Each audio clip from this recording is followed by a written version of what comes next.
I finally got YouTube working. I always have to reset my streamer key for whatever reason. Fucking sucks. Let's get back to my group. So this is first time programming in Godot. I haven't read or prepared anything beforehand, so it's really blind. Yep. So this is muted, this is muted as well. Let's put some background music.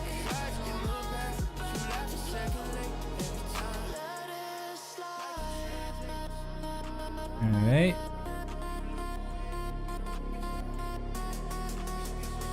Put my AI Claude where I need it. Switch my scene. Yay. Camera settings, background, microphone, hopefully. Everything's fine. Let's get to it. So we're gonna try to do today the first 2D game tutorial and the first 3D game. We're probably not gonna be able to do both because we're gonna struggle a lot. And after that, or in between, I don't know yet, I'm gonna play a few games. The one I want to play today is the Looker, which is a parody game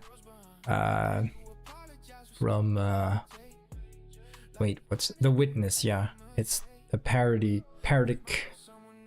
version of The Witness, which is a puzzle game.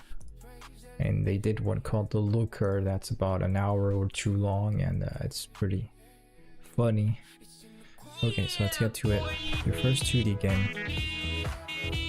Am I unmuted? Yes, everything's fine. Everything's green. Perfect.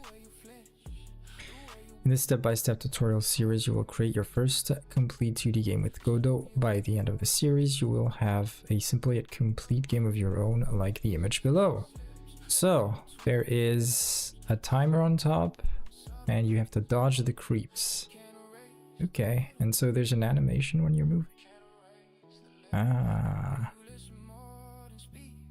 So when you move, your character kind of like spreads his arms. You learn how the Godot editor works, how to structure a project, and build a 2D game. Nice, nice.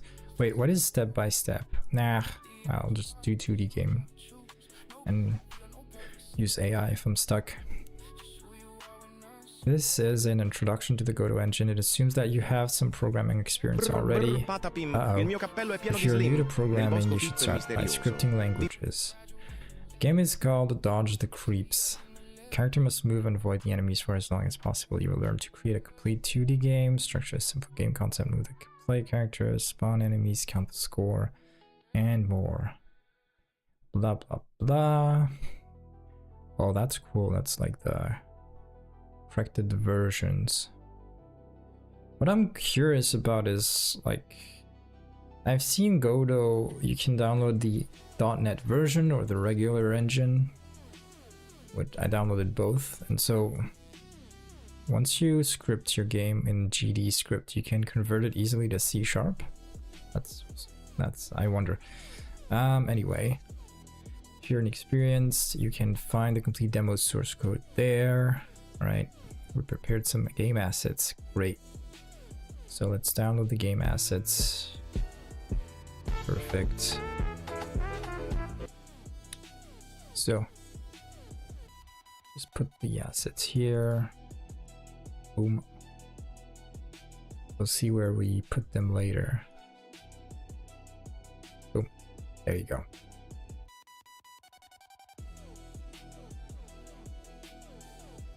So let's set up the project, create the scene, code the player, the enemy, the main game scene, heads up display, and finishing up.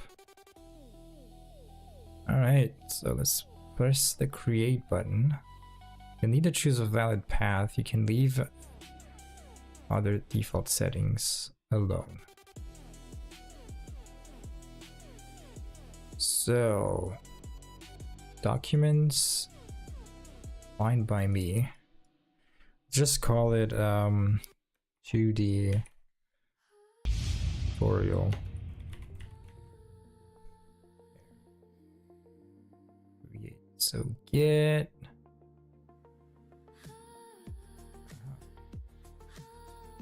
Right. So let's see if I can move the assets there.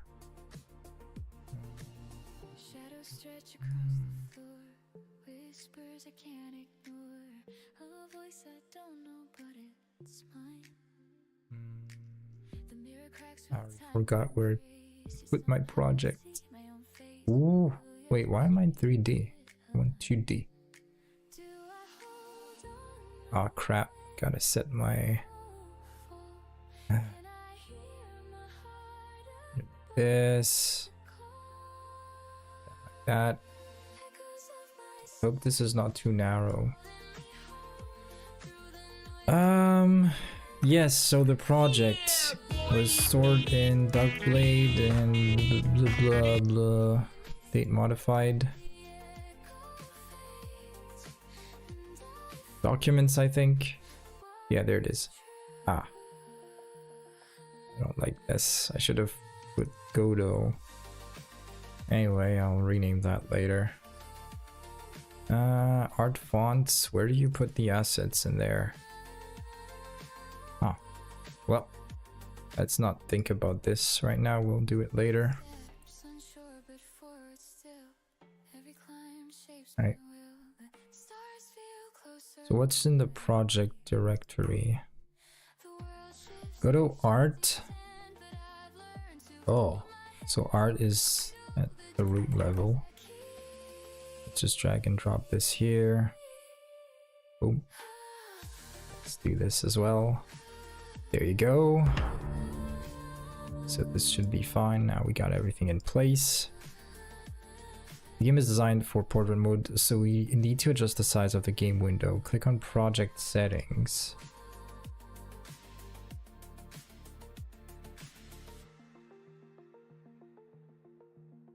Size maybe? Display window? Not sure. The left column open display window. Alright, that's it. Set the viewport. Okay, so the viewport is this thing we had just behind. So narrow width and 720 in height. Yep. Okay. Under the stretch options, set mode to canvas items. Where's that? Under the stretch options. Where's the stretch option? Blind?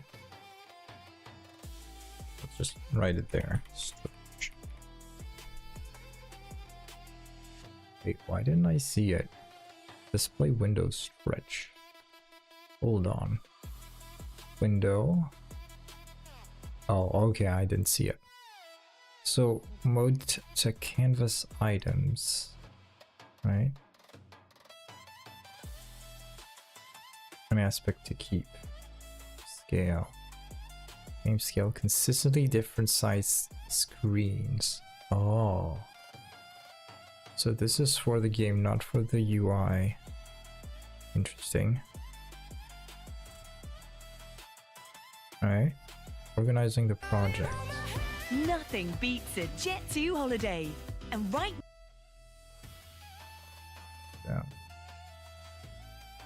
Can probably zoom out, I guess. Oh, there it is. Oh, oh, hold on. That's way too much. I want to zoom out until I don't have any scroll bar. Oh, I can just use my mouse. Okay. Perfect. In this project we will make 3 independent scenes: player, mob, and HUD, which we will combine into the game's main scene.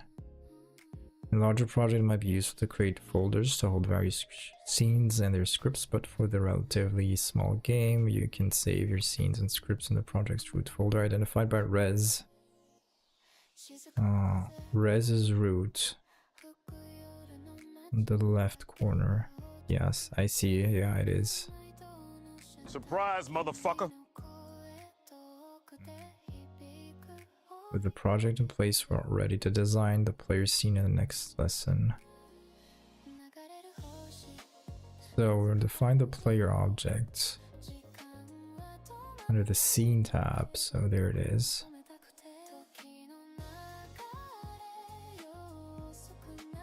(2D) scene.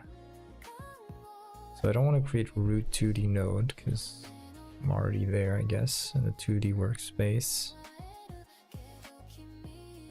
We're going to create a root node for the player object. The scene's root node should reflect the object's desired functionality, what the object is. So it's an other. It's an area 2D node. But it also provides the character body 2D node is specifically designed for 2D characters, which includes built-in support for some of the processes explained in this tutorial. In many real-world projects, character 2D body would be a better choice for player and enemies. However, this tutorial focuses on the concepts that apply to a wide range of nodes and use cases. I see. So, when you add the area 2D, Godot will display the following warning. This node has no shape, so it can't collide or interact with other objects. Consider adding a collision. This warning tells us that, yeah, you can ignore this temporarily, because we will first set up the player's visuals. Yeah, so we'll have a visual too, on which we can set collision on. With area, we can detect objects that overlap or run into the player. Change the node's name to player. Okay. Ooh. These are all the nodes. Where is area 2D? Can I expand all nodes? Wow. No. Oh well. Node 2D. It's not in there. Oh, it's in other. Should be in other. Is there other? Okay, well. Area. It's in collision object. Ah. So node, collision object. So everything that's grayed out is kind of like a folder. Okay.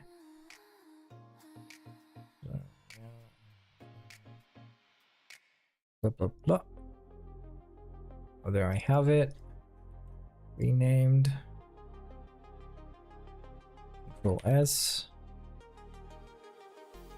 Oh wait, this is asking me to save what? The node? How do I save my project? Oh, scene. Huh. See that? We'll get to that later, I guess. Nothing beats a Jet 2 holiday. And right now that we set the scene's root node, so this is considered a root node. Okay. We can add additional nodes to give it more functionality. So wait. Add child node. Oh. Oh, okay. Before we add any children to the player node, we want to make sure we don't accidentally move or resize them by clicking on them.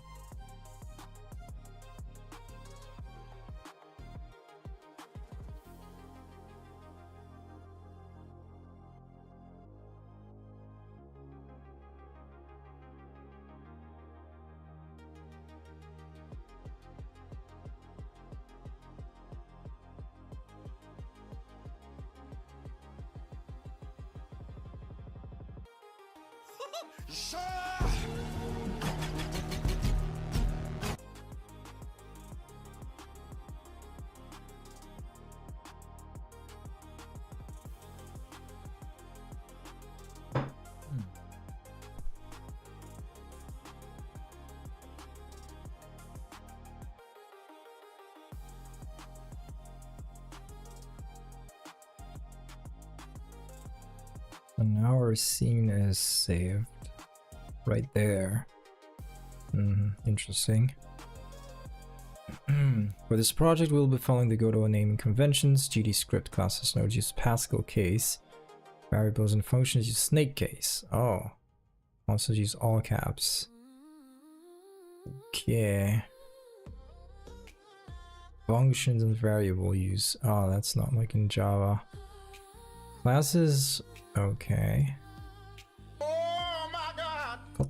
Isn't this supposed to be called camel case? Anyway, snake case.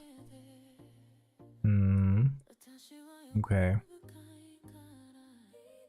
Export variables and metals use Pascal case, private fields. Yeah, let's not get confused. Camel case, yeah.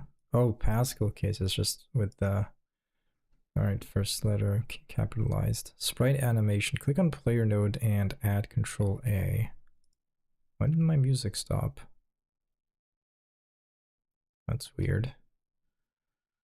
And add a child node. Animated sprite 2D. So this is add child node, right? Yeah. Animated sprite 2D. Where would that be? I guess in 2D. Yep, there it is. We'll handle the appearance and animations of our player. Notice that there is a warning symbol next to the node and animated sprite. Did I lose some frames? Wait. Why am I still in starting soon?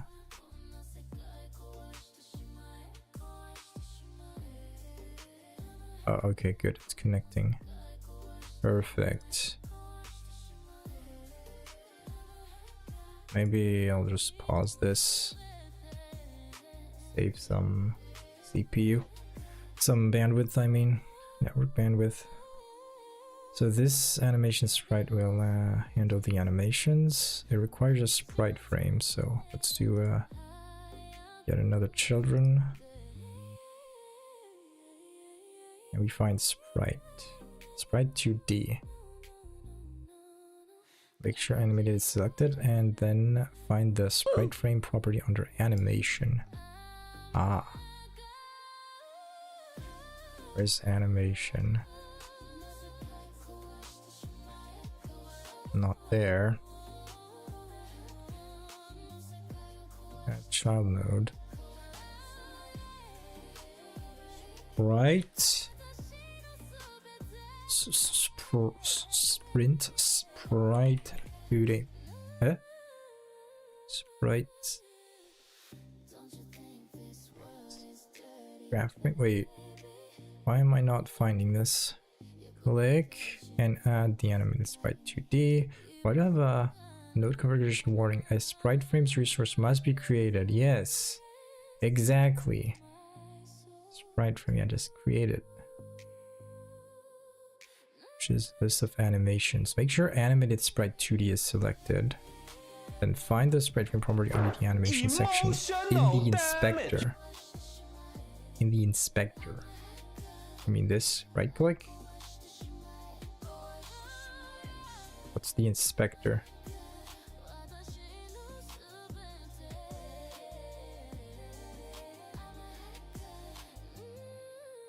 Not a child scene. What's this? Attach your existing script. Oh, the inspector is that. Okay, I see. So where's the animation thing? Node, auto translate, visibility, texture, transform, offset, animation. There you go. The default. Oh, sprite frames. What do I do? Use sprite frame. Jeez, that was hard to find. Okay, I should have looked at the screenshot. Alright.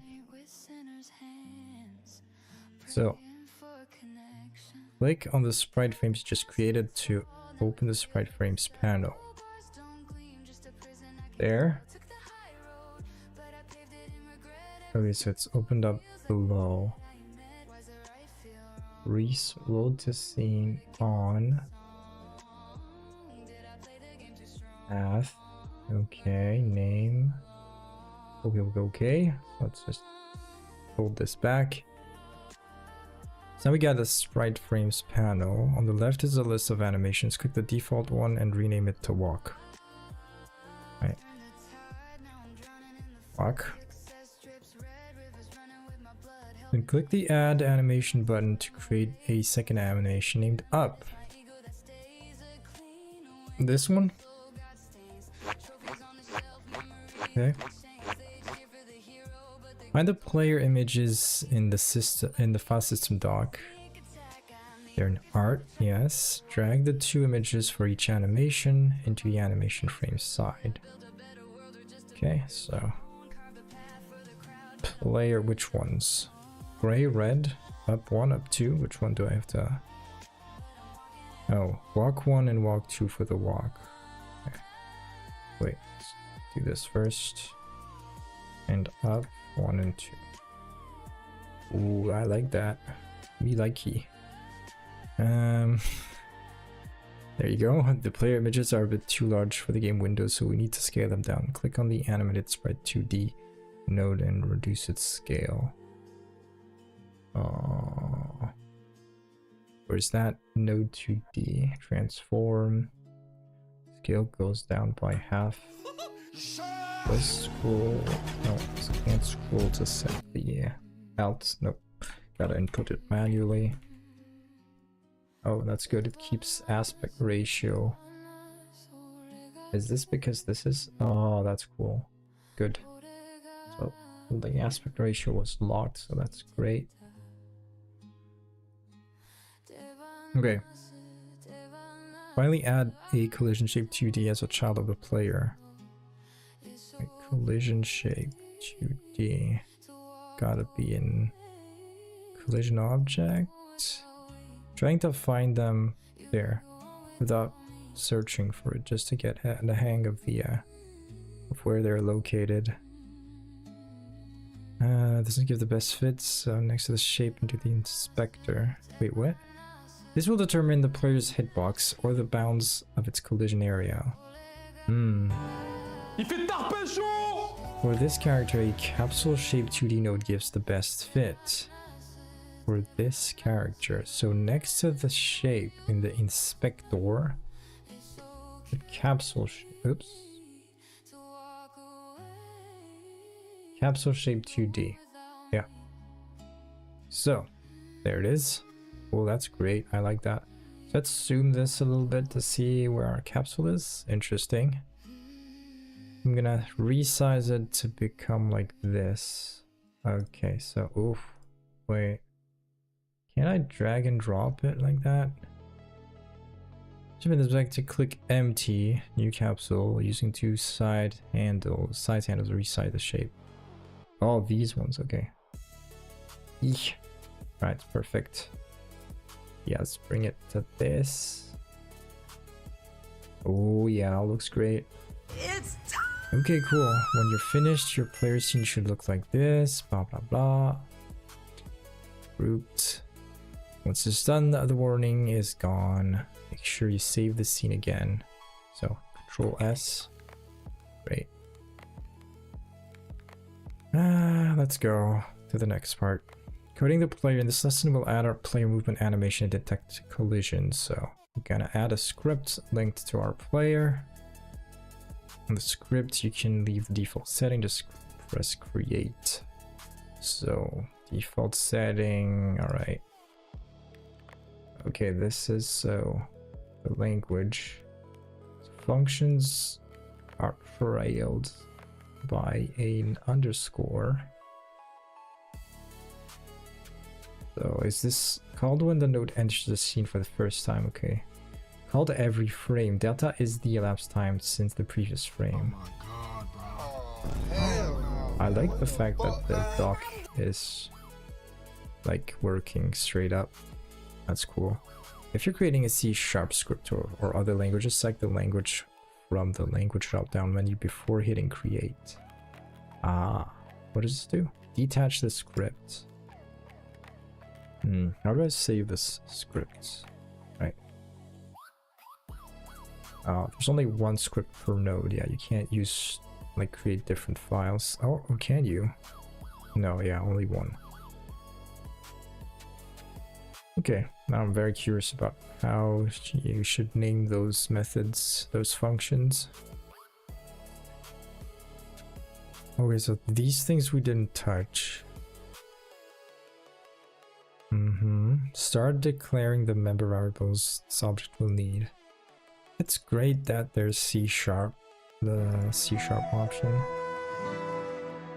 So detach the script. If I delete it, how?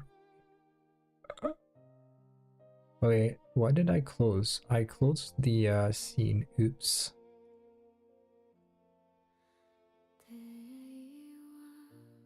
Oh, I was in the script tab. I see. Shit. Let's open the scene again. Good. Got scared for a sec. Open the script. Ah, that's great. Okay.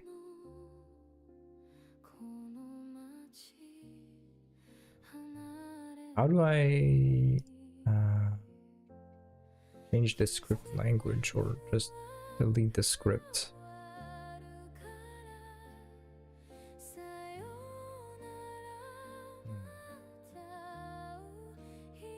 What the dog doing? Let's first detach it, maybe? Ah, there it is.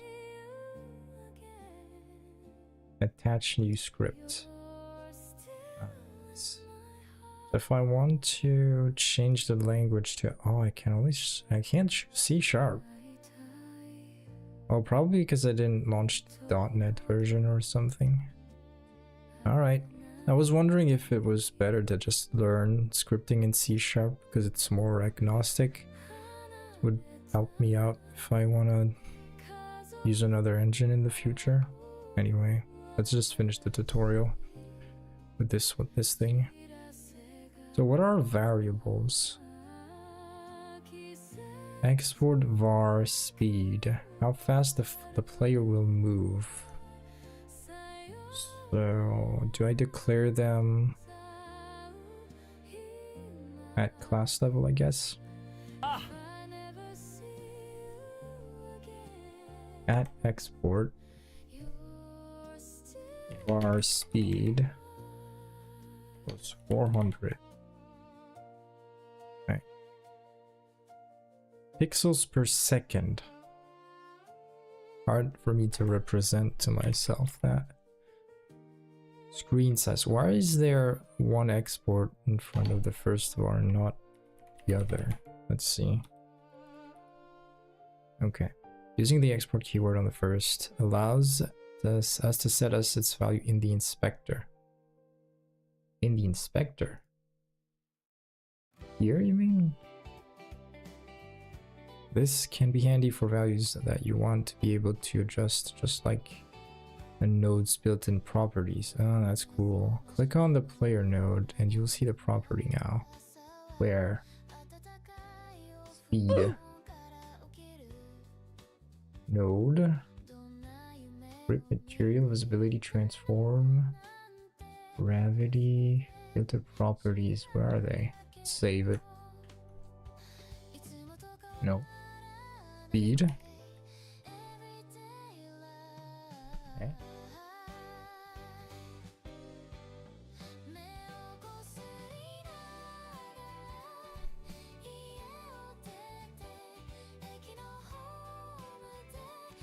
Should be a new section with the name of the script. Oh, wait, I thought the script was linked. Oh, maybe because I unlinked it before, right?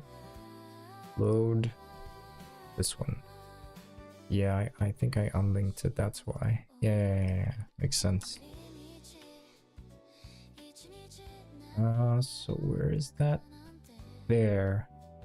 That's so cool. I mean, probably now repeats it in this new section. Remember, if you change the value here, it'll override the value of the script. Oh, so if I do this, it doesn't change the script like in the other way. Oh well. If you're using C#, you need to rebuild. Okay, let's not use C# then. Your player.gd script should already contain a ready and process function. If you didn't select the default template, you gotta create them. So it's called once. It's a good time to find the size of the game window. Interesting. Ah, I see. So this is our value that has nothing in it, and we're gonna instantiate it there. Using this global function, get viewport rectangle. pancake. I'm a pancake. We have doc I'm for a this. pancake. I'm a pancake. Change the viewport boundaries. And our viewport is this thing because it's an area 2D. Alright. Size. Oh. What happens if I control click on that? Ooh, that's great. So this is our dock. Let's go in methods. Oh, I'm glad they're called methods and not functions. That's similar to Java. That's great. Oh wow, that's very useful. Just get all of them here, you just press it and you get the dock. That's nice, I like that. Dock, okay. Alright. Now we can use process function to define what the player will do. It's called every frame, so we need to do the following. Check for input, move in the given direction, yada yada. First we need to check for input. Yeah, what key is being pressed? So I have to edit project settings. Why so?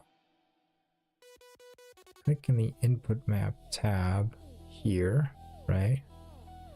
Move right and add something. Ooh. Type move right on top of the bar.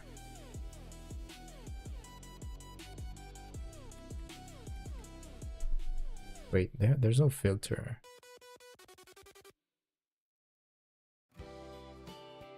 Oh, okay, it's just me. Just me that's adding new actions. Alright. Dead zone. Interesting. We need to assign a key. Oh. Just put the... Oh. That's cool. I can listen for our key. Physical key code. US on the US keyboard. Okay. Alright. We're gonna do this for everything, I guess. Left, up, down. Yep.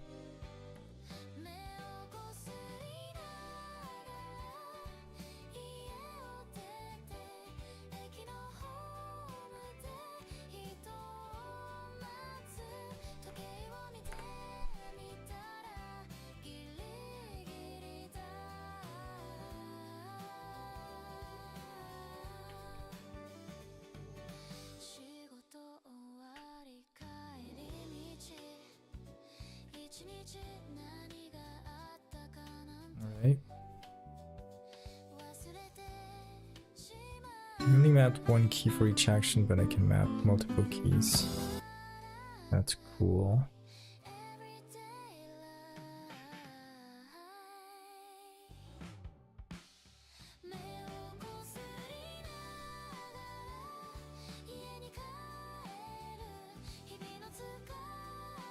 You can detect whether a key is pressed using this function, yeah. So save. So where was this? Project settings, input map. Okay, that's where it is. So here at each frame I need to try to see which one is being pressed. Input is action pressed. Player's movement vector. So let's first create a local variable, velocity, which is a 2D vector. Vector 2. I wonder what vector 2i is. What is vector 2i? Huh? A vector using integer coordinates. Ah, I get it. How do I close dock? Oh, cool.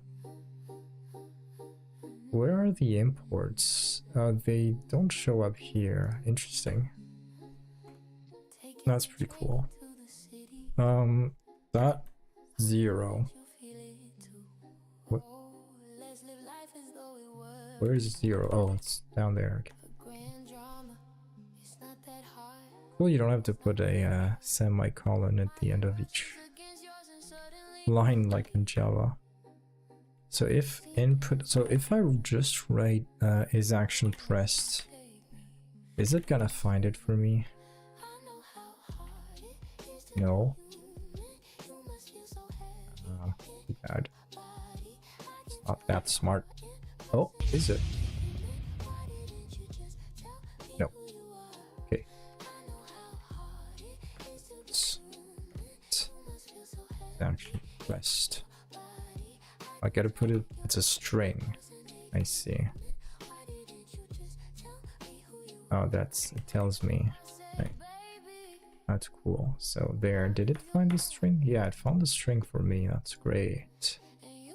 So if velocity dot x,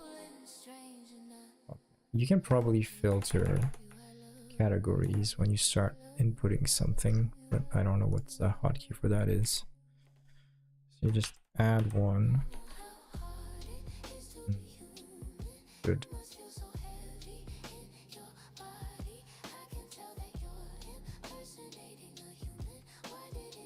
What the dog doing?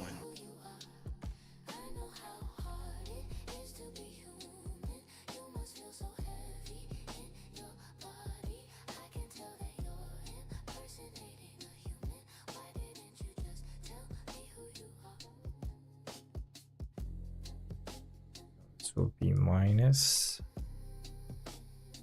This will be y. Down is increasing y. Okay, that would be the opposite.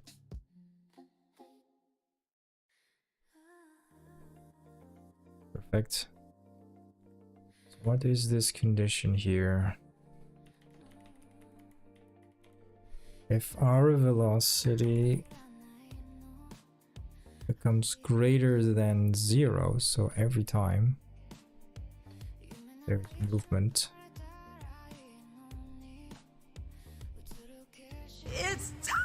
What is that? Let's see what happens.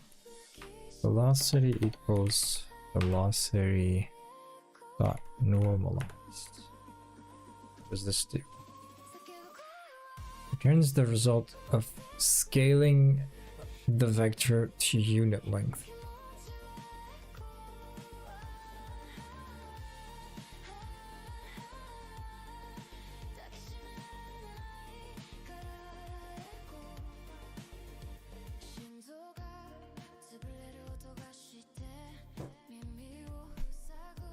Well, whatever that does, the tutorial is probably going to explain it a little bit better to us. We just basically take the value of the vector and multiply it to our speed, which is, we arbitrarily decided it's 400. And we also, so when we start hitting a movement direction, we trigger our animation, which makes sense.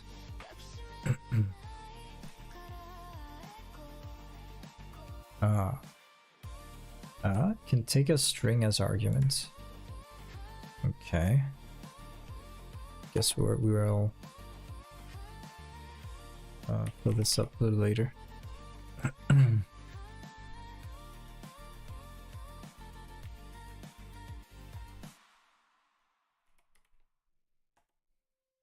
Oops, I put this out of reflex.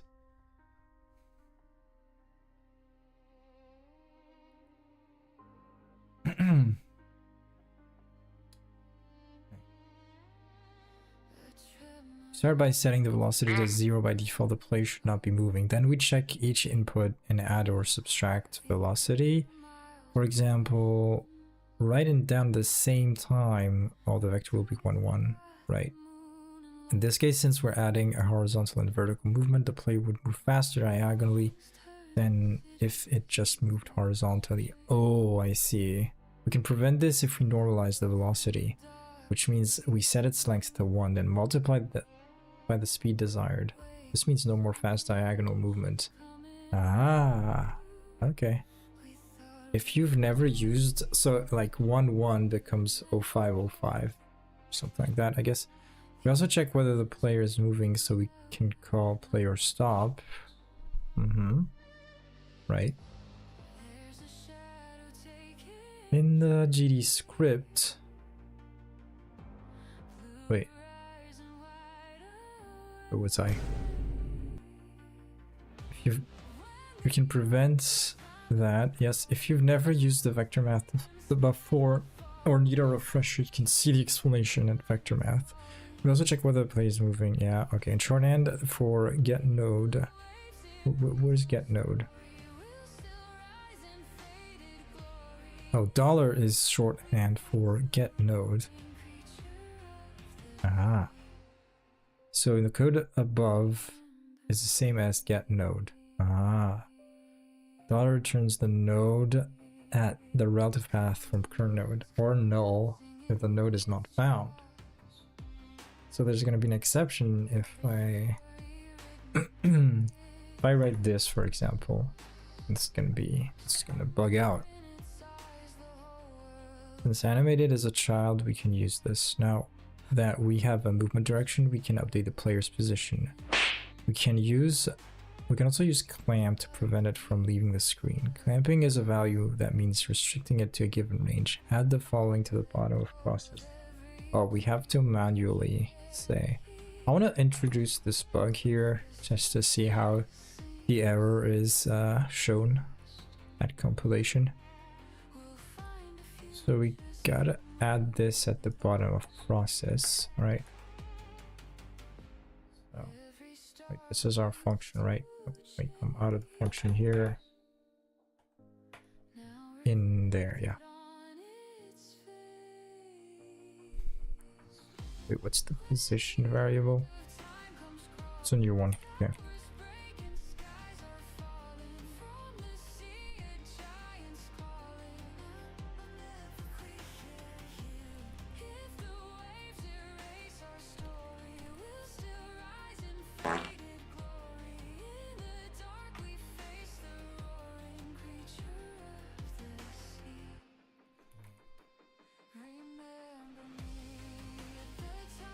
Let's do vector with all components clamped between the components of min and max.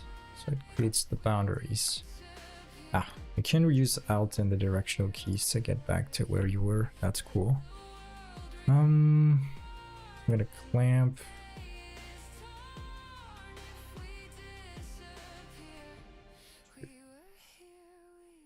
Zero screen size.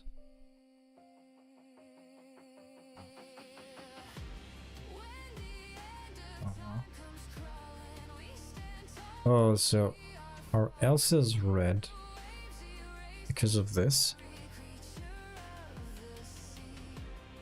Why is else red?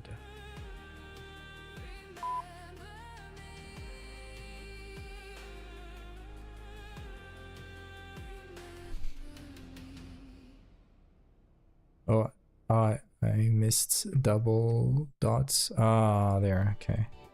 So that it tells me, but it doesn't tell me if I didn't write my node correctly. Interesting. So I added this at the bottom. Make sure it's not indented under the else. Yes, that's a good warning. Yeah. That's the difference. That's like the difference with Java. It's because since you don't have accolades, you can mistake some indentations. Delta parameter in the process function refers to the frame length. Delta to the frame length, the amount of time that the previous frame took to complete. Using this value ensures that your movement will remain constant even if the frame rate changes. Wow.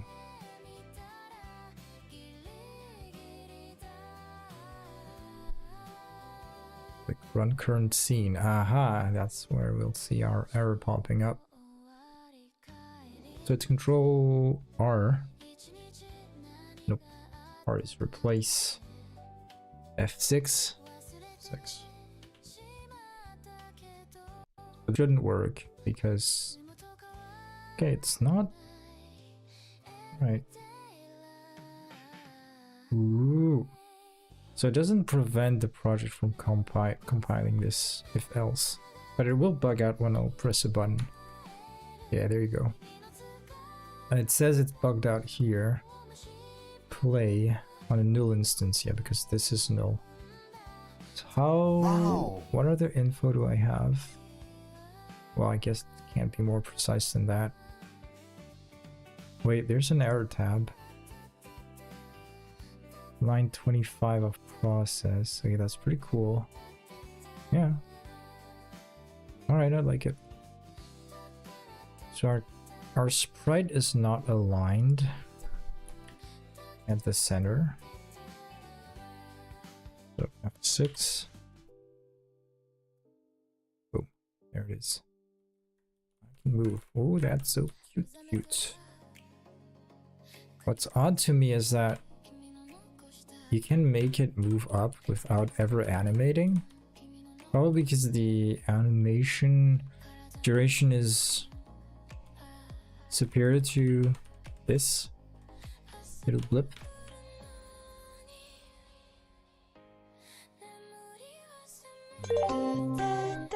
What are those buttons though? Disable game inputs and allow to select. What's that? Oh.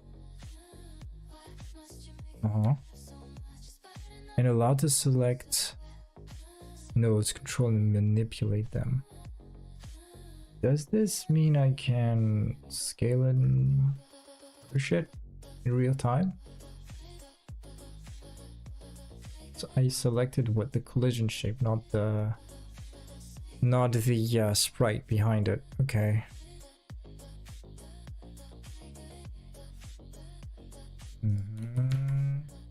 Oh, okay. 3D, what is 3D? Yeah, but there's no 3D stuff here. Okay, what is this? Override the in-game camera? What does this do? Nope. Interesting. Mute the game's audio, toggle selection visibility. You mean this? Ah, I see. Ah, I see. It's nice. What is this? Show list of selectable nodes.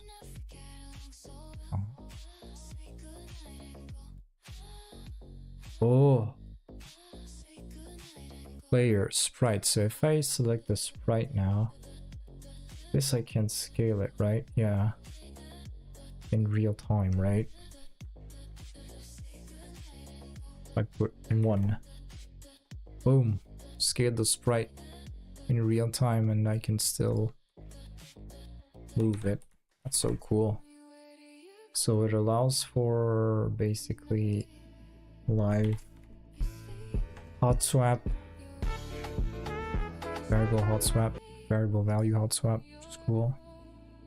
Let's press this. Let's press that. Do this. Go back to input mode. It's cool. What is this? Embedding options. Embed next on display. Fixed keeps aspect ratio. What does this do? Stretch to fit. Oh, so this will help me stretch like that. Okay, but the canvas is fixed, so keep aspect ratio. Interesting. It's fixed size. Right there.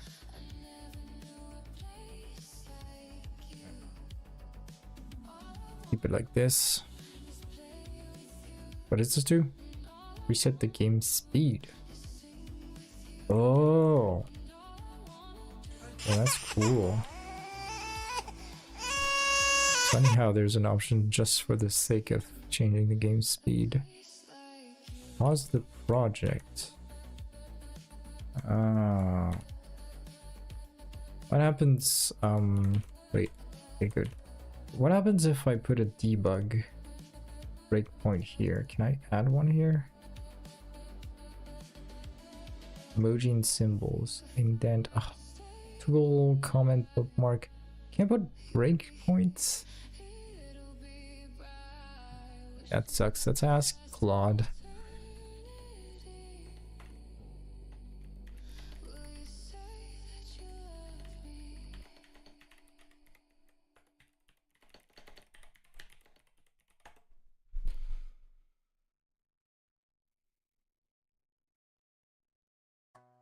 The gutter, yeah. That will appear. Click again to remove it. Left to the I can that's great. I just didn't see it. So if we do this and do that, boom, I'm on it. So cool. So where are the debugger controls? Skip all breakpoints. Yeah, that's it. Oh,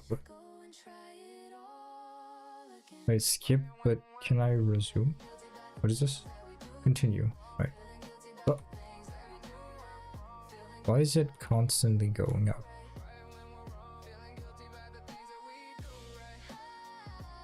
Okay, good. Wait, why was this a thing? So if I continue... Yeah? Surprise, motherfucker! What is going on? Oh yeah, I didn't... Okay. Okay, that was some sort of bug. Okay, good. Perfect. Now I know how debugging works. Enable breakpoints. Okay, good. Now enough fun. Let's keep going with the tutorial. Right, so that's exactly the error I simulated before. The node name problem. Choosing animations. Now that the player can move, we need to change which animation the animated sprite 2D is playing based on the direction. We have the walk animation, which shows the player walking to the right. This animation should be flipped horizontally in the flip edge. We also have this up animation, which should be flipped. Oh, I see. Aww. Okay. Let's see.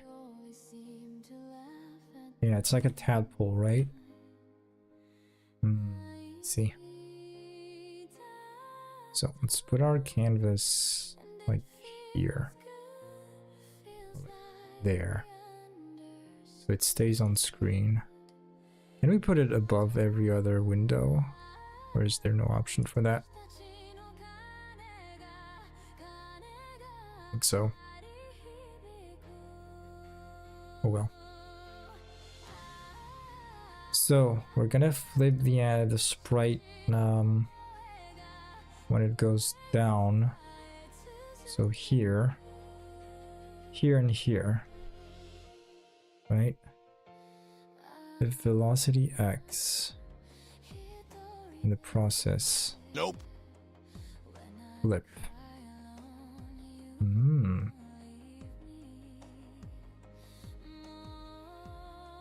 Why not just put them here? This is saying that if velocity X is different from 0, animation will be set to walk.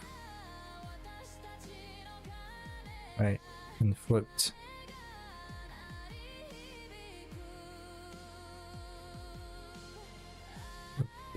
See the note below about the following Boolean assignment.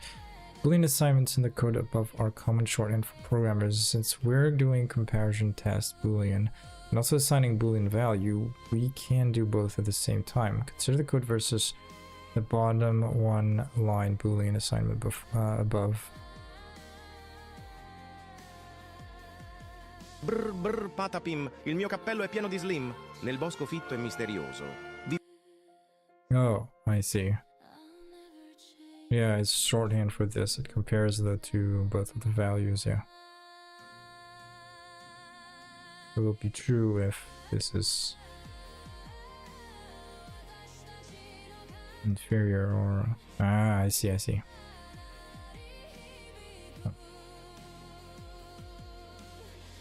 Well, my instinct would have just been to modify both of these, I mean these ones, to just flip the model, but I guess something would be missing. So let's put if else down there, I guess.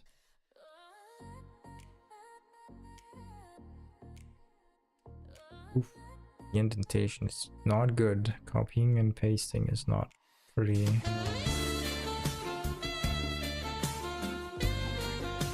Not respected.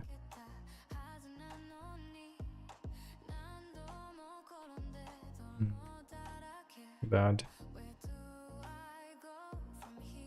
So now that I did this, if I hit save, does it automatically... That is so good, it automatically takes it into account. Still, yeah, it's doing the tadpole thing now. But here there's a different set of animations. Right. The only thing that confuses me is the fact that there is vertical movement, but the animation doesn't trigger. You know what I mean? I would have expected, like, at the first press of the key for the animation to switch, you know? No. So it's at 5 FPS? What happens if I put it at 10? It's gotta be this. It's gotta be this, right? Yeah, there it is. Well, not really, actually.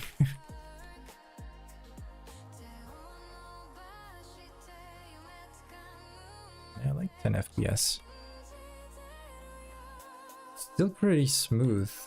Well, it's only 2 frames, so. Yeah, I don't know what, like, frame duration. What is this? I just want to try a few things to just see how to fine-tune this thing. Doesn't change much. Frames are supposed to last half as much time as they used to. So you can squeeze in more.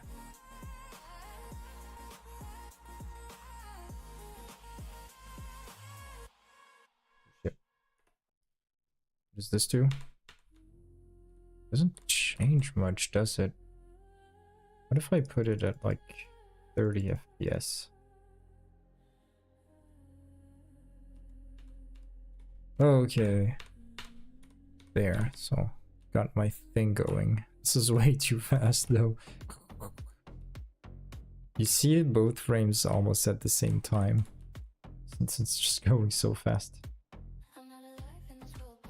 But at least when I press my keyboard, the animation triggers instantly. Still super fast. 30 FPS is super fast. Frame duration, so if I put like 2 there, I could also like put one at 2. It's really cool. But this one will last like... Numbers are quite small, so it's hard to kind of distinguish differences.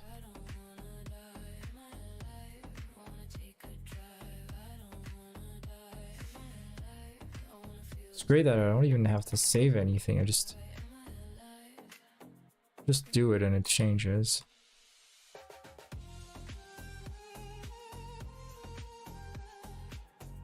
Okay, let's try to speed up the walking animation. So this frame should last twice, like 5 times longer than the other one. And the general animation speed should be 10. Great. So it takes longer for him to just stretch his little feet, and shorter to bring them back together. Alright, anyway. So this is done. Play the scene. Common mistake here is to type the names of the animations wrong. The animation names in the sprite frames panel must match the ones you type in the code, so you can just use autocomplete. Oh, if you have an animation called walk. Yeah, that's a little complex because it's a string value and not a variable, but the cool thing is that when you start writing, right? It should be autocomplete. Oh, there wasn't autocomplete because I just pasted this. I see. But there was autocomplete here. Yeah. Because he has access to global input settings, but not this, I guess, which sucks. Kind of. Oh well. When you're sure the movement is working correctly, add this line to the ready. What should I add? So the player will be hidden when the game starts. Ah. So hide. Hides the whole node. Prepare for collisions. We want player to detect when it's hit by an enemy, but we haven't made any enemies yet. That's okay because we're going to use go.signal functionality to make it work. Add the following at the top of the script. If you're using GD scripts, add it after extends area 2D. If you're using C#, add it after this. We're gonna put another... Oh no, we're gonna... extend.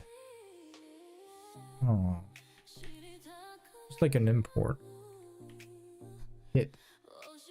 So this is a variable name and its type is basically signal. This defines a custom signal called hit that we will have our player emit when it collides with an enemy. We will use area 2D to detect collision. Select the player node and click the signals tab next to the inspector tab to see the list of signals a player can emit. It's here. Node. No, it's area 2D. Where's that? Okay, I gotta press player. Area entered. Something can enter the area of the player or exit its area. What's the difference with this?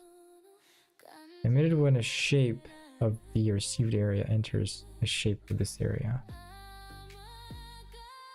To be set to true, so it's basically other shapes inside the player. Body entered. What is it? What's the enter? The body enters this area. Emitted when the area enters this area. Oh. Oh, so it's like areas, bodies, shapes entering the area 2D, so our player, I guess. Select the player node and click the signals and see that. So we want body entered, which is that. Notice our custom hit signal is there as well. Where? Oh, it is. Okay. As our enemies are going to be rigid body 2D nodes, we want the body entered body. Oh yeah, because it's body entering the area. Then signal will be emitted when a body contacts the player. Click connect and the connects a signal window appears. Wait, so I gotta press this. Connect a signal to a method. But it will create a function with that exact name directly in the script for you. You don't need to change the default settings right now. So, receiver method. Okay, so it's going to be created in my script, right? Okay, cool. If you're using an external editor, it prevents... I'm not doing that, so there it is. Note the green icon means it's entered via signal, right? This does not mean the function exists, only that the signal will attempt to connect. Yes, double check that. Alright. Yeah. So it's body entered that's triggering on body entered. If I write this, it's not linked anymore. So, right. Next, add this code to the function. So, hide. The player disappears after being hit.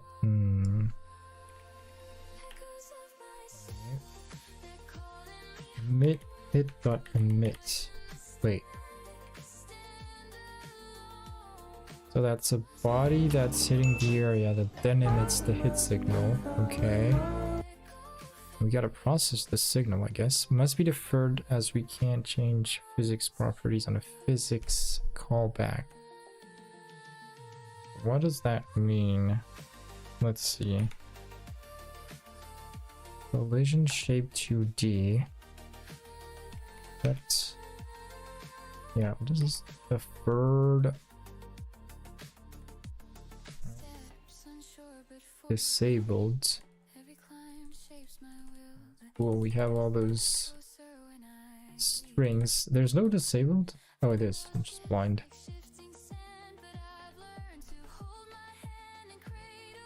Doesn't auto-complete everything, but fair enough. So, what does this do?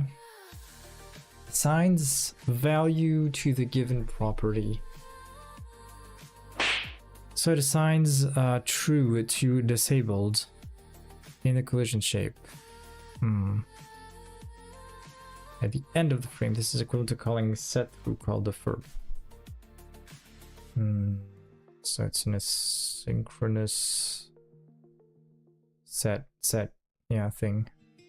My script is here. Disabling the error's collision shape can cause an error if it happens in the middle of the engine's collision processing. Using set deferred tells Coda to wait, asynchronously to disable the shape until it's safe to do so, Okay, I get why. So this, you can't guess it. You really have to run into the bug and understand how the engine works to set it this way. Okay, so each time an enemy hits the player, the signal is going to be emitted like this. Boom. We need to disable the player's collision so that we don't trigger the hit signal more than once. So this disables player's collision. Oh, right. I forgot I called this... Can I rename this? What happens if I rename it like that? This really sucks. It doesn't rename all references. Can I refactor? Reparent? No refactor button? That kind of sucks.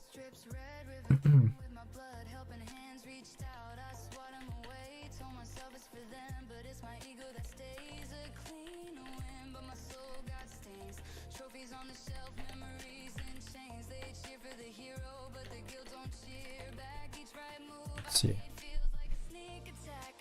No, it does not have refactoring. Oh shit. That kind of sucks. Oh well. So I gotta use the search function. Okay.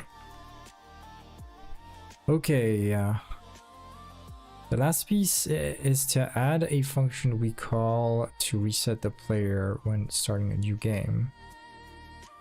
Wait, so this doesn't reset my position? I close this.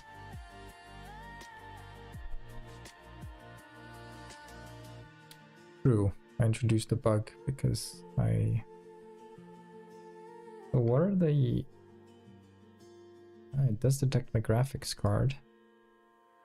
Debug session error. The parameter body is never used in on body entered. So that triggers a bug. If this is dead, prefix it with an underscore to say it's optional.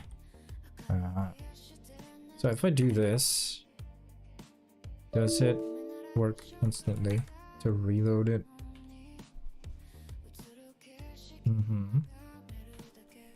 Okay, kind of. Need my whole game bug.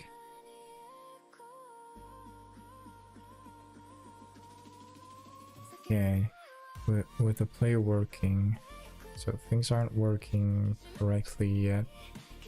Start. Ready, process. There's 2 lines between each function. So we're gonna add a start function.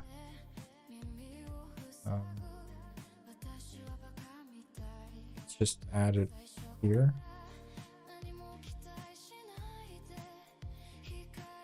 Plunk. Start. Has to be. Wait. Why is there no underscore? Ouais les gars, bien ou quoi? Probably because it's a private method or something. Position. It's not. Yeah, it's a custom method. Yeah, that's why there's no underscore before it.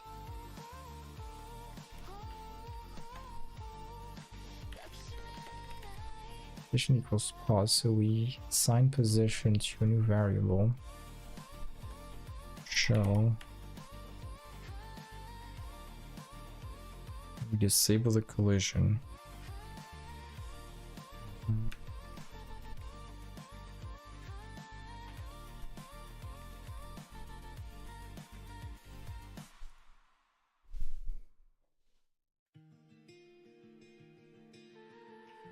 Variables, you don't really need to declare them, or it's just a global variable, I guess.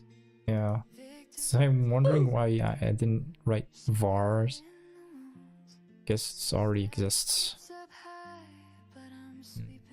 The throw method is, where's that? Where did it send me? Oh, there it is. Show the canvas item if it's currently hidden. It's equivalent to visibility to set the true. Okay. Okay, so now my game doesn't work anymore. There's a problem. It's the body thing, yep. So we did this, but wait, that didn't create the function like in the tutorial. That's interesting. Interesting. Noticed, so it's an optional parameter.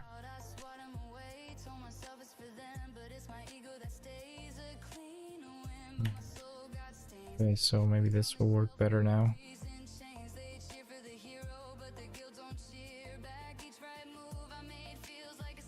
Okay. But the game is running, but we don't see our freaking player anymore. How do you comment in this? Like that? Comment. Oh, it's the hash.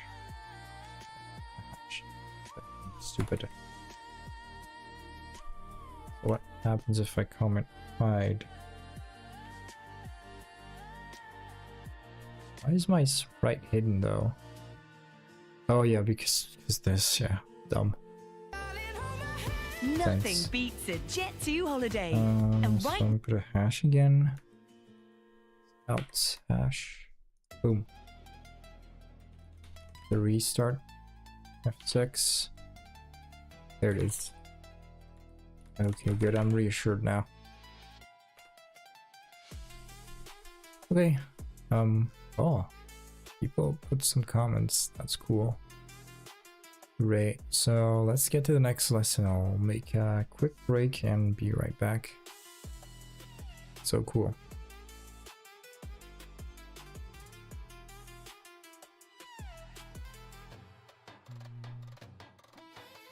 Dude.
Wheels spinning on a cosmic trail, lights flash in a neon gale, stars whisper secrets I can't tell, floating past the asteroid shell, gravity's loose, my heart is tight, chasing shadows in the satellite light, riding the rainbow road, where the galaxies explode, Saturn's rings are shining white, Titan's call and take the ride. Oh shit, here we go again. Saturn's rings are shining white, Titan's call and take the ride. Jupiter winks with a knowing grin.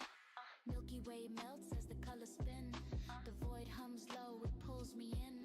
I'm lost in space, but I'm free within. Rocket dreams and comet streams. This is more than it seems. Clouds of methane, skies of gold. On Titan's moon, stories unfold. Riding where the galaxies explode. Saturn's rings are shining white. Titan's call and take the ride. Take the ride. Take the ride. Yeah, take the ride.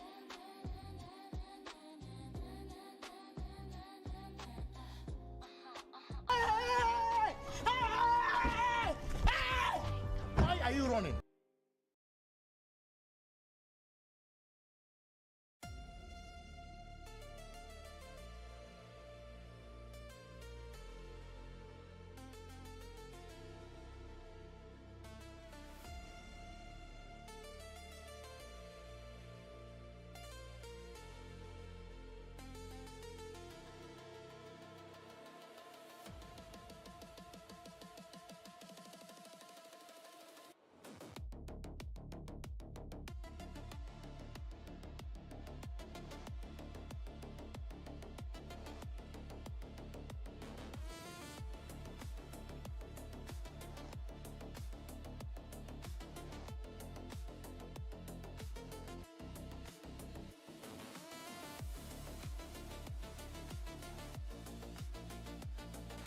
Scheiße, show me da dieser verrückte Vogel.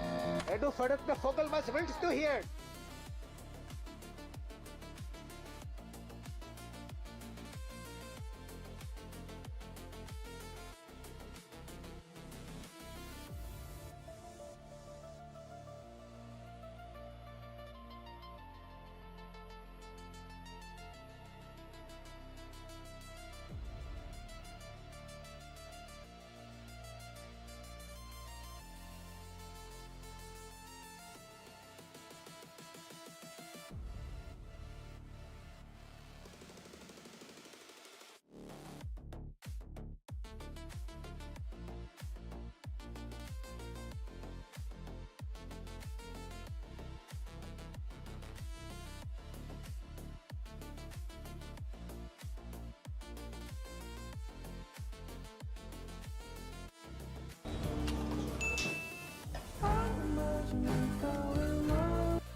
Does my camera hide?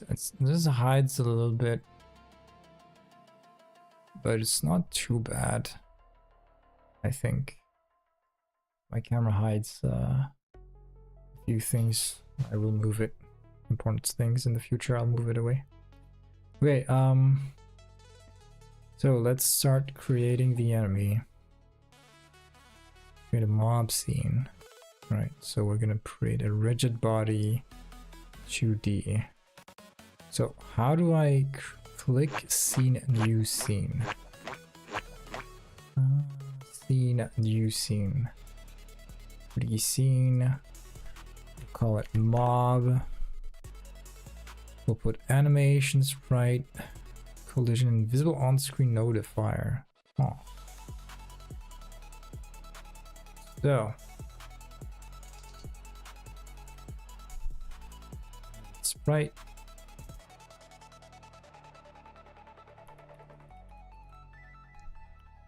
Collision shape. Screen notifier. Okay, so wait. Is it normal that they're like embedded in each other like this? How do I switch scenes now?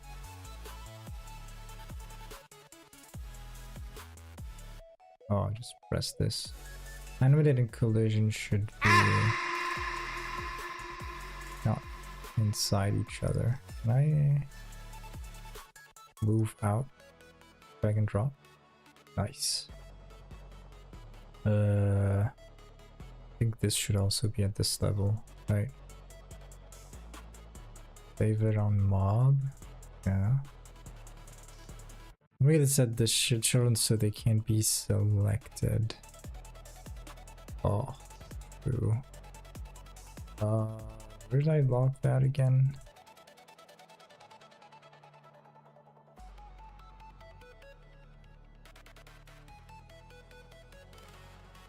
Area 2D. Mob is what? Node 2D? No, it's a should be a rigid body 2D shit.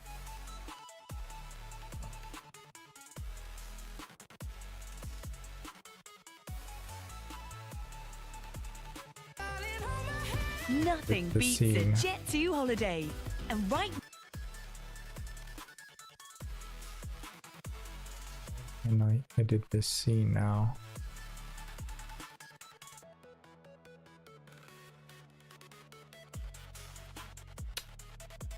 Fuck. Can't edit the scene after it's done. It's like too bad for me.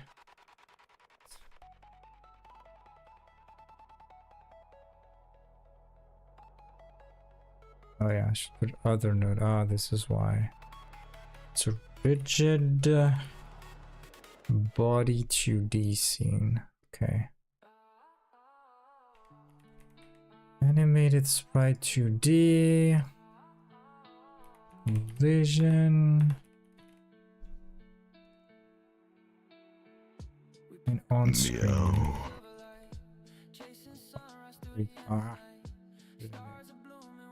Very good. Save it. Called mob. Save. Call this mob as well. There you go. Did I unmute myself? Yeah, good. So now we're gonna use the fucking lock pad thing. Forgot how I did this. Node is locked.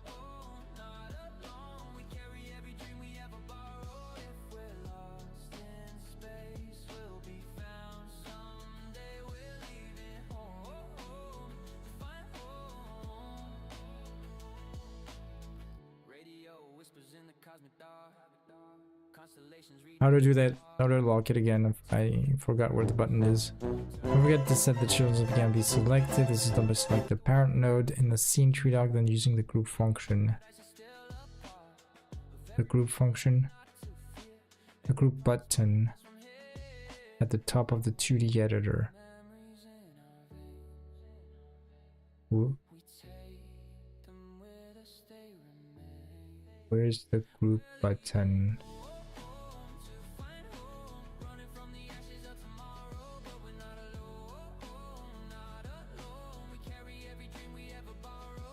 Where is the group button?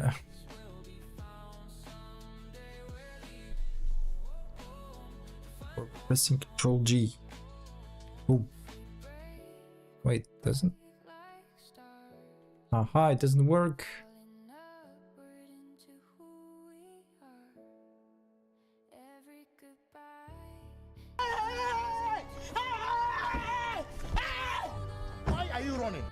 Control G doesn't work.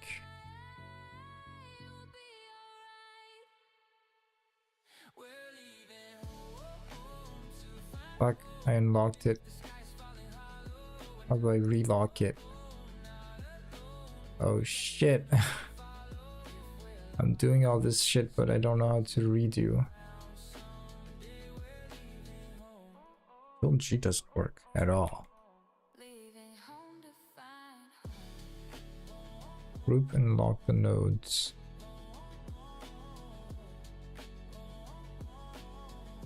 On the top of the editor. That's just the script.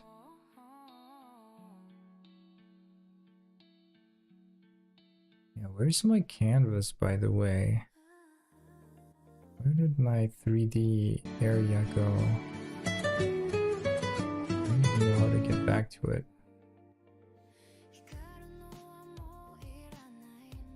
Well, where's the group button?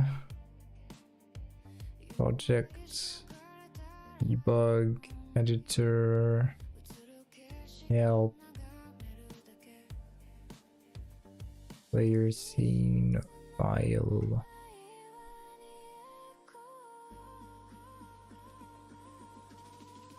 How to lock a scene?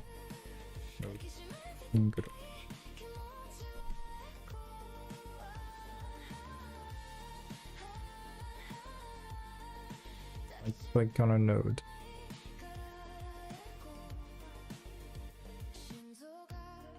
Editable children is not what you want. Instead, you look for the lock icon. There's no lock icon, that's the problem.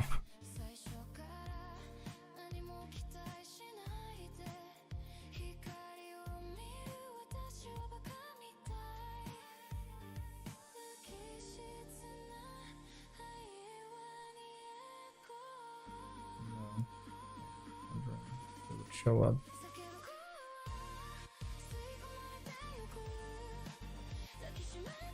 Is this instantiate child?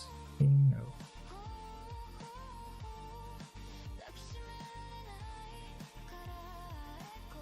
Hover.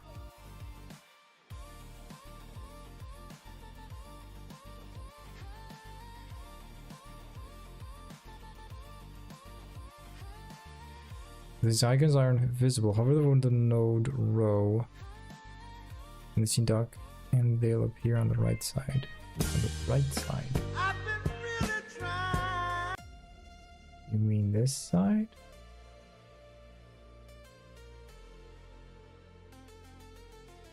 Jesus. Groups. What is forward plus? The icons aren't visible. Hover on the node row in the scene dock and they'll appear on the right side. Really? I don't see anything appearing.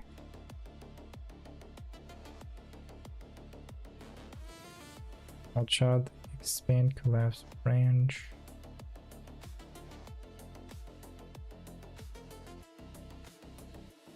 Script. Group, ungroup, function. Look like group.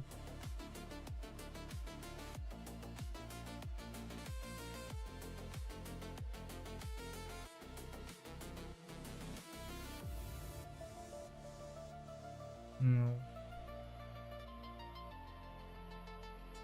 What's locking? What locking?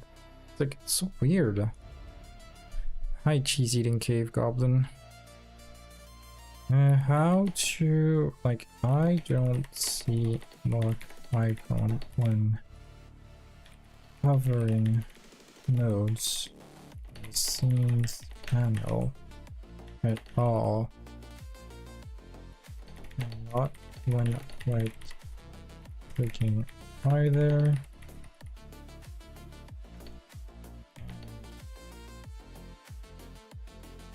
Not left clicking and checking right side. Oh shit, here we go again.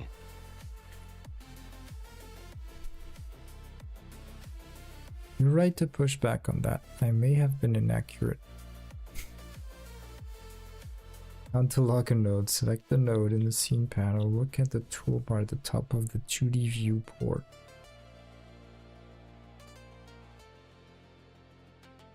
Oh yeah, it's there, right.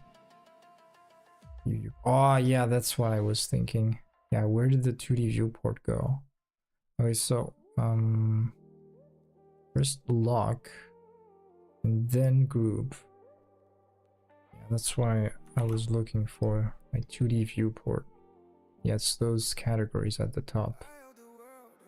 Do this, do that. So that at least everything is grouped together. Okay, good. Players here. Mob is there. Cannelloni dragoni. Scripting is Il here. drago di pasta che brucia città. Finally, after being stuck on this for 10 minutes, we can resume the tutorial. So rigid body, which is our mob. Yes. Sprites and everything. So in the sprites, let's how do I get into the sprite again? So pressing this opens the animations.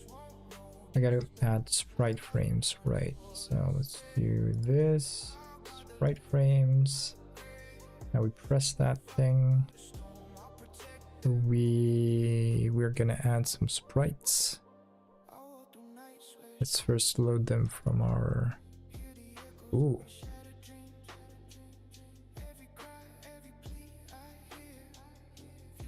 Let's see what we have. Enemies walking and swimming and flying. We got all those animations. We're gonna drag and drop in there. Boom. Oh, didn't work. It's odd. Wait, let's... Whoa, whoa, whoa, whoa. Lock permissions. Okay, what did we do wrong? PNG. Lock permissions. What if I do this? File is in use. By who?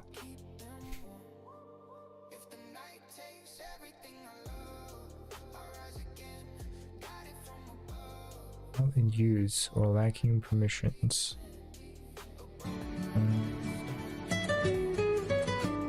So what permissions are there on this?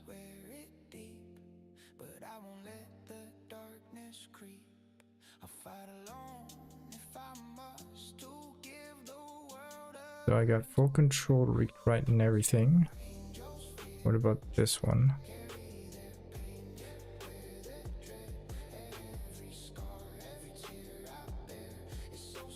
Same, so why wouldn't it work? Oh, bro, I need to drag and drop them from here, I see.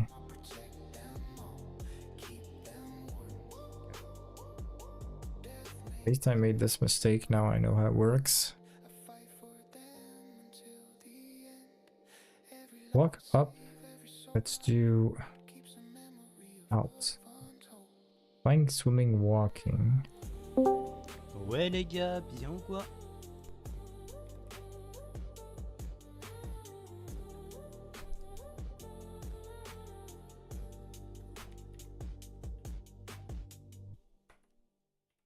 You say you're fine, but you blink too fast. Hands in your pockets, eyes on the past. You laugh a second late. Yeah. Like you're translating what's on your mind. Never added them so quickly. So flying. You speak so soft, but your thoughts are proud. Swimming. Say the name like it's still Walking. like it's heavy at other There you go. It's not what you say, it's how you stay. When no one's asking you to explain. We got our animations. How did the collision work again? Oh yeah, we were dragging stuff around our sprite there. So first we're gonna scale this sprite down. Trying to read the tutorial a little less. to try to get used to doing that. Oh yeah, we just need to... Oh no, the aspect ratio is not kept. That sucks. So where is it? Transform? Why? Oh, okay, so let's scale down by 0.5, just like we did for the player character. We save that. Now we take the collision shape. We're going to add, so what kind of collision shape are we adding this time around? Capsule shape still? Let's go with a capsule shape for now, and we'll see if the tutorial asks us something else. That's pretty good. It's a little too wide though. Oh, the capsule though. Surprise, motherfucker. I'd like to rotate it. Yeah. Capsule doesn't. Yeah. That sucks. How to rotate that capsule thing? Rotation, that's good. So we're gonna rotate it 90 degrees. And there we have a nice and clean capsule. Got it selected again. Alright, it's pretty good. Excellent. I like that. So that's our capsule shape. And the on-screen notifier. Is there a property that just put it like center? Positioning. So this is the side size. This is it. Yeah, position. It's always absolute. It's not relative. Kind of sucks. Okay, let's go back to the tutorial and see what we did right, what we didn't. So I did those things. Don't forget to set the children by locking them, grouping them. That's we did as well. Set its gravity scale property in the rigid body 2D. What is that? How much? To 0. Wonder what that is. Gravity scale. Okay. So this will prevent the mob from falling downwards. Okay. Condition under the collision 2D section just beneath the rigid body. You mean this thing, I guess? Collision object. Oh, this one. Okay. Expand the collision group and uncheck the one inside the mask property. Uncheck the... What is that? Okay.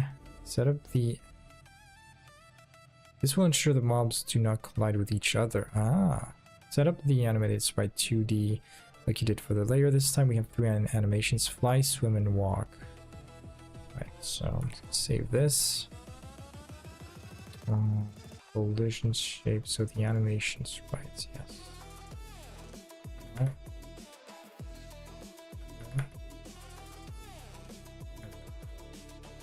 There you go. 3 FPS. Visibility has to be set for each individual animation, adjusted to 3 for all 3 animations. Emotional Do damage. this for now. You can use the play animation button to preview your animation. Oh, right, let me try this. Oh, that's nice. Wait. Okay, that's cool. I like it.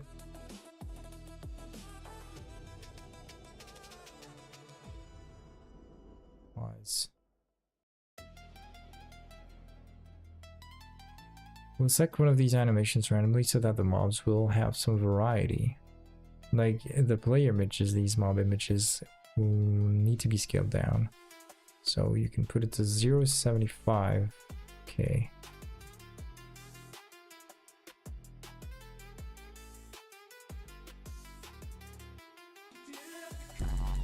Just a little bigger than what I set. There you go. So you gotta adapt the collision shape now.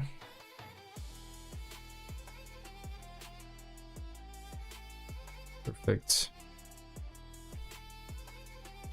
To align the shape, you'll need to rotate it by 90%. This is what I did. And I'm gonna add a script. Boom. Create.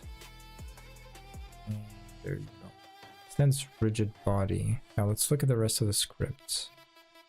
So the random, yeah, the ready will choose between 3 different animations. So or mob types. Array.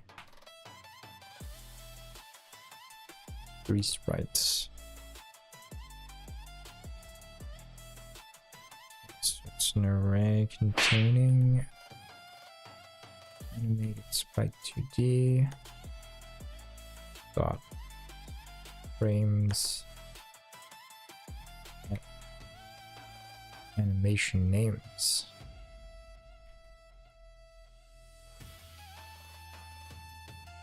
I don't have autocomplete. Oh well. Hopefully it'll work.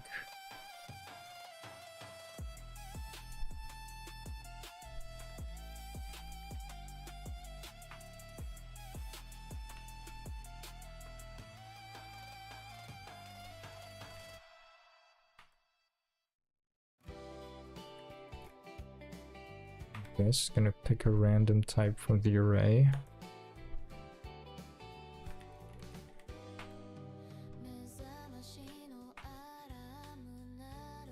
Just gonna play a random one. So you don't need to put a string in there.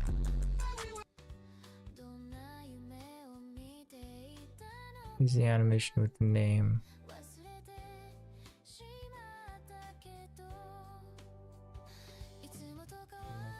Play with a name. How do I know it's not mandatory? Like, there's no underscore in the variable names. Not underscores meant the properties, the arguments were not mandatory. Well, so works with nothing. First we get the list of animation names from the animated 2D sprite names property. This returns an array containing now 3 animation types. In the GD script code, we use the array pick random method to select one of these animation names at random. Meanwhile, in the C# code, we pick a random number.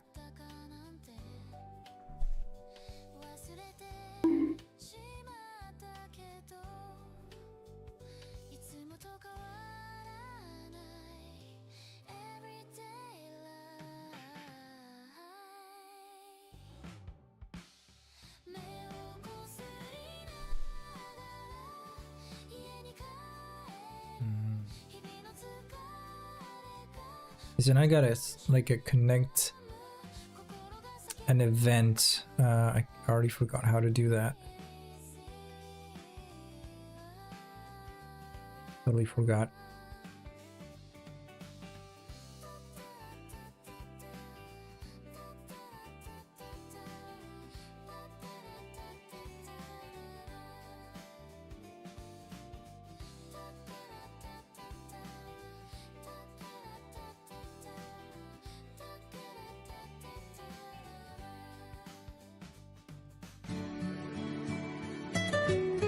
I think it was, what was it again?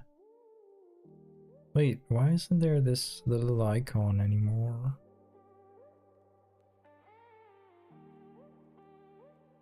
It's not connected anymore. Oh, because I'm not in the right... Oh, this is so weird, those little tabs here. So. Quick load. Access, transform. I kind of forgot how to connect that.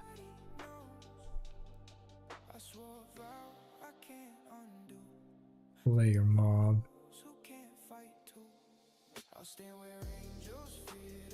Oh, maybe I have to connect this. Yeah, boy.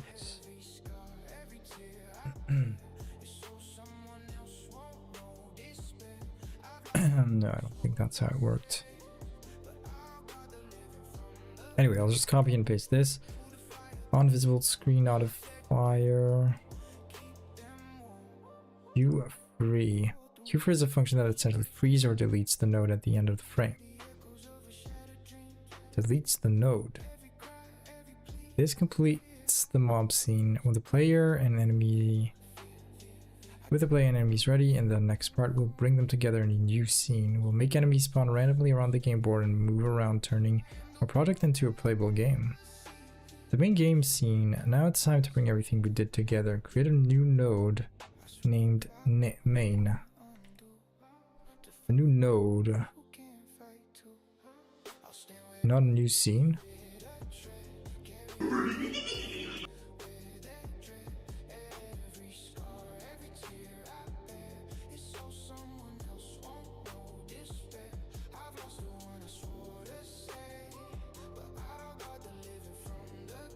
The reason we are using node instead of node 2D is because the node will be a container for handling game logic. It does not require 2D functionality itself. Okay, so node. Okay, so no scene. Let's not create a scene. Let's create a node. Main. Where's node?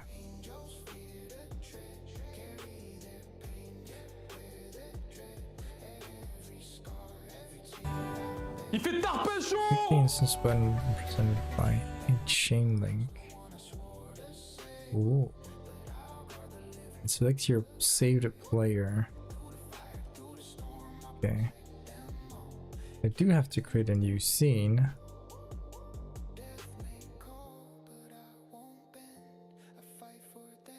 But we'll have like a regular node. I'm going to just create a base. Oh, there it is. Didn't even see it. You can't see it when you search node. Okay, so I'm going to link the player to it. Okay. The node will be called main. I'll save this in a main. Mark the following nodes as children of main. That's the player that is linked to this. Gotta add 2 timers. Boom. Timer. 2 time. Oops. Well, I can just drag and drop it here. Right, 3 timers. A lot of timers. And marker 2D. So mob score and start timer.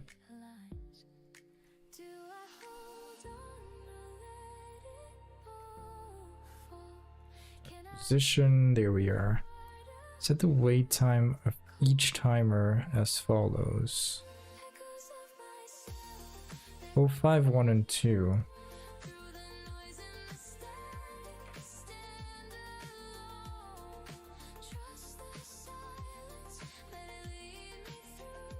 Go. Position set the one-shot property of start timer to on. Right. Here the timer will stop after reaching the end. Set the position of the start position to 240. 450. It's here. 450.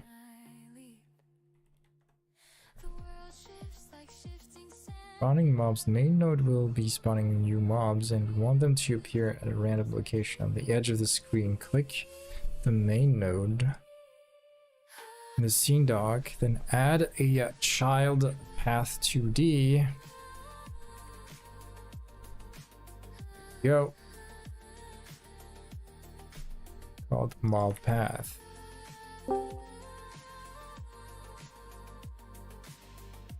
When you select path 2D, you will see some new buttons appear at the top of the editor. Yes, I do.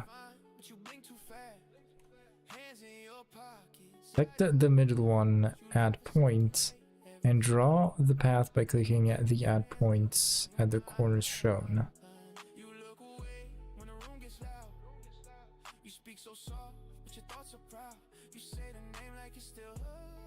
What happened? Nothing happened.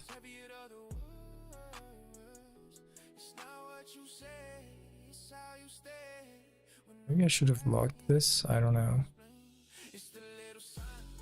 I can't lock it. Can't group them either, so. What's going on here?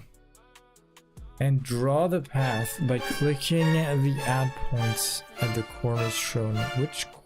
Which corners shown?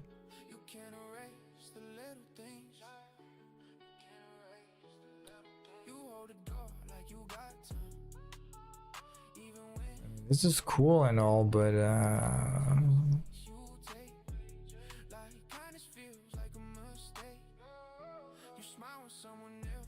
to have the point snap to the grid, make sure use grid snap and use smart snap are both selected. Not so.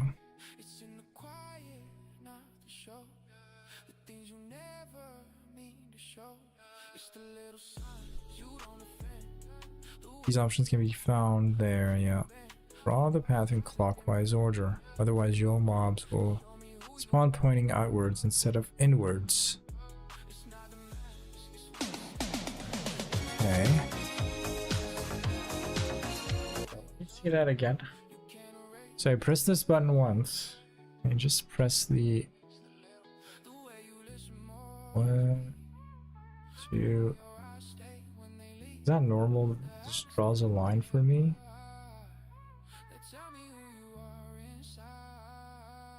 1, 2, 3, 4, and 5.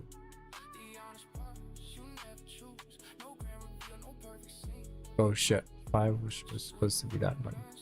Close curve.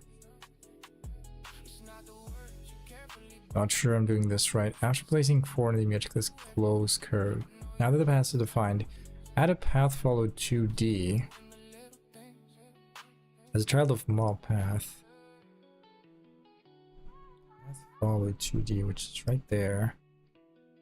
Name it mob spawn location. This node will automatically rotate and follow the path as it moves, so we can use it to select a random position and direction along the path. The scene should look like this. So inside main, I've got all these things, yeah. We have an extra icon, which is the lock thing. I will unlock that. Mob timer or start. Mob path, mob spawn location, yes indeed. Add a script to main. Go.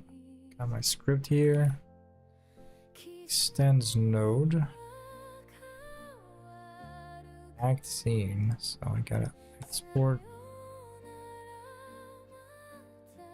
export. Var mod scene.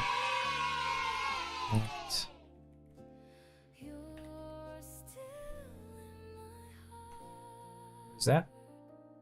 Abstraction of a serialized scene. A simplified interface to a scene file provides access to operations and checks that can be performed on the scene resource itself.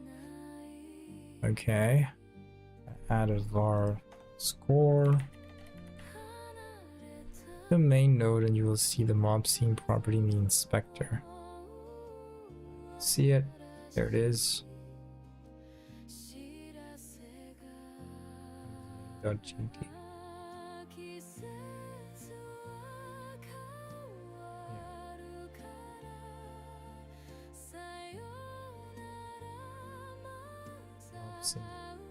I'll do this. It's gonna change.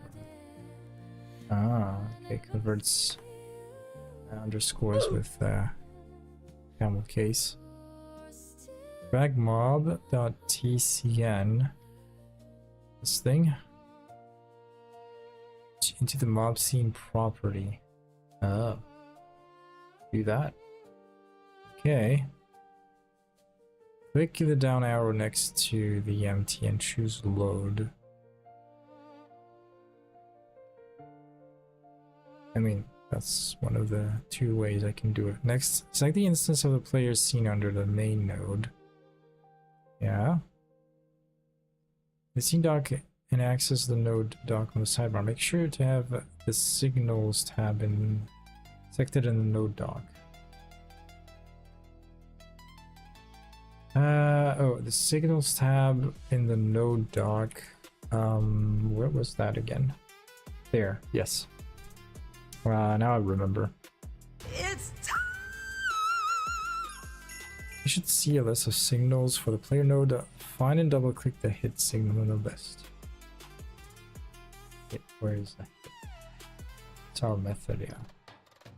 On player hit, right? Connecting it to the main game logic. Your image have hit signal emitted from player and handle the main script. Add the following code, as well as a new game function that will set everything up for a new game. So these are custom functions I have to add. Stop the timers. Start the timers. Start the player animation and the player scene. I will connect the timeout signals of each timer node to the main script. For each of those 3 timers, select the timer in scene dock. Nothing beats a Jet 2 Open holiday. signals and right. click timeout. Connect. Connect.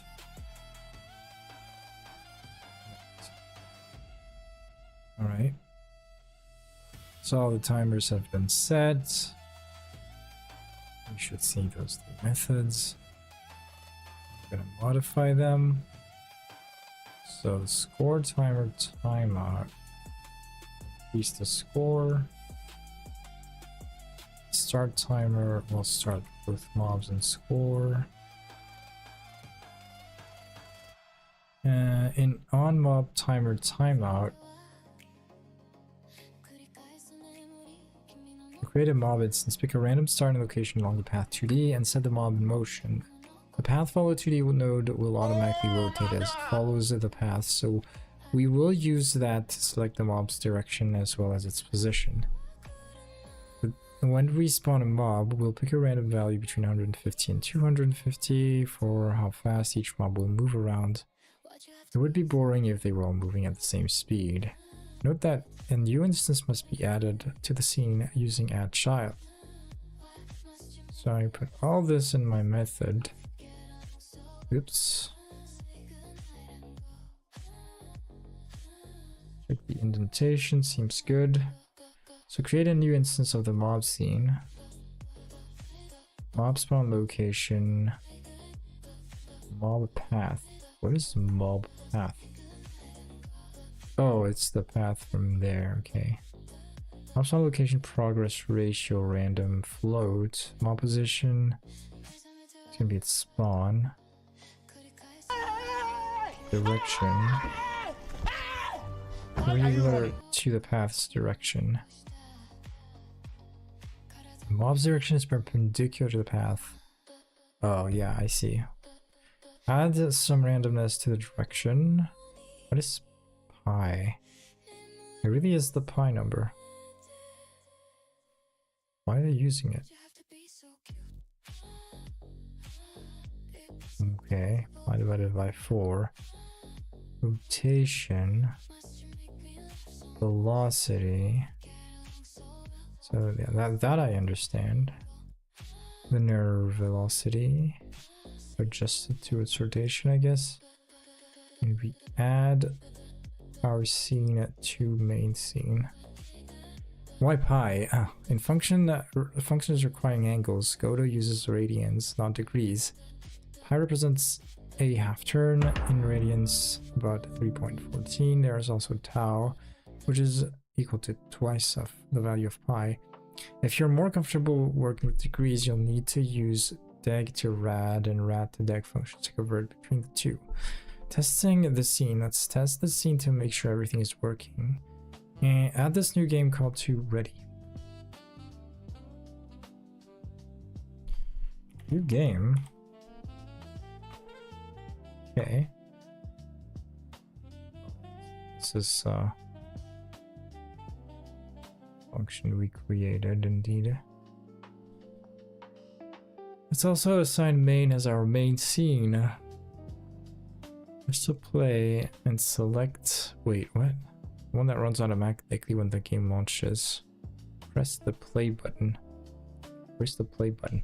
F6. No main scene has ever been defined. Select one. Select current. Yeah, main. Oh man, our game works, but there are function get. So let's see what happened.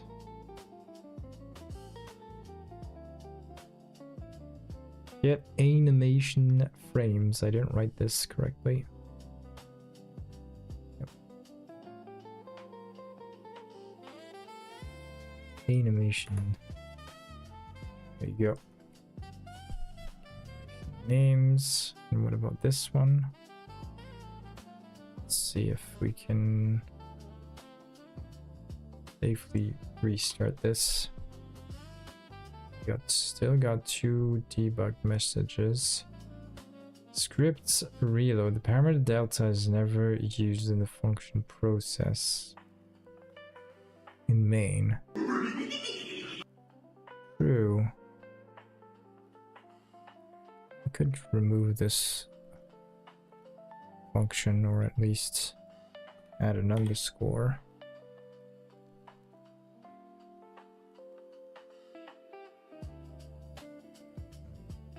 Is that better? That's cool how the game works, but got one more message. Wait, what did I just say? Oh, that's from mob. Okay. So I can keep those functions, but could I like remove them completely, or is that a bug? Okay, that's great. So what happens if I remove the function completely? Also works, so that's cool.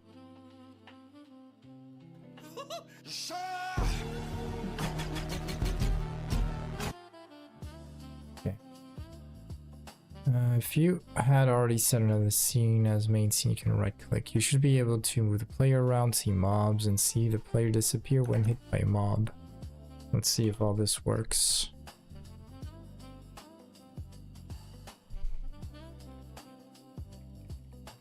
Move my player around. Those are B. So no, this disappearing mechanic doesn't work though. Mobs are just flying over me. That's maybe because I commented hide, didn't I? Hide show. No, it didn't. There's something that's kind of confusing me, is that green icon when you've linked a method to an event that kind of disappeared.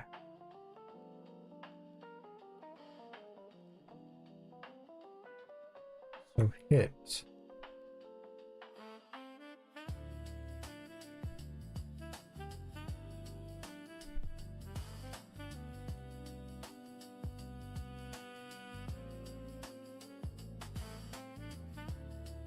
See play disappear when hit by mob.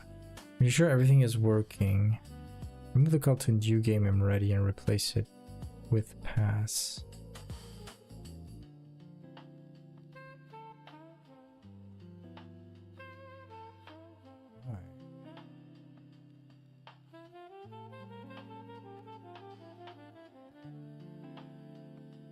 Oh wait, there's something we missed here.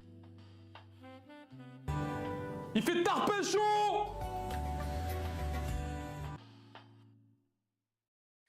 body entered hit. On player hit. Wait.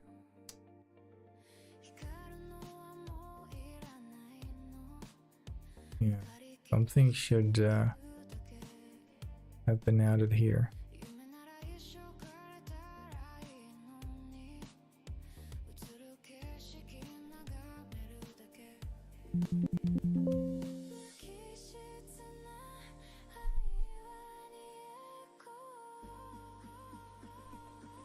Why do I have on player hit in main?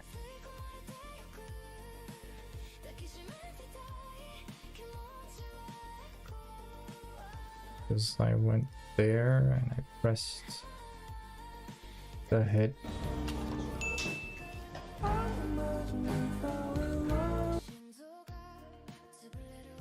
Where's my draw collision? Draw hidden. Oh, there it is.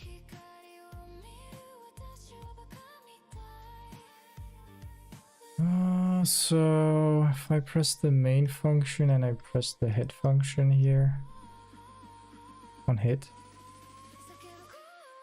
what did it do? On hit.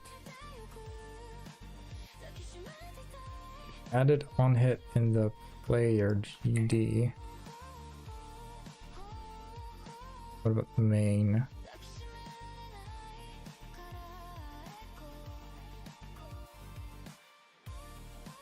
On player hit. Oh, right. I think it's this thing I should have. What? What?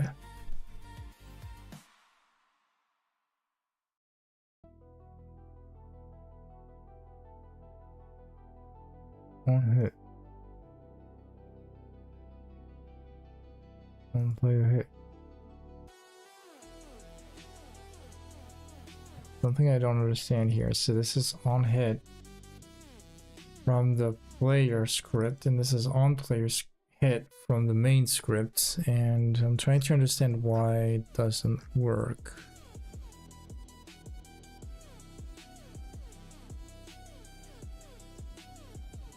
Because it actually works, the timer works. The timer needs to be activated through func on start timer timeout. On start timer timeout, yes. How would you do so? You need to head into the timer node, for example.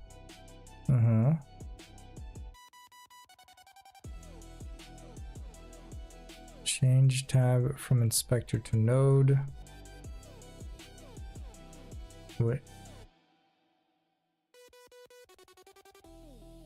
On your screen and connect the timeout signal to the main node.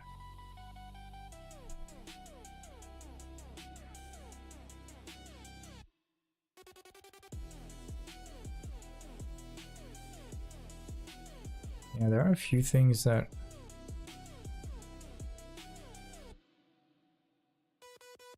nothing really works in my game, so there's no hit registration, the timers don't show, so it's a bit strange. I think something... So mobs have been correctly linked, but the player... if I switch to scene...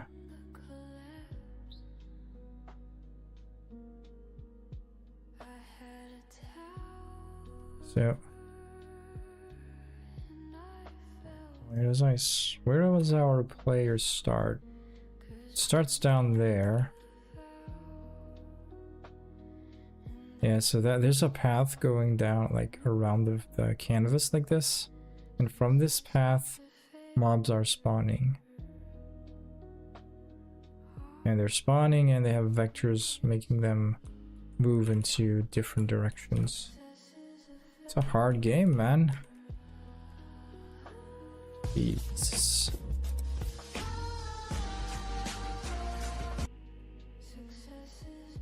But the hitbox is interesting because the hitbox is a capsule around the mob. Flying mobs should have bigger hitboxes, but if you go like on their legs, you won't get hit. Yeah, so not everything works as expected. I gotta go back to the scripts. And how do you output a text?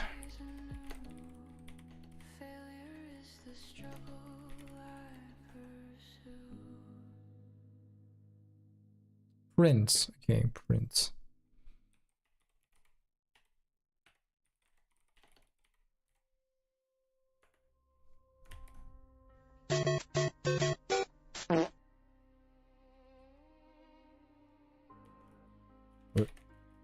What's happening? My game's not working anymore because I wrote print. Yeah. Wow, the game stopped working just because I added print player hit.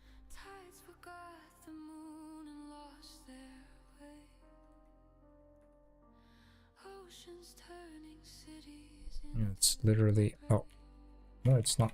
It's just, wait, how is it not working anymore? It didn't change anything.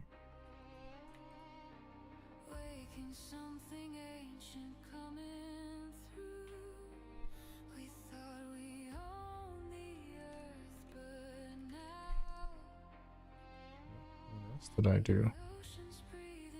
Yeah, it's the last thing I did was tinker with the hide method here. But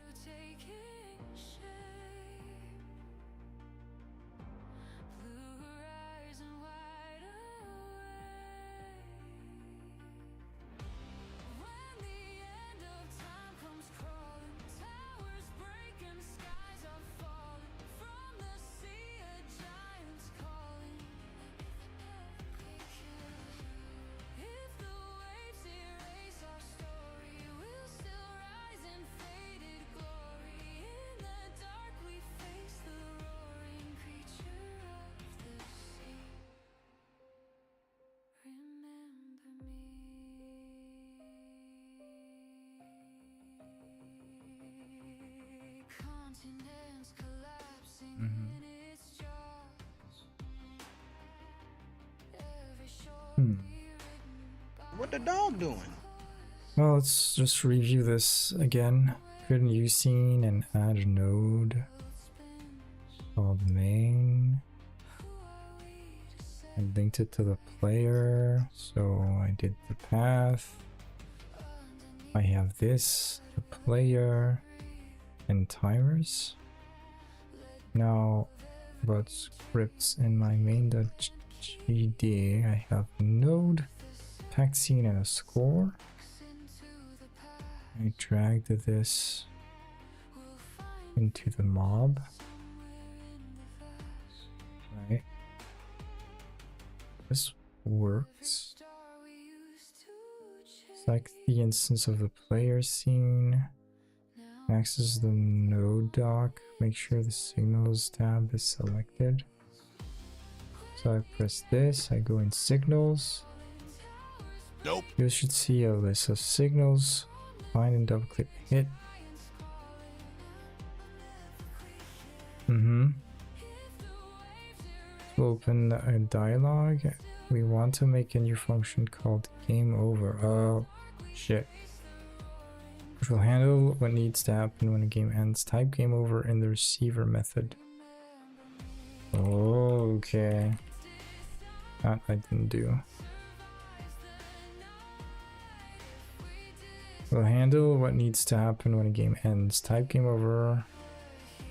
To connect, you're aiming to have the hit signal emitted from player and handled in the main script. Add the following code to the new function. So this is what I did, as well as a new game. Okay, so wait, so I should delete this.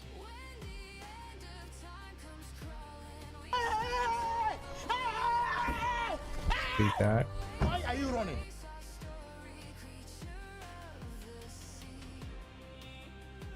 I delete these things. Disconnect.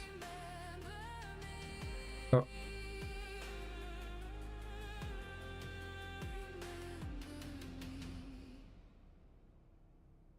Can't disconnect that. Okay.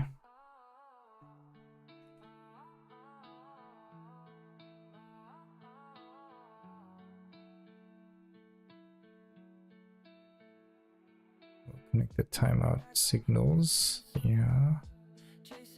We defined how each of these timers operate by adding the code below. Notice that start timer starts with 2 timers and scores by 1.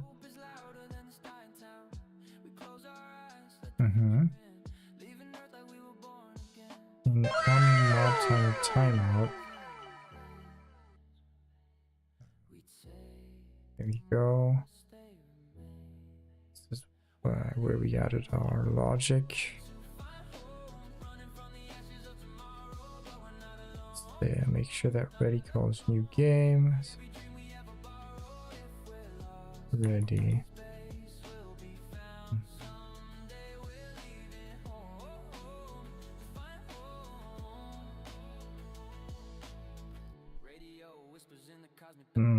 Now it's fixed. Okay, the collision is not though.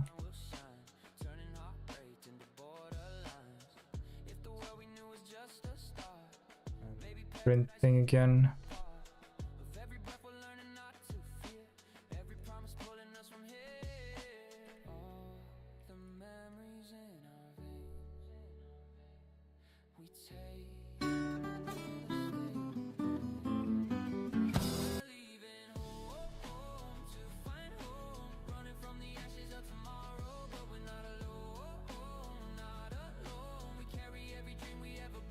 Make sure everything is on. Remove the call to a new game from ready.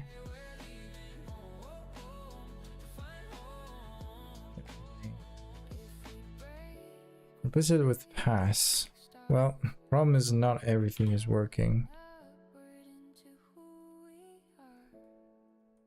Hits aren't registered. Yeah, that's the problem. At all. So hits aren't registered at all because in the player script this function is not called. Whatever reason.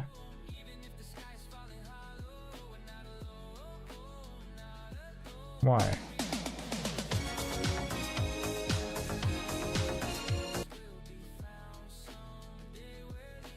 When body entered, I think we should link this to the on body entered. Yeah. There, this thing, yeah, this freaking thing, body entered. We have to link it to... How do I do this? Receiver method. Shit. I don't want this guy to receive the on body entered. I want the player to receive that.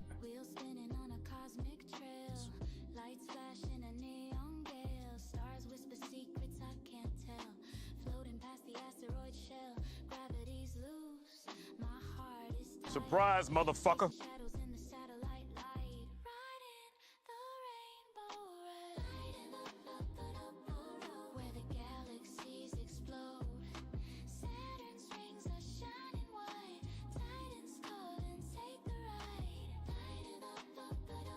Something's missing.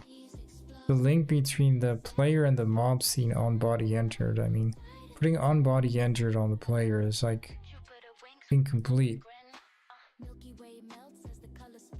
It should be linked to this specific rigid body.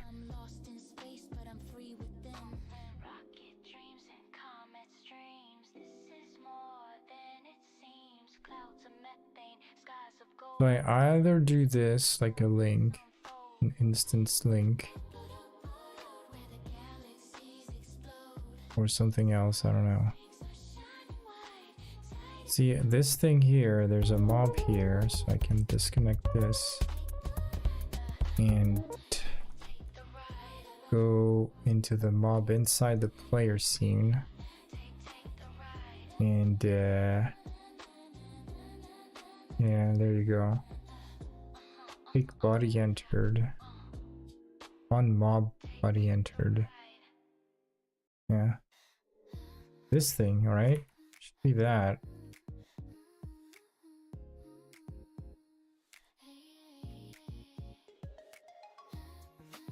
Bug. Can't. Permanent border. Yeah, well, it's just a warning, right?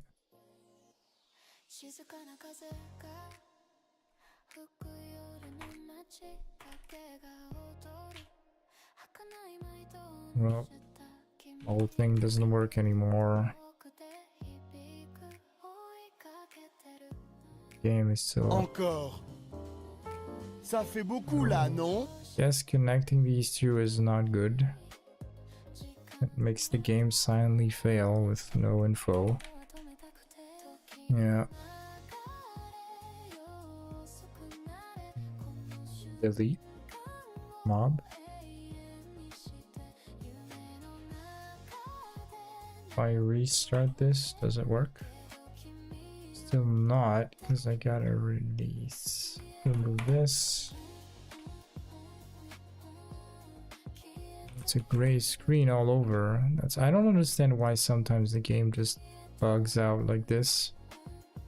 It totally completely reverted my changes and now nothing happens. Nothing displays anymore. I did remove the body entered signal, I think.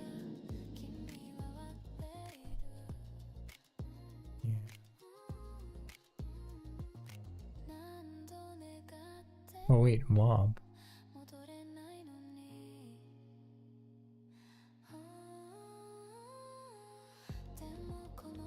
Yeah, disconnected to the mob script.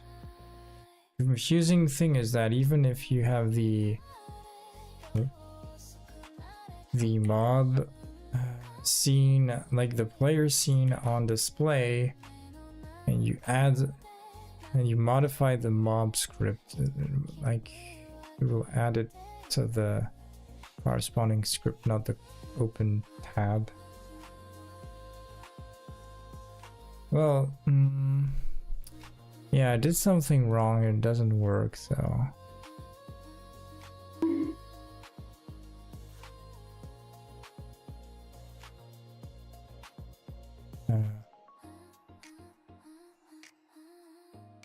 Wish I hadn't made the game bug out like this. But nothing works anymore, and too hard for me to understand what. It's just a link between a signal and the player, basically.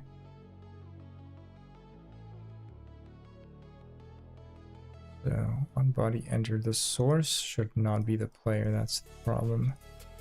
Source, well, on body entered, I don't know. Yeah. Can't help to think that this fucking print thing makes the whole thing bug.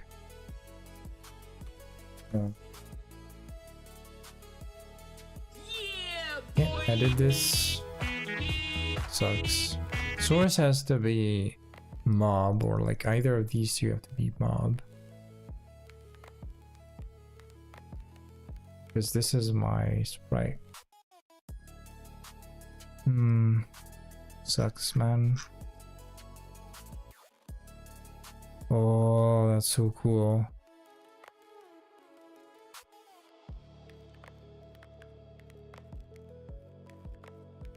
That's the 3D tutorial. Let me take a look at it.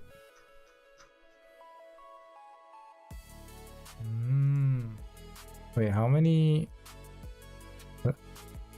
contents? Like 3, 7 in 3D is a little longer though.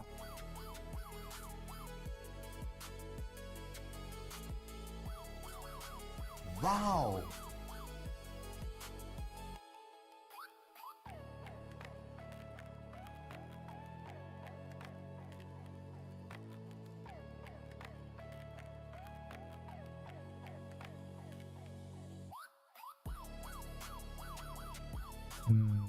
Looks so cool, the 3D tutorial.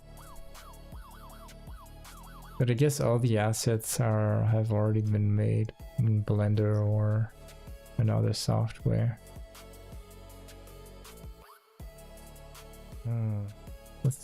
Let's just load the correction for this. There. The source code. How do I download the whole thing?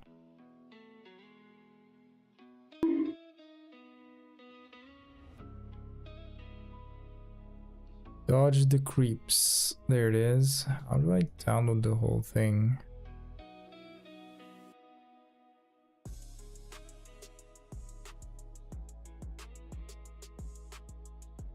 Usually you can by pressing those buttons there.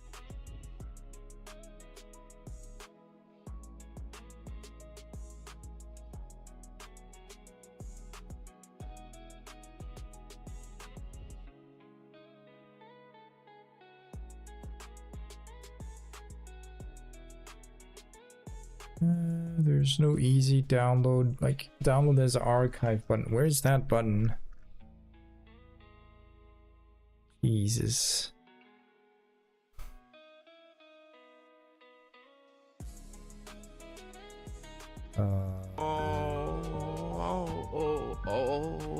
No. It's only there, so I have to download the whole repo. Really sucks, man.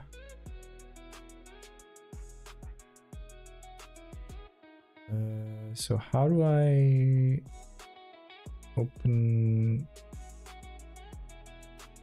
project?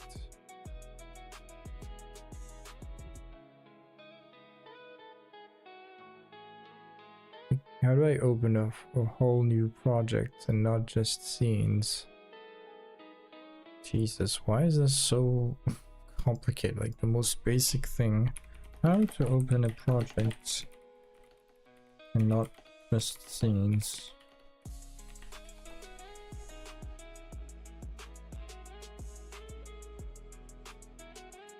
What a project. Quit a project, man.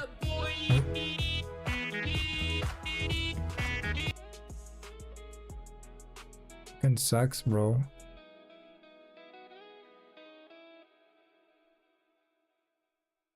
So weird, bro. Wait, why can't I see my downloads? Jesus. Did it finish downloading the repo? Project master, yeah. Not by name. Where is it now? It's a zip, right?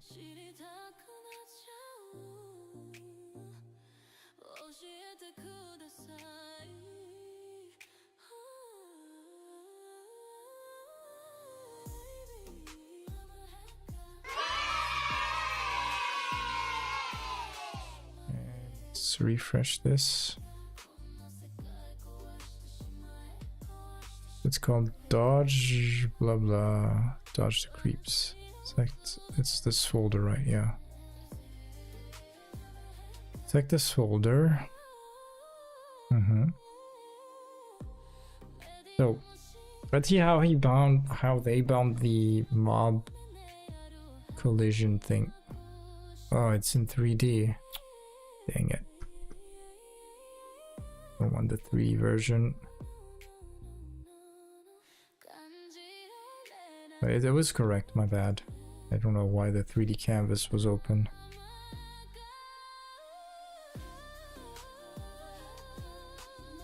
Okay, so if I press F6,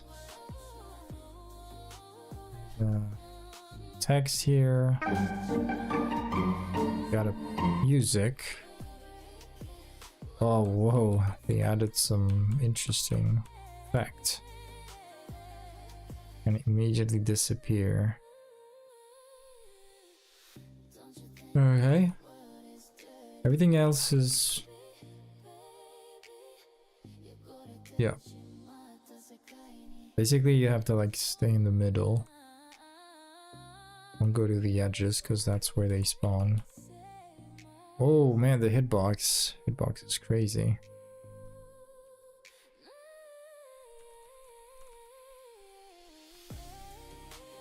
Oh no. Oh. Alright. Hitbox sucks, man. Who designed this? So let's edit the hitboxes. So, hitboxes. Why am I lost? Where are my other nodes?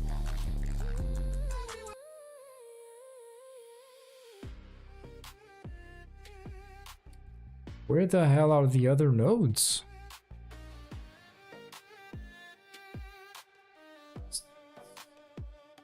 What? No scripts? Wait, what is going on?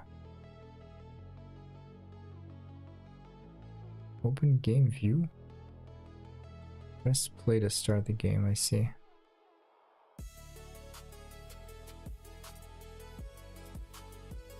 How? What? How? What? When? Where? Why can't I see the scripts?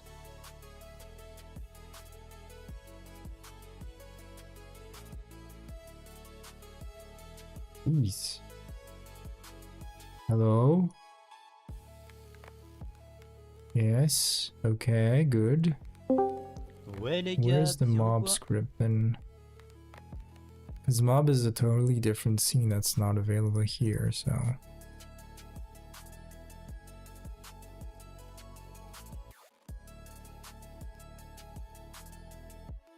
Open scene. Mob. Is this mine or is it his? I guess it's his.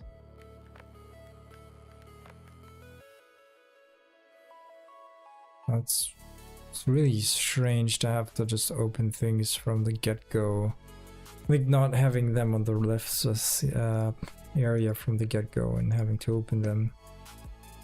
So what was the canvas layer? Oh wait, the HUD had... No, I'm confused. So HUD has a score label, message and start button. Nothing beats a Jet 2 holiday. The HUD script start game, which shows the message.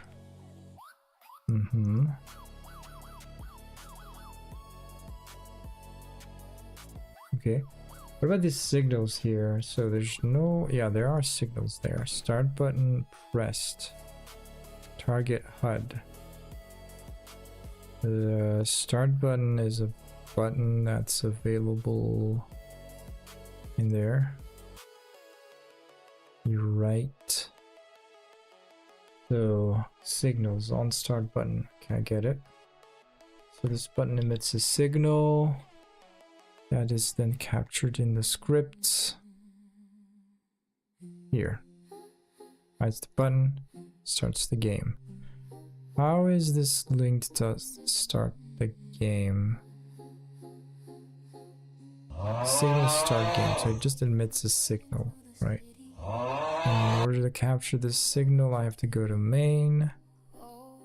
And... new game. What signals? I'm still in the...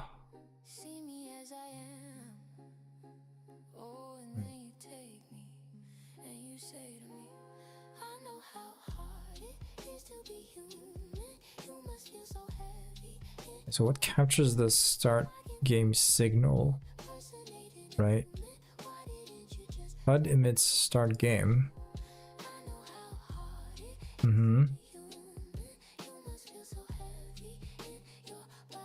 Find.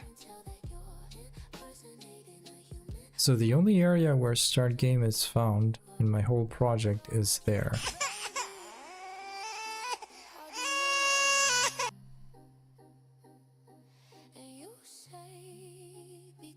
I don't get it, how it's linked. The button emits a signal and then main function has to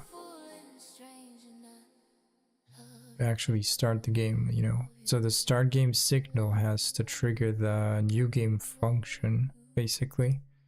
And here, get tree, get call group from mobs and queue free.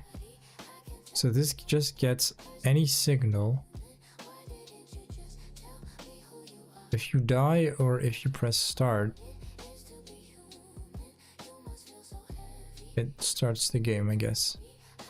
So this is where the start game signal is captured, I guess. Not really, I'm not sure about that.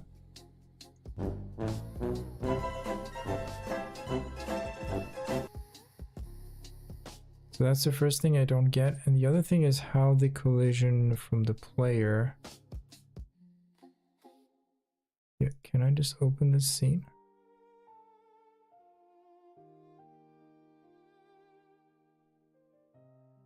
So, that's our player, that's its scene.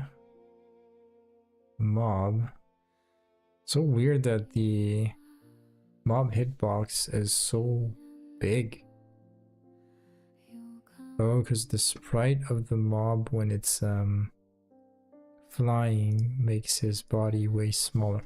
Oh, that's the problem. Wait, I don't understand. So the hitbox is smaller than the sprite, then why was I hit when I was like outside of the sprite area? That's what I don't get either. Oh, there you go. Doesn't work again. See, this is weird. Sometimes it works and sometimes it doesn't. Now it stopped working again.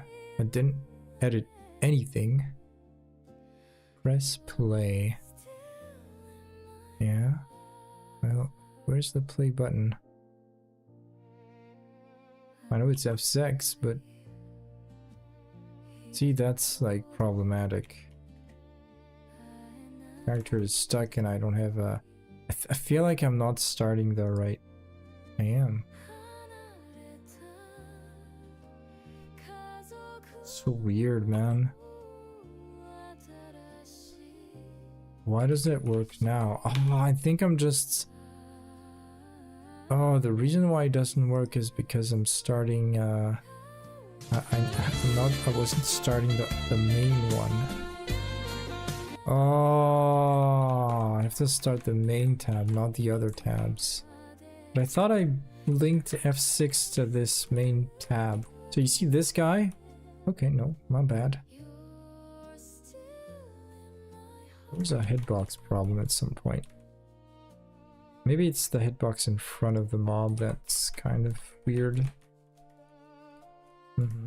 Yeah, the hitbox is, for whatever reason, I don't know how it's calculated, but the hitbox kind of overshoots the mob's position. Yeah, this hitbox is like bigger than the actual mob position, so... Oops. Oh, it's not locked. They didn't lock the layers! Oh, I guess it's me that didn't select. Like, if I wanted something more accurate, I would do collision shapes for each of the animated sprites. Yeah. So here, the hitbox is like more generous, but it's more adapted, I'd say. Yeah, I feel like the frames calculate the position of the hitbox a bit too soon, like when the screen is refreshed. Okay, so now I get it, I have to launch it from the main. Now let's go to the player thing and check it's a script. Let's go to the script. So player, in terms of signals, you gotta select the node. Yeah. Let's go back to the canvas. No, scripts, player here. So he's got the on body entered from a node 2D. So you see here, we can see that on body, the body entered is connected to on body entered. And if I press this, player linked to player. Okay, this is just like in mine.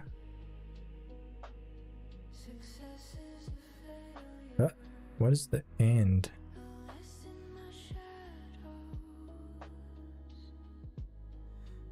Okay, so this is the on body entered thing, but what links the mob to the player?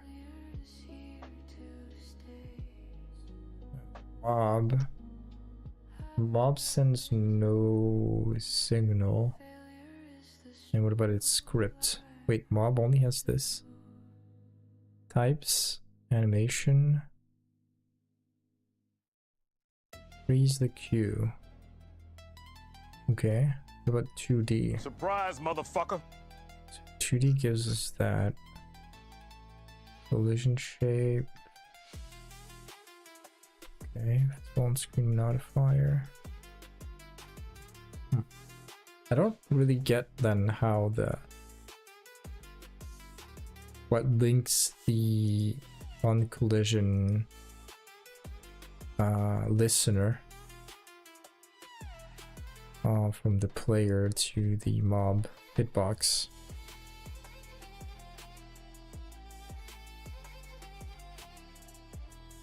Basically, the thing that triggers this is a 2D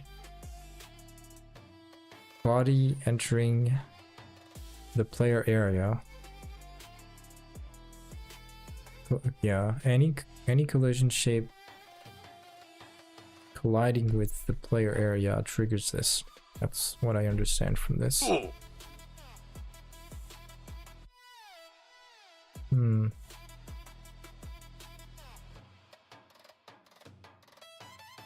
Right, well,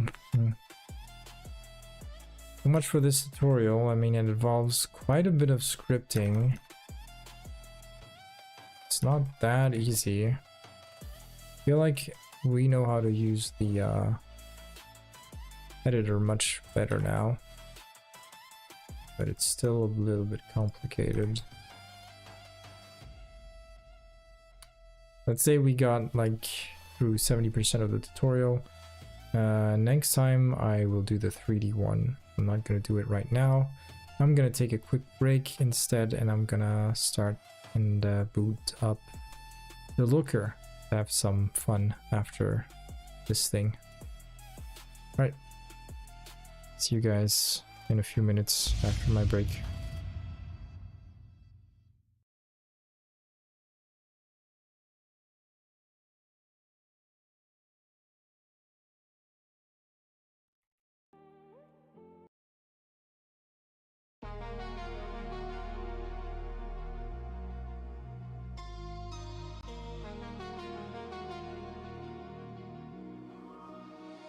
The screen is glowing, it's calling your name.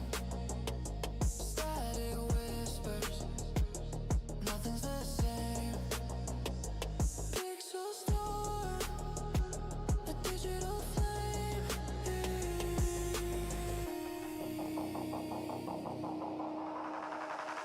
Open your eyes,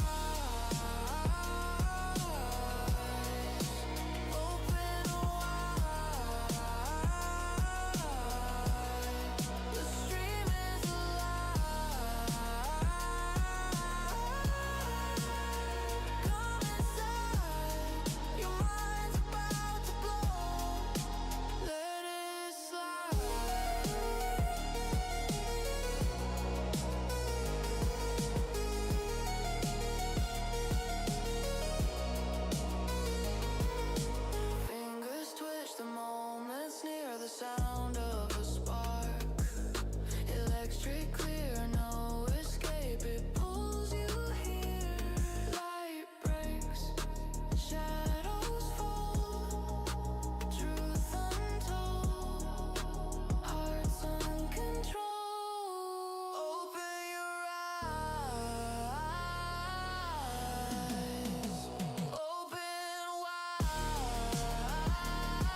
screen is glowing, it's calling your name. Static whispers, nothing's the same. Pixel storm, a digital flame.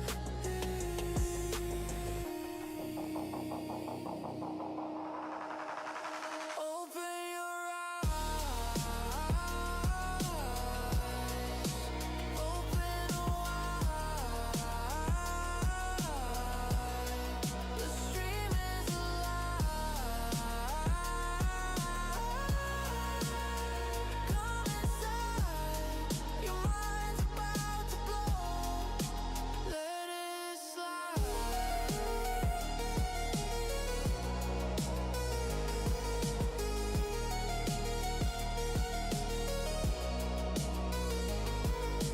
Fingers twitch, the moments near the sound of a spark. Electric clear, no escape, it pulls you here.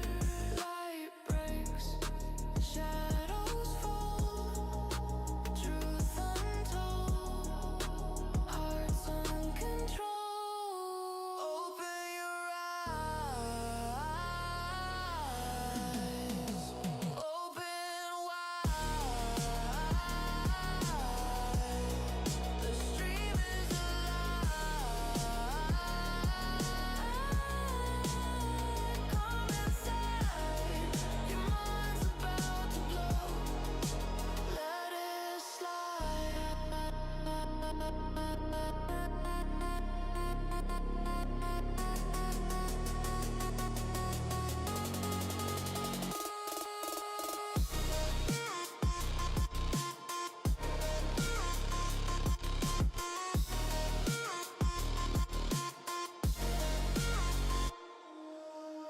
Lines blur, what's real, what's fake. This is the lead you're meant to take. 1,000 hours, one rhythm, one ache.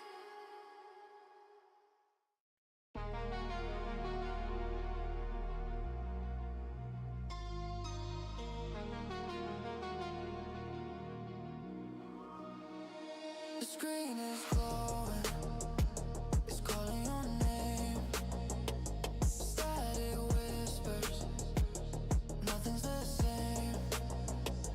Pixel storm, a digital flame.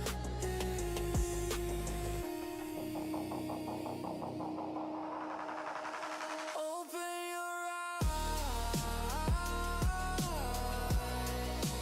open wide. The stream is alive. Come inside, your mind's about to blow. Let it slide.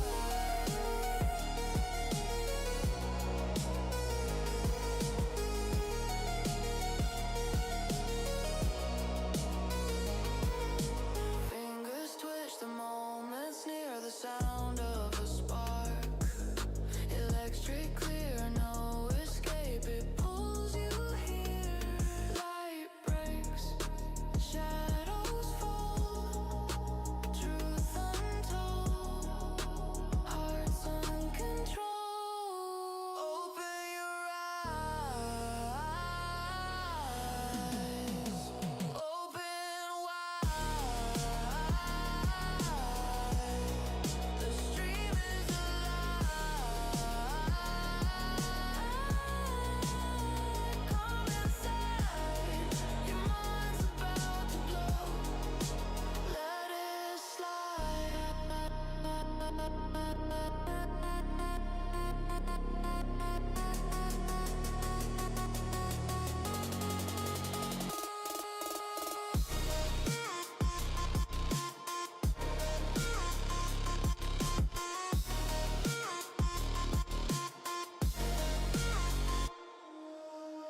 Lines blur, what's real, what's fake.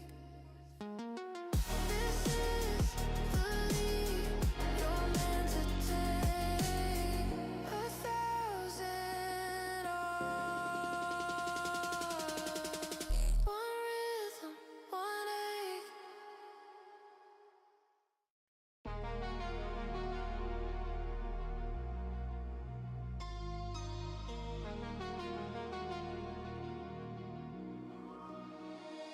screen is glowing, it's calling your name. Static whispers, nothing's the same. Pixel storm, a digital flame.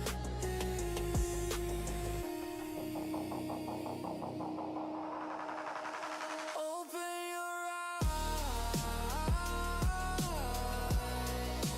open wide. The stream is alive. Come inside, your mind's about to blow. Let it slide.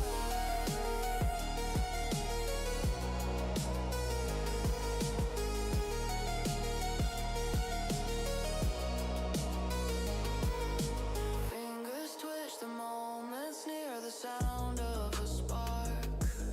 Electric clear, no escape, it pulls you here. Light breaks, shadows fall, truth untold, hearts uncontrolled. Open your eyes, open wide. The stream is alive. Come inside, your mind's about to blow. Let it slide.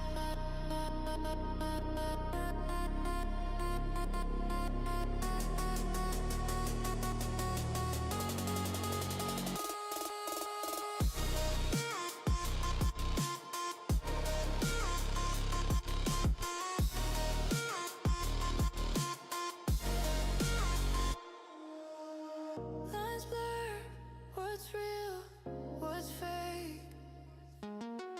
This is the leap you're meant to take. 1,000 odds. One rhythm, one ache.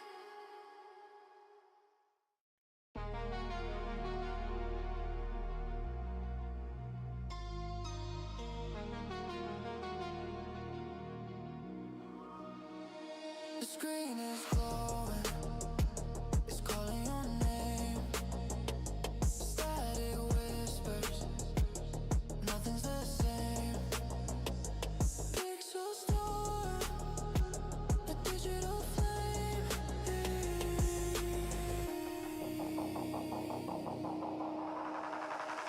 Open your eyes, open wide.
The screen is glowing, it's calling your name. Static whispers, nothing's the same. Pixel storm, a digital flame.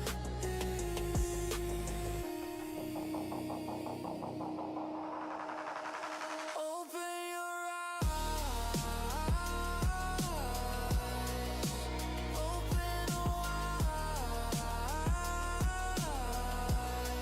The stream is alive.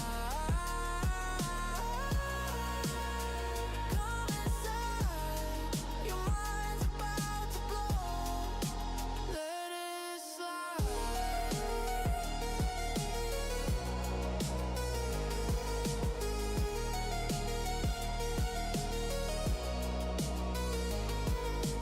Fingers twitch the moments near the sound of a spark. Electric clear, no escape, it pulls you here. Light breaks, shadows fall, truth untold, hearts uncontrolled. Open your eyes, open wide. The stream is alive. Come inside, your mind's about to blow. Let it slide.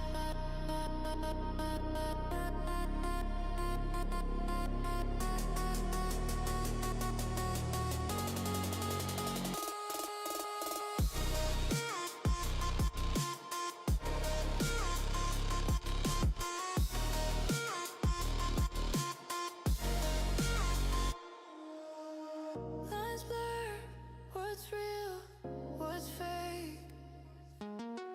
This is the lead you're meant to take. 1,000 arms, one rhythm, one ache.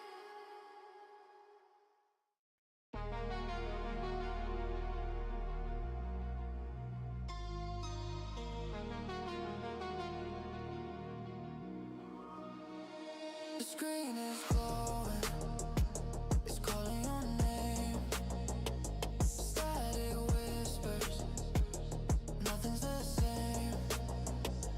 Pixel storm, a digital flame.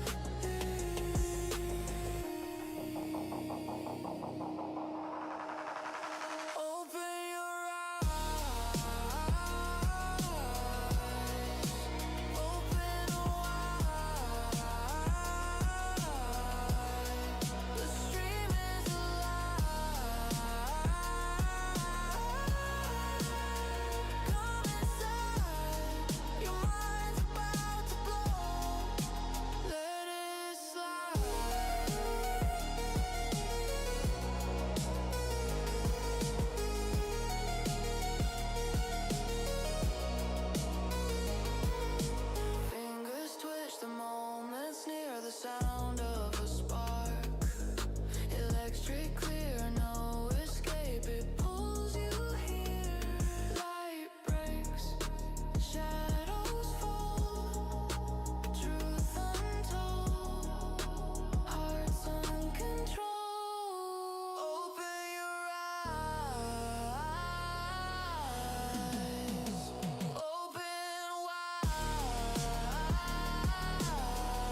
screen is glowing, it's calling your name.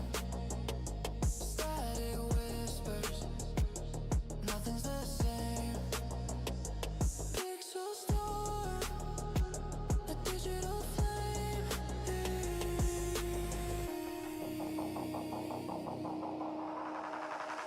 Open your eyes,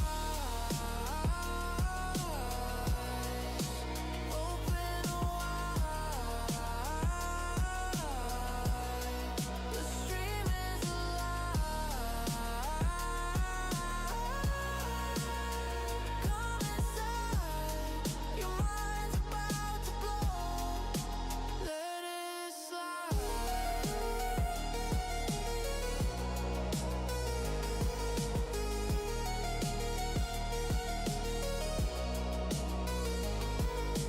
Fingers twitch, the moment's near, the sound of a spark. Electric clear, no escape, it pulls you here. Light breaks, shadows fall, truth untold. Bruh. Yay, I'm back. I'm back to play games now. So let's say goodbye to our Godot project. And hello to the looker. Okay, let's check if the stream is okay. Desktop audio. Good. Let's start this funny game. So it's a kind of like a fun project made from people who played The Witness and wanted to make a funny game out of it. So it's very it's like a non-serious game. Is there sound? Not hearing anything. Left click while up close to a puzzle to perform a glory kill. Click here to begin. Oh my god, bro. Right. Hell no, man. What Press the fuck, double man? Arabian front flip button to perform a double Arabian front flip. Let's read a few of those. If you can't solve a puzzle, be smarter and try again. This game contains many literary allusions. Without a broad classical education, it will seem stupid. That's why. Tip: if you want to succeed in the game industry, ape a developer's cherished creation. Press the shift key to walk faster. Nice tip. So I wonder what these devs did after. Sub-Creation Studio, they only did the Looker. Alright. So far. Alright, let's go.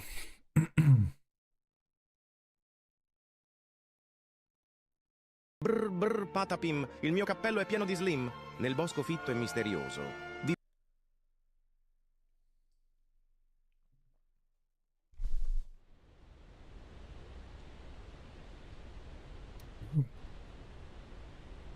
Just make sure I updated my stream info. Yes, seems good.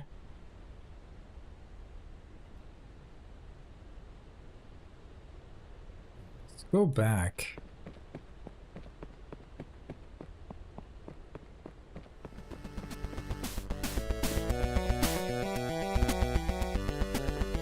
Alva to delete save file. Start end. This will erase all progress and quit the game. Click and drag the mouse to draw on screen.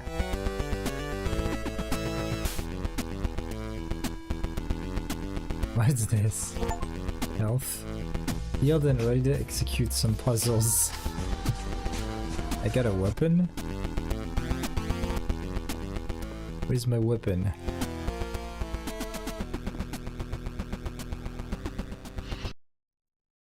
Well, that really closes the game.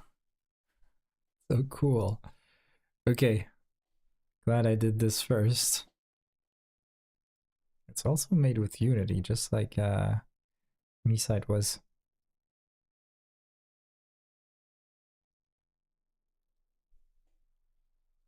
Alright, time to execute some puzzles for real. We just get the power-ups at the beginning again and come back.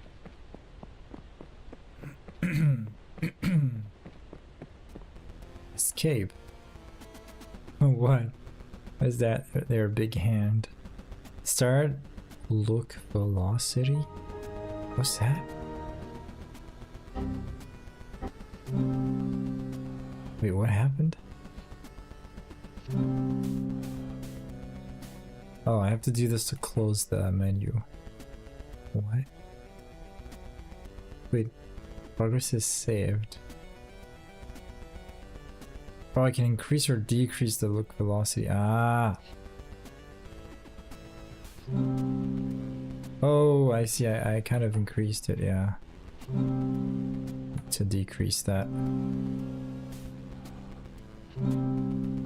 This is better, yeah. Be good. Alright, let's grab those power-ups. Everything is done by drawing on screen, so... Alright. I'm out of here. Start, end. Boom.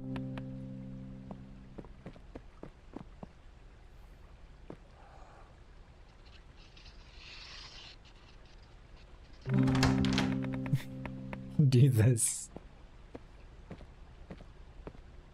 Right, anything else in this room? Let's increase the look velocity a bit more. Yeah, you don't even need to follow the path. Ooh, that looks nice.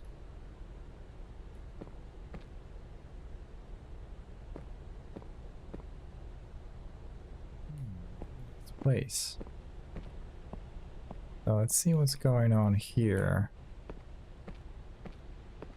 Start, end. Aha.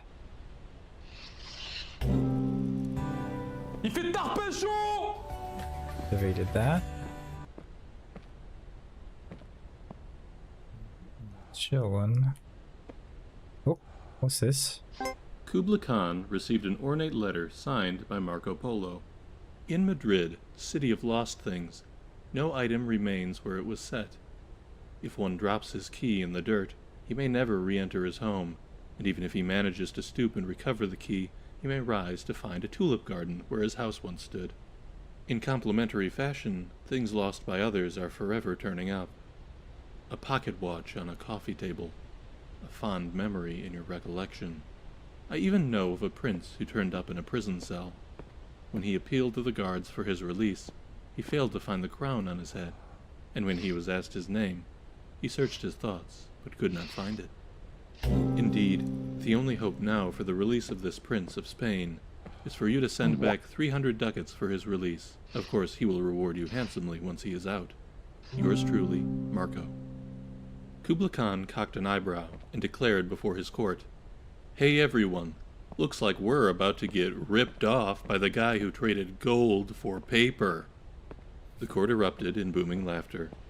Italo Calvino, Invisible Cities 2, this time it's visible. Gosh, I didn't understand anything. But I know who Italo Calvino is.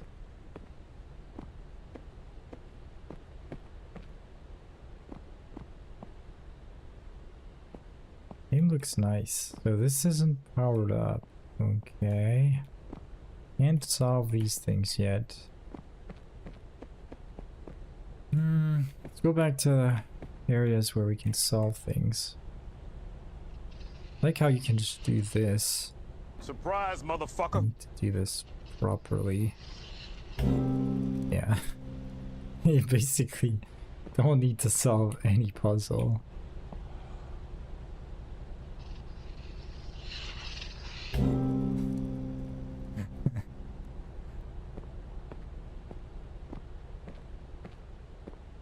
Okay, let's go and check the right hand side. Oh, a chessboard. How is this game going? Who's winning? Oh.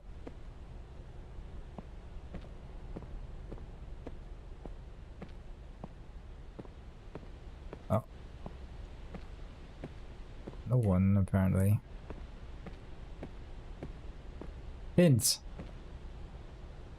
Get the hints, even if we don't need it. You can do. I believe in you. This is all you. Yeah, keep trying.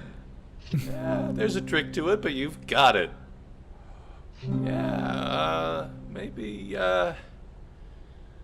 you can't do it. Maybe you're weak.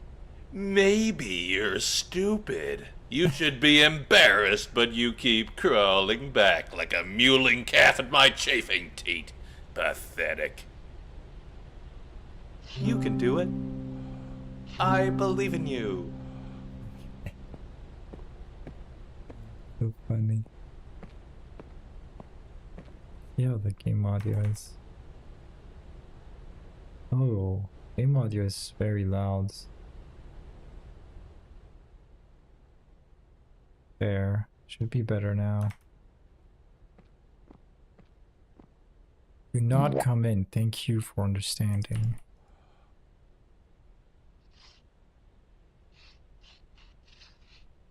Do come in. Do come in.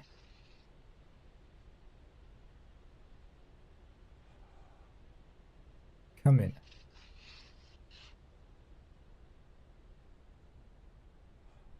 Maybe I just link this to that.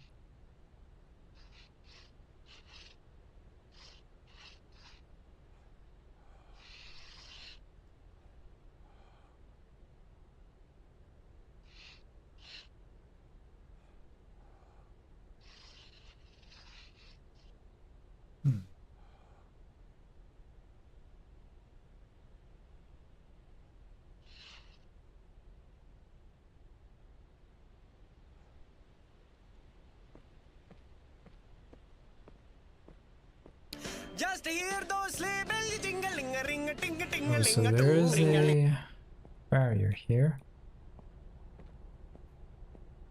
Okay, thought this would hit me. Where's this big cube? Can draw on it? No way. Okay. So it needs to be powered on. Oh, by a lot of other cables. So we can go into this tower. I can see light. Through here? Oh, what's that? Go on, get. Don't look at me. So the loud. Can you hear me? I'm nothing but a rusty chunk of steel. You don't want nothing to do with me. All right. I'll tell you my story. Brr brr patapim, il mio cappello è pieno di slim, nel bosco fitto e misterioso. It was June the 8th, 47, gray morning, slightly foggy. I had my own practice then, and I was living higher than a cosmonaut on a stepladder.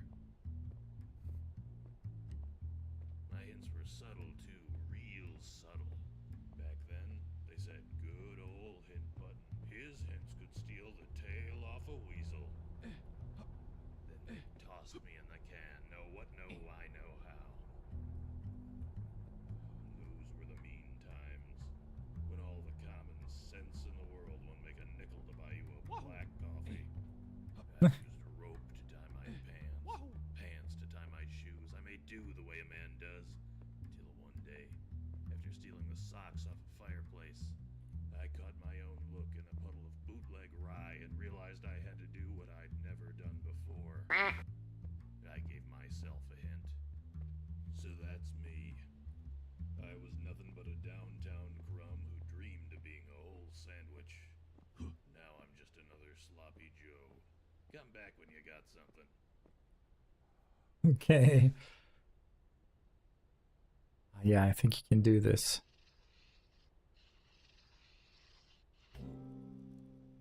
Nice.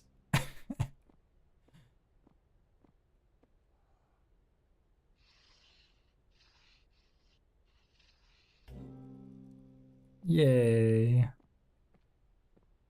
Oh. How do I do that?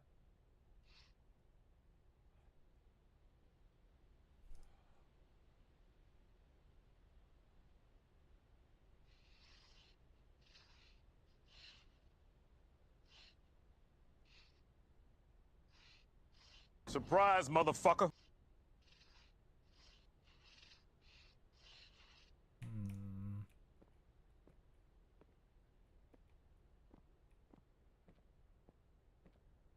Let's listen to this audiobook. Through many births, I have wandered on and on, searching for, but never finding, a better deal than 0% APR on certified pre-owned vehicles. For trucks tougher than a drunk Marine, come to Mike's Pre-Owned, where we do the things that get things done.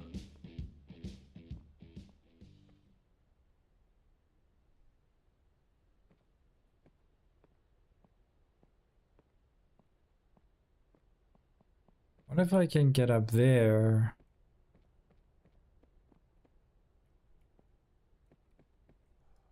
Wow. Can't draw stuff on the chess pieces. Can I draw stuff on the book?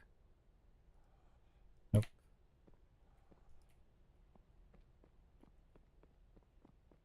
I wonder how to go in there. There's no start or an end things, so.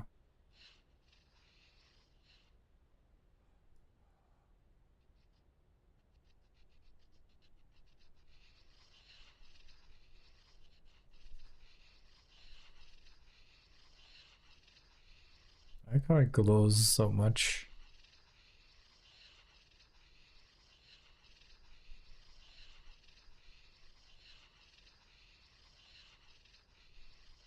I mean, if I completely paint it in red, it should end up working, right? Yay! That's so cool. Emotional damage. Oh. Hello.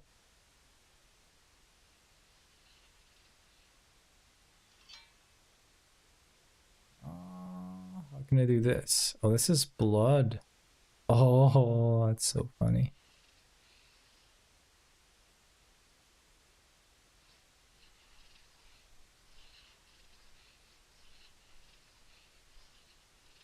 It's gonna end up working, right? Behind you, okay, nothing. Can't do anything else. Oh, now the statue is gone. Nice. Boost. I got a gun? What the hell is this?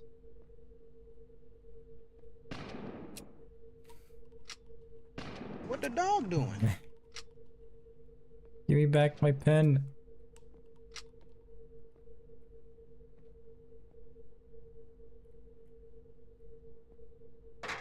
Oh shit. Scary noise, no. Expensive, please do not sketch.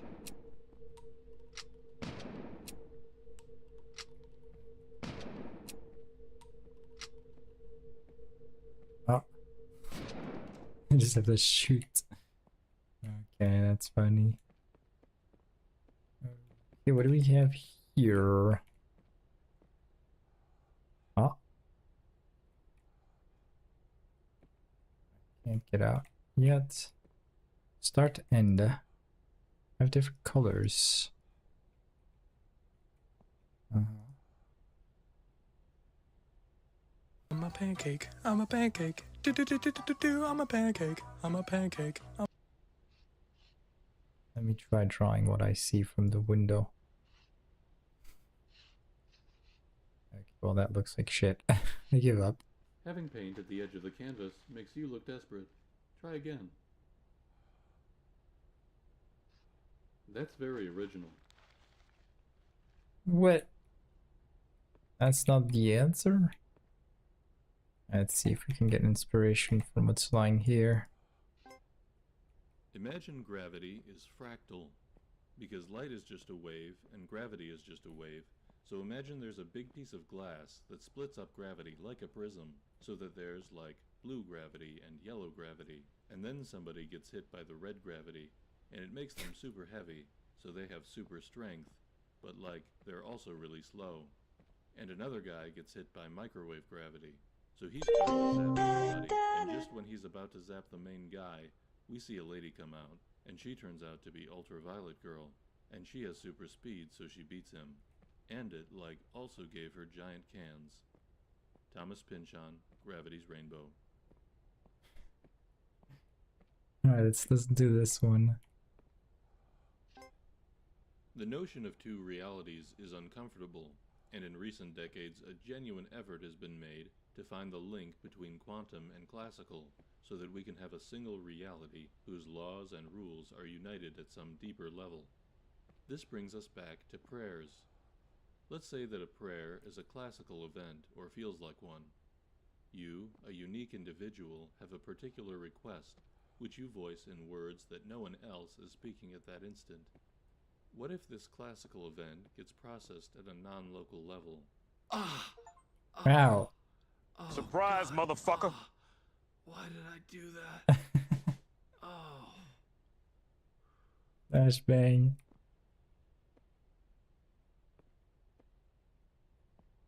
Oh, that kind of closed the audio log. The notion of two realities is uncomfortable, and in recent decades a genuine effort has been made to find the link between quantum and classical, so that we can have a single reality whose laws and rules are united at some deeper level. This brings us back to prayers. Let's say that a prayer is a classical event or feels like one. You, a unique individual, have a particular request, which you voice in words that no one else is speaking at that instant. What if this classical event gets processed at a non-local level? The notion isn't far-fetched, because it seems that the mind-body link does consist of fluctuations at the quantum level. If this is so, then any thought, not just a prayer, is quantum and else. Deepak Chopra, A Spiritual Mystery. Does God Listen to Prayers? Part 2. Unless it's finger paint, don't paint off the edges of the canvas. Okay. Now you have too many loops. Too many loops. A loop? It just needs more red, I think. More red.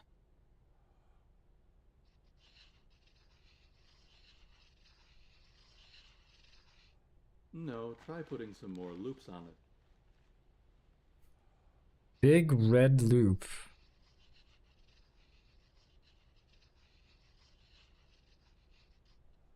It simply must have more loops. Alright. 1, 2. Try adding some more stuff. Stuff. Oh!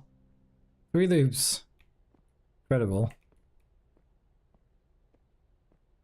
Oh.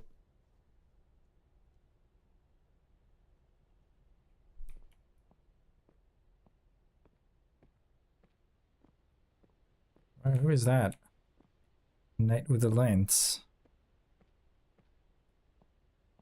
Okay, we are getting places. We still didn't get on top of the dungeon here.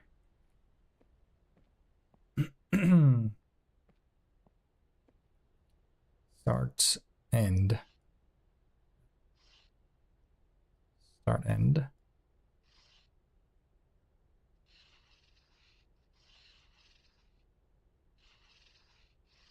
Not working? Nope.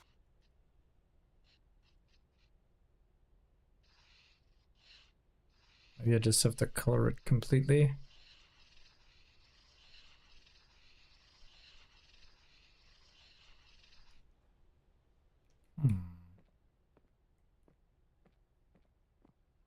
Vote for me to escape. Oh, the little island's there. It's nice. Can I fall in the water? No, I can't. Oh, audio log. A ship owner was about to send to sea a venerable old ship. He knew that her barnacled hull, however, had often needed repairs, and doubts were suggested to him that possibly she was not seaworthy. The conscientious old captain thought at once to have her thoroughly refitted, even though it should put him at great expense. Before the ship sailed, however, He managed to stifle these bothersome misgivings, and said to himself that she had gone safely through so many voyages that it was idle to suppose that this trip should be any different. He put his trust in Providence, and banished from his mind all ungenerous suspicions about the honesty of the ship's builders, and in such ways he acquired a sincere and comfortable conviction that his vessel was altogether safe and seaworthy. He watched her departure with a light heart, encouraging the crew to dream of the profits that this voyage would return. And he got his insurance money when she went down in mid-ocean and told no tales. What shall we say of him? Surely this: his belief in the safety of his ship was justified because it was grounded in repeated practical experimentation rather than the hubris of rationalistic a priori belief. It is admitted that he put his confidence in the builders of this vessel, but even this confidence was misplaced, for these were the selfsame charlatans who Cannelloni dragoni, il drago di pasta che brucia città. Trying to get one over on the little guy. Further, we may see that the ship is religion, and the shipwright is Richard Dawkins. The crewmates are empiricism, and the barnacles are Neoplatonism, and the captain of that ship was Albert Einstein. What the hell? I have no idea. I don't know if it's the way he talks about it or only the fact he's saying bullshit, but it's very hard to follow when he says, "Can I get this ship?" There. One more. It's pretty funny.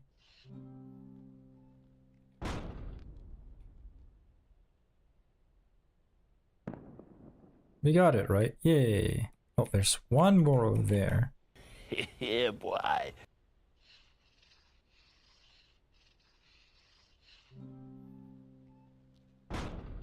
That should do it. Can go further back. Yay, it opened a door. I heard something. Okay, so this is still closed. There's music coming from there.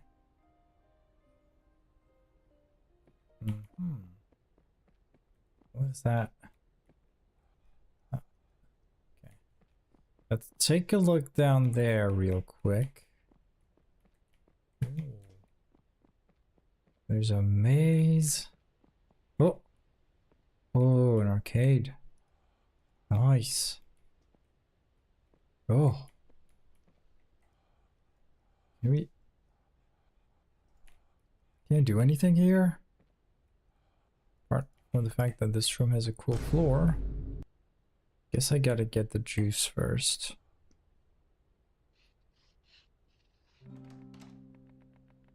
Yay, we unlocked a shortcut. Hot. Alright, let's go back up and go through the door that has opened up. We heard something open behind us. Maybe it's this gate. No, it isn't. Maybe it's something down there. So how am I gonna solve this?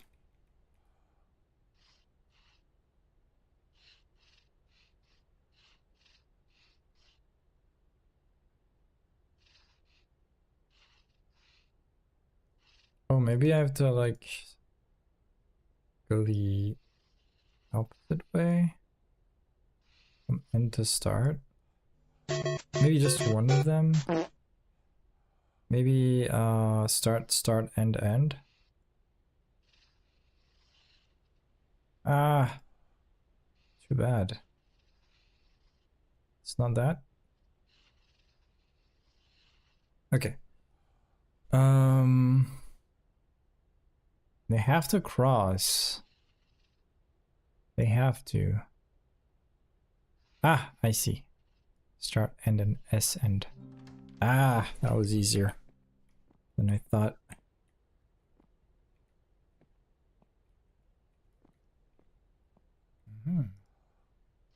Not only is the novice unable to perceive the board as the master does, but the master cannot perceive the board as the novice does. A master cannot see the bishop on e3 as a chunk of dead wood, any more than you can look at your best friend's face and see a meaningless matrix of colors and shapes. Emotional damage! Oh shit. Get good at chess if you love the game. Grandmaster Bobby Fischer. So wait, what does this do? So is this the position the pieces are in? Horse, black horse between two white horses? No. So let's do this now. I hate chess. I hate chess. I hate chess. World champion Bobby Fischer.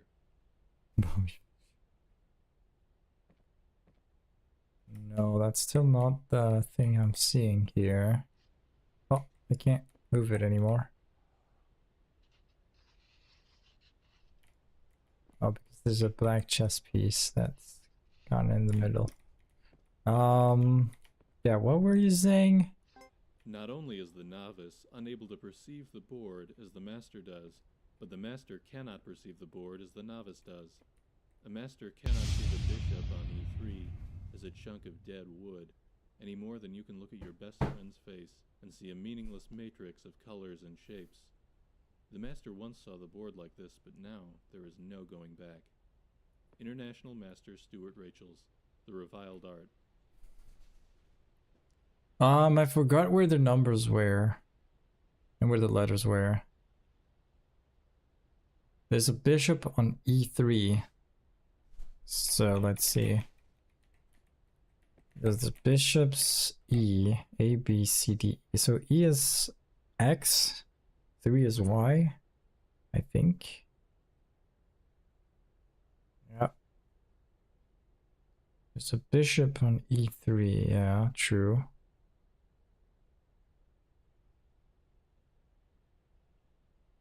And so what's the difference? This gives us the angle. Oh, we should look at it from the side here. Yeah, true. What's the letter E for?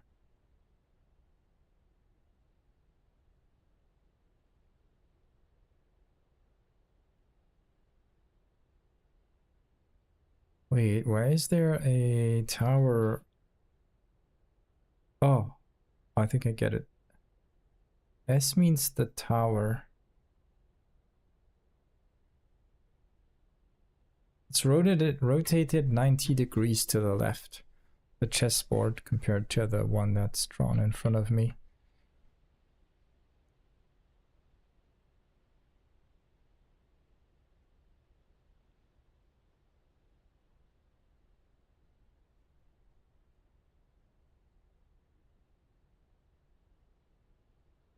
God is good, God is great.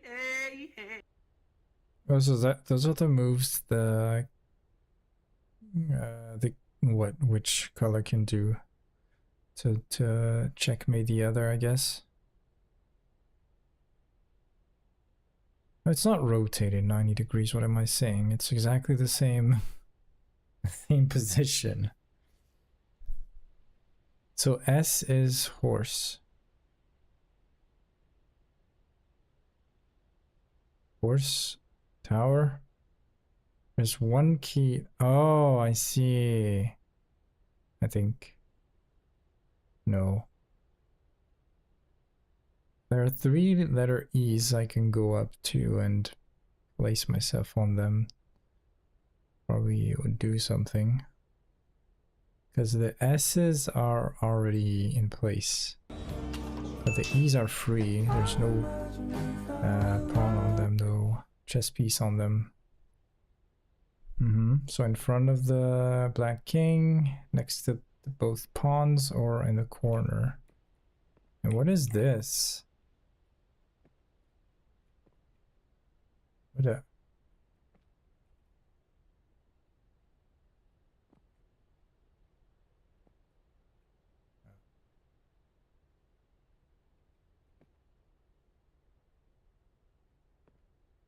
What's that supposed to be? It's completely different.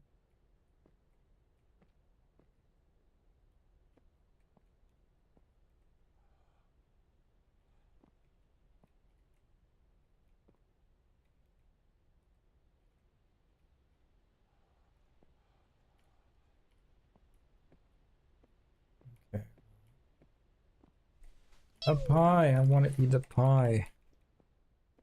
Let's go down there and position ourselves on these 3 locations. See what happens.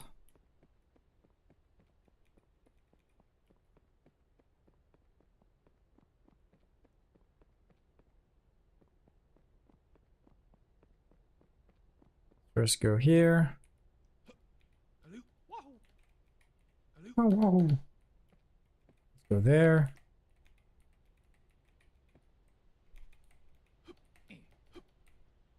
And let's go there. Yeah. Loop. Okay, well.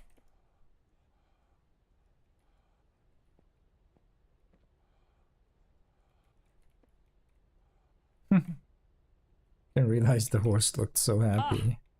Looks like some sort of hippo on some certain angles. Should I? Should I like go here? I don't know. Let's see. So this was there. There was one E here. There was one E here. And there was one E here.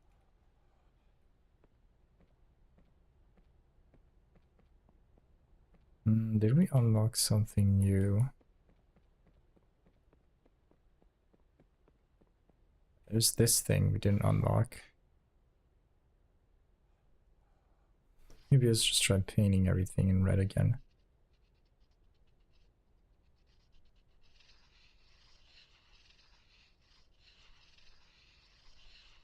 I don't see how this would work though.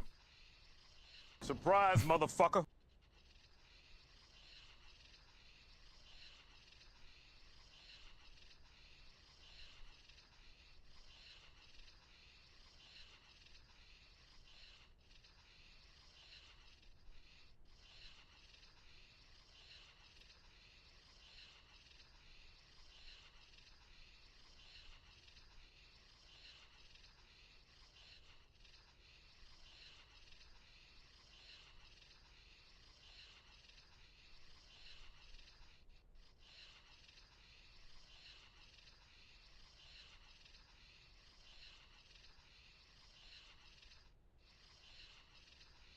I wonder how the base game prevented players from doing that. Oh, solve the wire puzzle.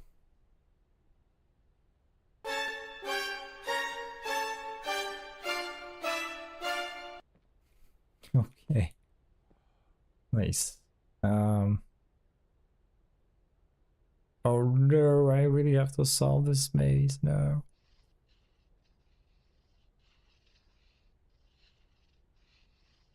First maze we're solving, legit. Since the beginning of the game. Ah. There. What's that?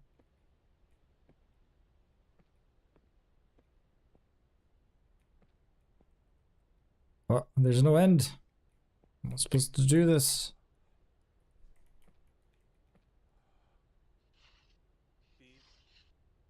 Beep? Ah, I see how. Now I get it. No? That sucks.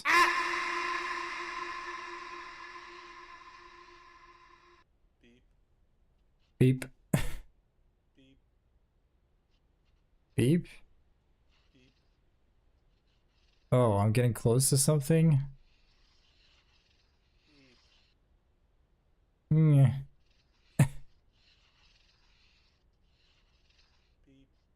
Uh-huh. Okay, beep's getting louder. Alright.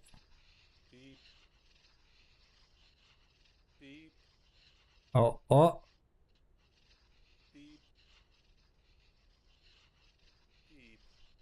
No! Somewhere here.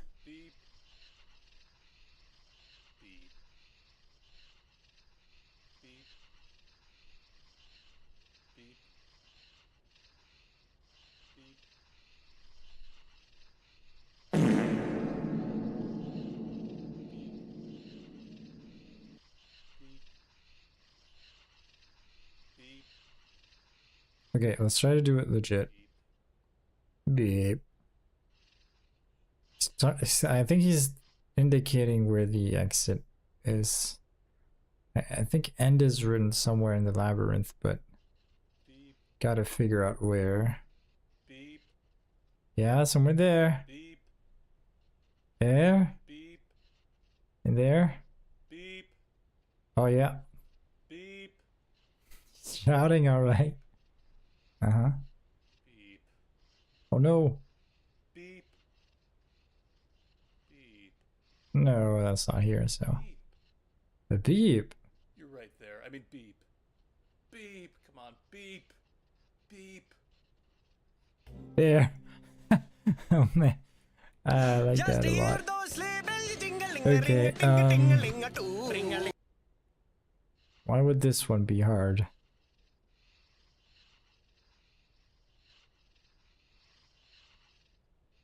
Crap. Okay, we're getting places. It's just a chest thing I didn't figure out yet. So, did we activate all of the cables?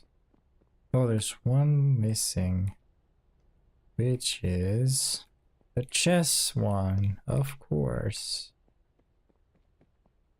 Of course. Anything else we can do from here? Oh, there's a ladder there. We can't go. Too bad. Guess there's nothing special we can do in there.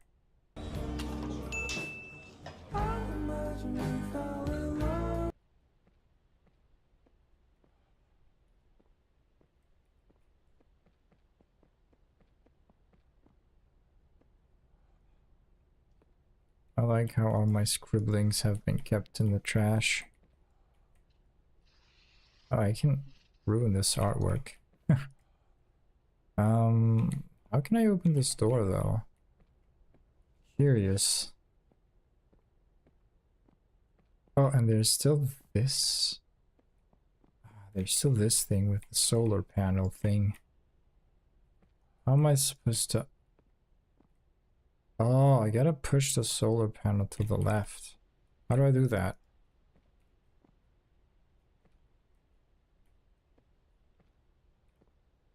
How to do.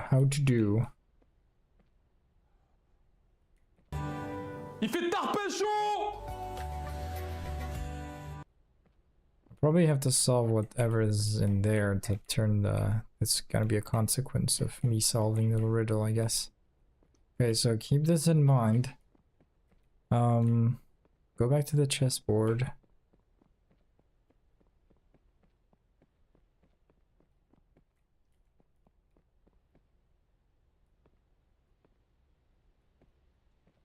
So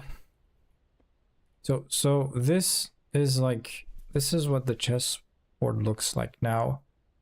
Apart from the fact that there's one missing white horse and two missing white towers on the drawing compared to real life. And there are two places tagged by the letter E in which probably... Oh, this is where the horse is gonna go. Oh, I get it. Ah. Shit, I know what S and E means. Start and end. Okay, so the horse goes from its position to its end position to checkmate the black king. But the tower, the white tower, also needs to be from start to here. Wait, there. Ah, I see. Okay, I get it. So this white tower goes there, the horse goes here, and the tower goes there. Yeah, okay, I get it. So, can I draw on this thing? I just had to do this. I'm so dumb.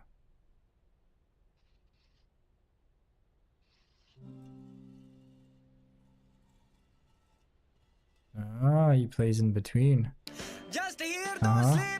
Checkmate. Yay. Okay. Good. That was easy. Dang it. Let's go back down. Yeah, and this thing, though, this thing is still black. It comes from up there. Ours... Snake. Snake. Oh! Oh, okay. Restart. Snake. Oh! Oh, I have to do it. Oh, it's a snake, so it gets bigger and bigger.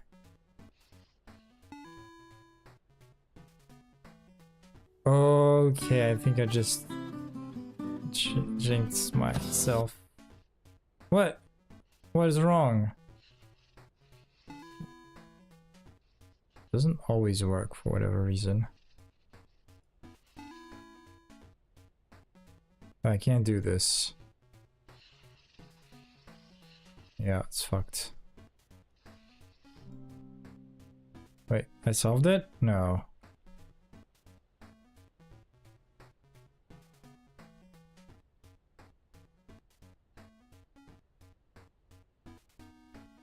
Try to be as minimalistic as possible.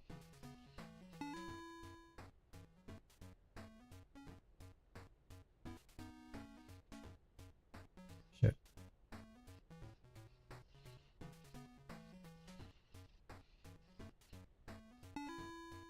Wait, we're doing a good job here.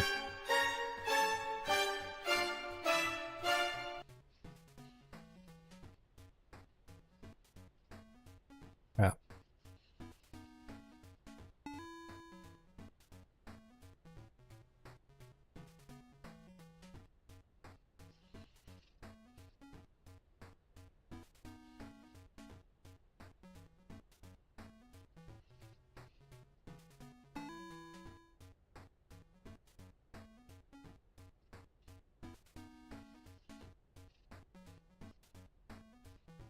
No.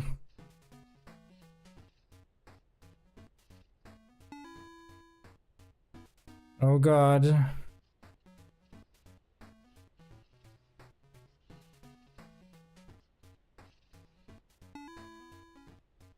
we still have a path here. Let's go this way. Ah!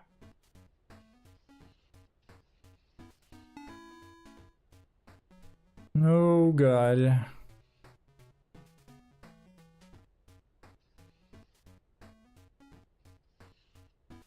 Crap.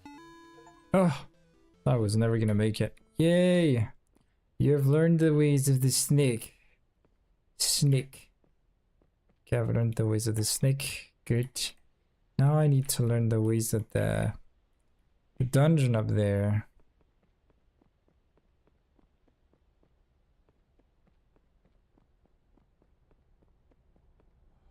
Still not it? Oh, there's still this black thing here. Thought it came from the chest. Oh. Okay. We got the key.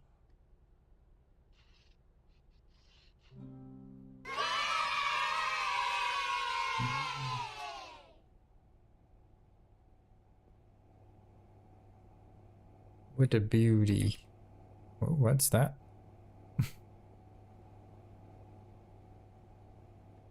Opening very slowly. Tic-tac-toe. Kids menu from Salty Captain Sammy's. Right.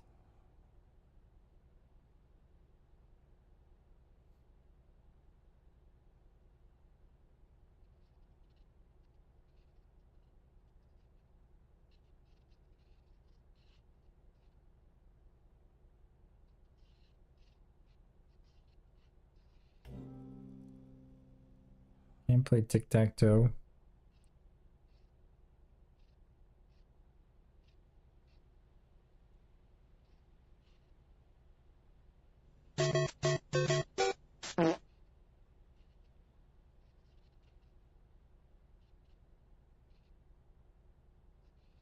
Crap. Ooh.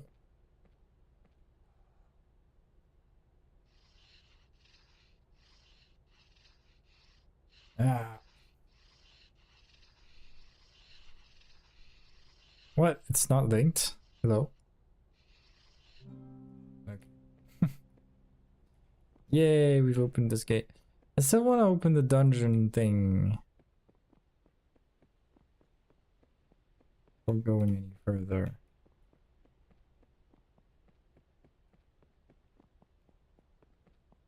On this door as well. I can see light, like, behind it. I'm not sure how I will get to open this. Should I complete my artwork?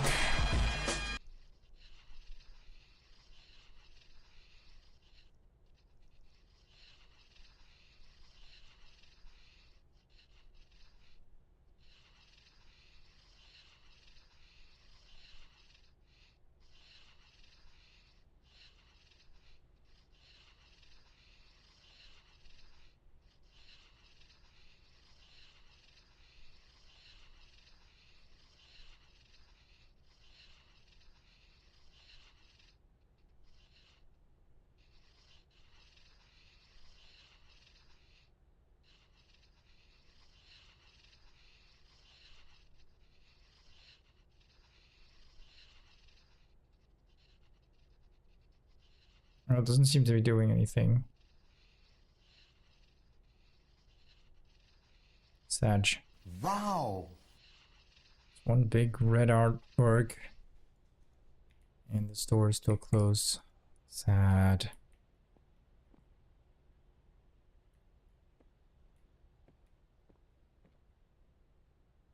Maybe I can get insights from this. Imagine gravity is fractal, because light is just a wave and gravity is just a wave. So imagine there's a big piece of glass that splits up gravity like a prism, so that there's like blue gravity and yellow gravity, and then somebody gets hit by the red gravity, and it makes them super heavy, so they have super strength, but like they're also really slow. And another guy gets hit by microwave gravity, so he's trying to zap everybody, and just when he's about to zap the main guy, we see a lady come out, and she turns out to be Ultraviolet Girl, and she... The notion of two realities is uncomfortable, and in recent decades a genuine effort has been made to find the link between God is good, God is great. Whose laws and rules are united at some deeper level. This brings us back to prayers. Let's say that a prayer is a classical event or feels like one. You, a unique individual, have a particular request, which you voice in words that no one else is speaking at that instant.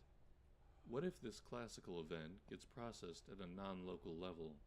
The notion isn't far-fetched, because it seems that the mind-body link does consist of fluctuations at the quantum level.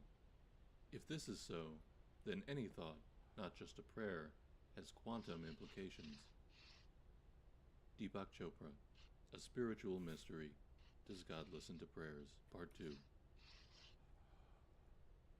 I can interact with the terminal thing. I can't paint anything on it, so... Well, maybe it is doing something, I just can't see it.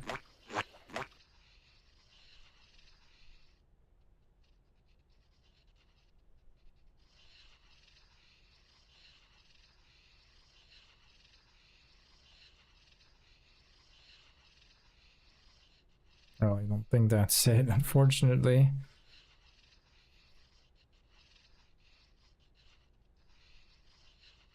Too bad. Maybe I'll just unlock it from below. Or unlock something.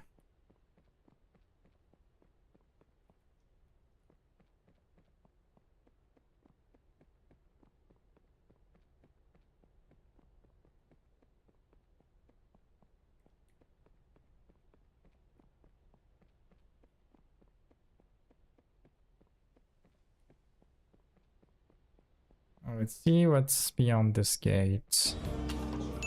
There was this guy. I got a good one, come on. I'll tell you this, when life hauls off and hits me square in the speaker, I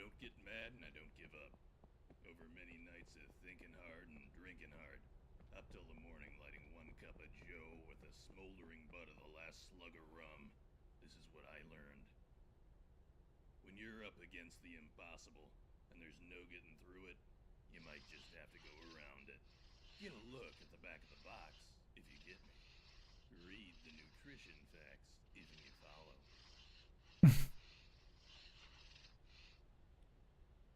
Okay, do I have to like go through all paths of maze? Oh, there's an E here and an S here, I just realized. Aha! So, let's link them both.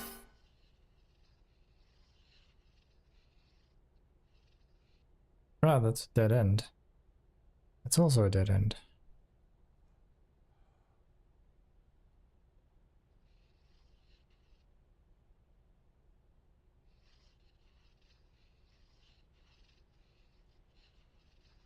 Actually trying to solve a maze for once.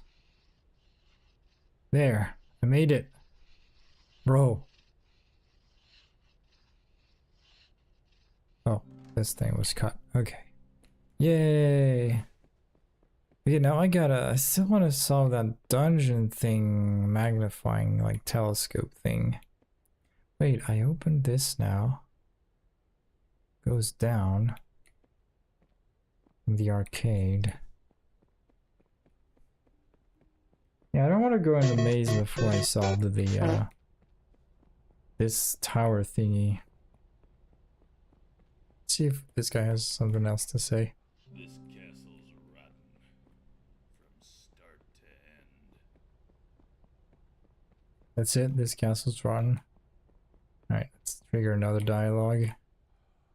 Red is the color of passion, kid. And you don't let passions mix. Like the curves on the waist of a first-class dame and the curves on a bathtub of second-class hooch. If you let 2 of those curves touch, kid, then God's gotta help you, 'cause I'll be counting teeth in the trunk of a Chrysler. Just keep on practicing. Remember, kid, practice is doing the same thing over and over and expecting different results. That's coming from Einstein, too, so listen sharp. I'm back when you got a good one. NANI? I'll tell you this. When life hauls off and hits me square in the speaker, I don't get mad and I don't give up. Over many nights of thinking hard and drinking hard, up till the morning. Ah, yes, there's this thing here. The smoldering butt of the last slug of rum. This is what I learned. Ah. When you're up against the impossible and there's no getting through it, you might just have to go around it. Get a look at the back of the box, if you get me. Read the nutrition facts, if you follow.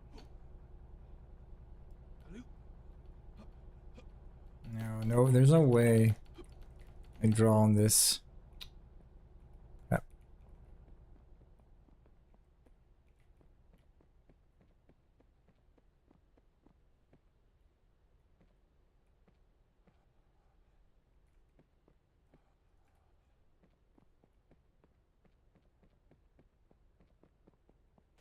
But yeah, this goes up there.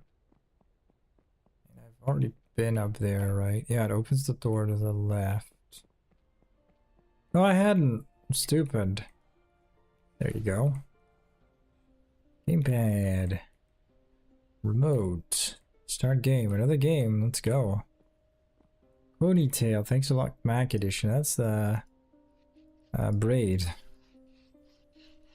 From the game Braid, yeah. Why can't I... Gotta draw on it. Ah. Oh, it rewinds my drawings like just like in Braid. So cool. Okay. What do I have to do there? Crap. Wait. Start game. Oh my god! Whoa. Oh, that's cool.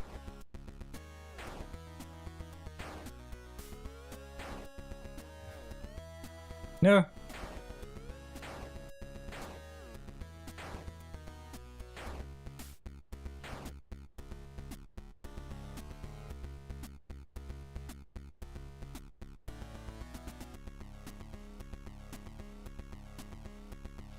Oh my god.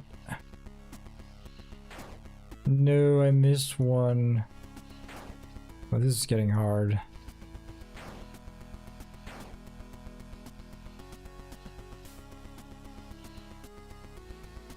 Shit.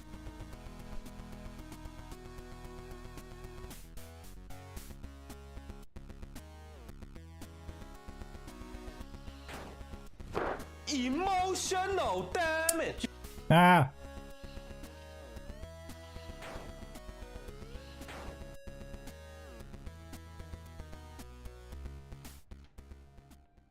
Okay. It opened the door. This is good. Yes, now we finally get to this generator.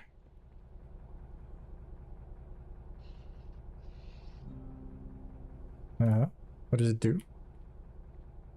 Opens up something. Okay, what is this?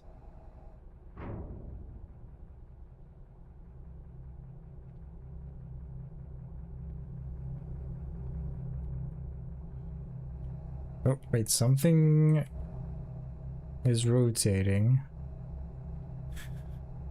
Something else is getting out of it. I'm a pancake. I'm a pancake. Wait. Right. Oh, laser being fired. Where does the solar panel, please? Maybe. Oh wait, something is still happening. Oh, a mirror. Oh shit. I think they overshot it a little bit. Can the mirror go back? Great. Oh wait, there's another mirror deploying itself. Jesus. Ah, come on, man. Can't believe that. What's this? Oh god.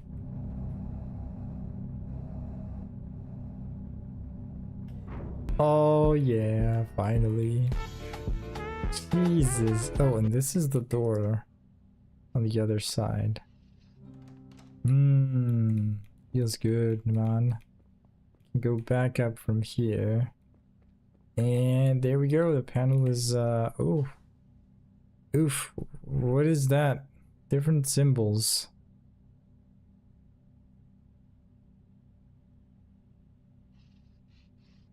I have no idea what to do though.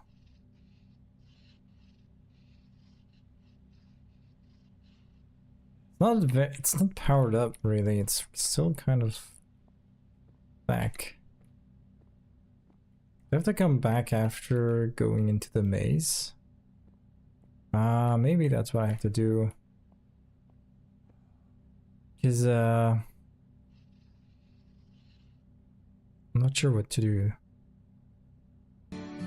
I gotta probably link all the yellows together and the purples together. Oh wait, there's E and S. I didn't see that.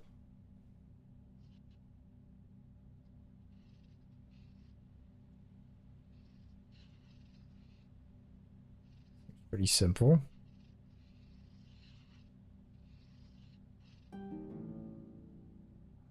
No.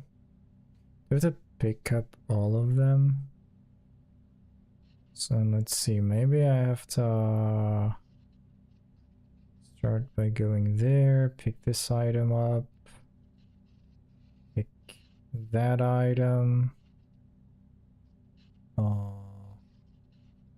pick this item, that item. Brr brr patapim, il mio cappello è pieno di slim, nel bosco fitto e misterioso. The link is broken. No! Ah! Wait, I do have some hints. Like, what? Purple... I kind of want to go in the maze, though. What does purple mean? What does gold mean? I have no idea what these symbols mean, so... I'm just gonna head out into the maze and we'll see what happens. Oh. Can't push these things, right? Let's see if this is the fastest path down. Not really, but... Right. To the maze. Yeah, boy. Off we go.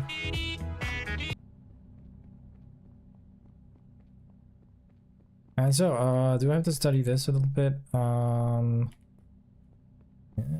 Entrance doesn't seem to match with the drawing of the maze.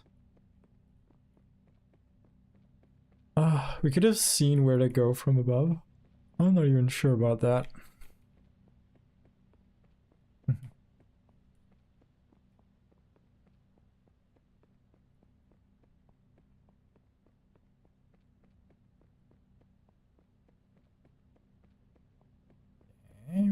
We're getting somewhere, but the church. Restart. Okay, so we gotta get the crown.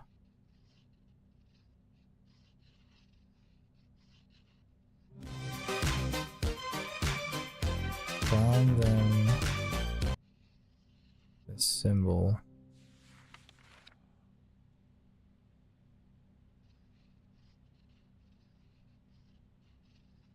We're getting golden symbols, yeah. But that's what we're getting. Wait, why does nothing happen? Oh, right. We're getting only these golden symbols. Yeah, this doesn't work, right? Yeah. Ah. Can I do like this and that and just do this? Oh. I have to do, fuck. This, that, this.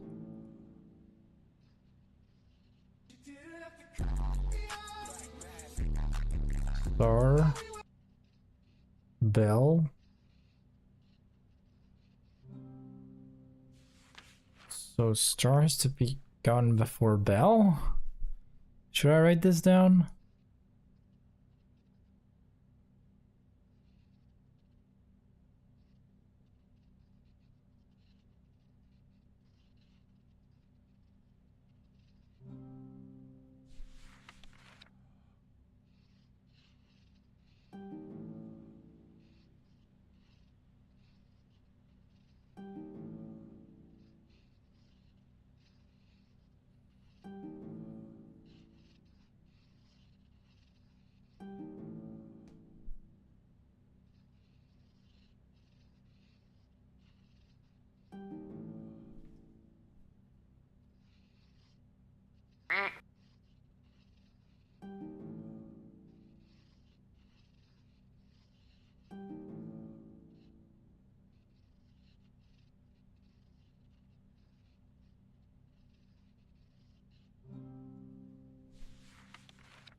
Followed all the pages from the great book.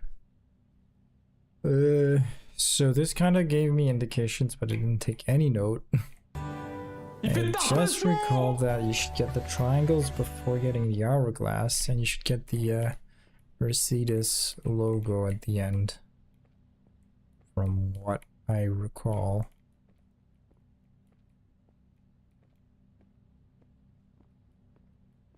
Big warrior. Big damage. Open book. Can't scribble anything on it. Right.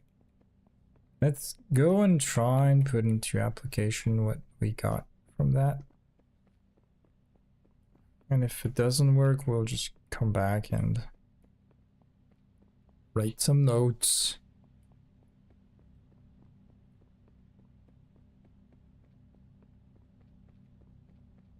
What's down there? Nothing, right? Too bad I can't go around the maze.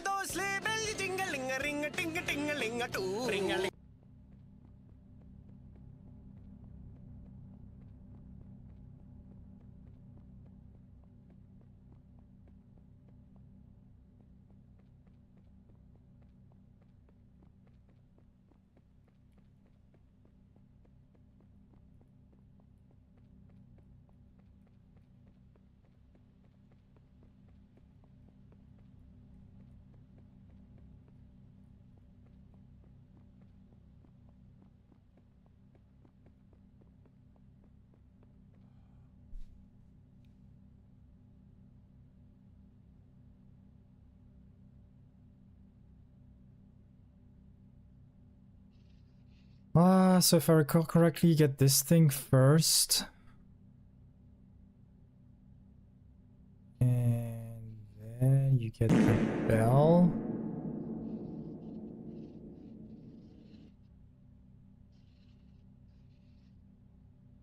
After that, you get this thing. Then you get the hourglass. And finally, I'm trapped. Get the moon. I think the moon's probably, you probably have to get it after. How can I get out of here without overlapping?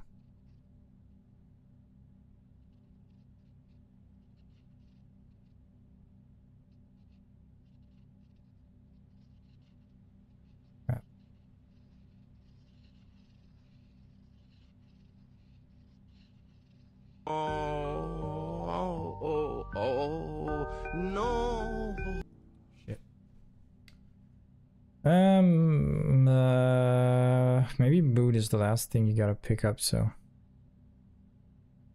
start with this thing, go around like this, then you just go down here, pick up the bell. After the bell, you can pick this up. This is easy. Then you pick up the hourglass. And then you come back. You pick this one up. You take the moon. And how do I get out now?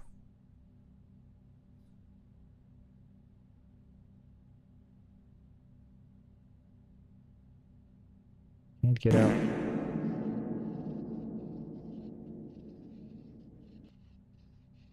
Hmm?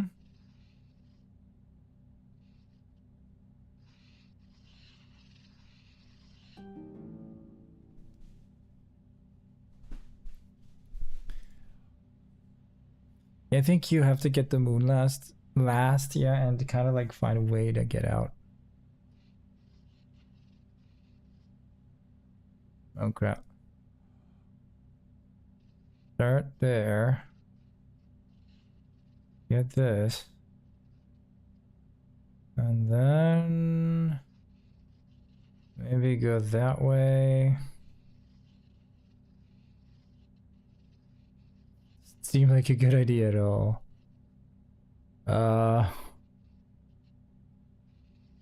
You're here. Get the bell. Nani? After the bell, you have to get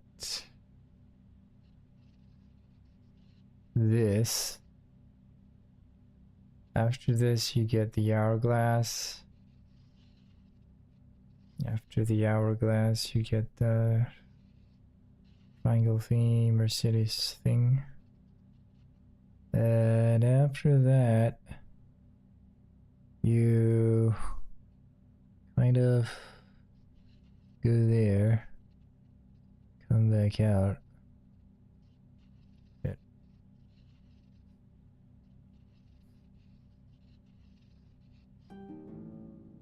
Fuck.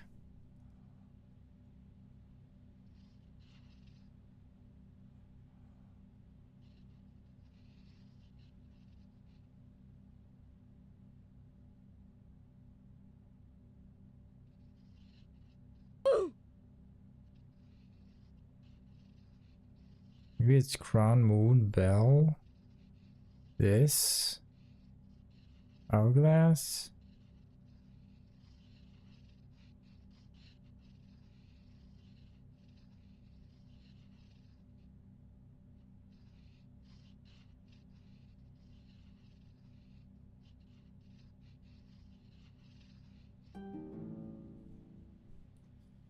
Well, something I'm mixing up.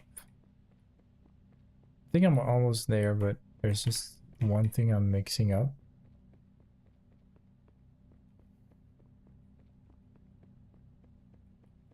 Let's go back into the maze and compare what we're doing with the rules. Dang, this whole game is only made of like 1 or 2 real puzzles. There's this one and a few others. Basically, there's really like the last one.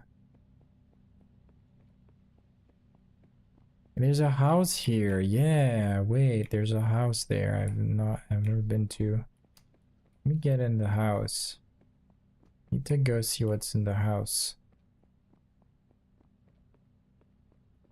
Oh, can't reach the house. Dang it. Okay, let's do this again. So, yeah, first get the crown. This was obvious. This was what I was already doing. This symbol, we don't have it.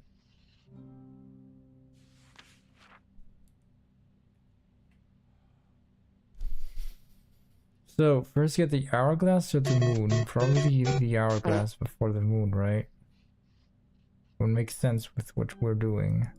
Ah, so we get the moon before the hourglass. That's what we were doing wrong. The bell and the star.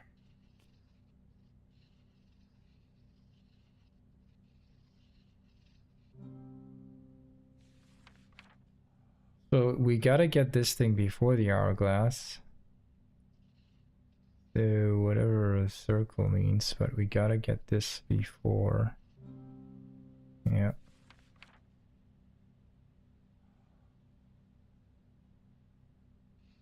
Same, we gotta get the triangle before we get the hourglass. But we gotta get the moon before the hourglass as well. Huh? So this gives us kind of like the solution. So you get the crown first. Oh, you get the moon before the crown? And you get this before the crown too. So this basically gives us the whole solution. Yeah. Right, so it's basically you start with the moon, then the arrow, then the crown thing, then the hourglass, then the bell. Oh god. You start with the moon, and after comes the arrow. Moon, arrow, crown, hourglass. Oh, I see.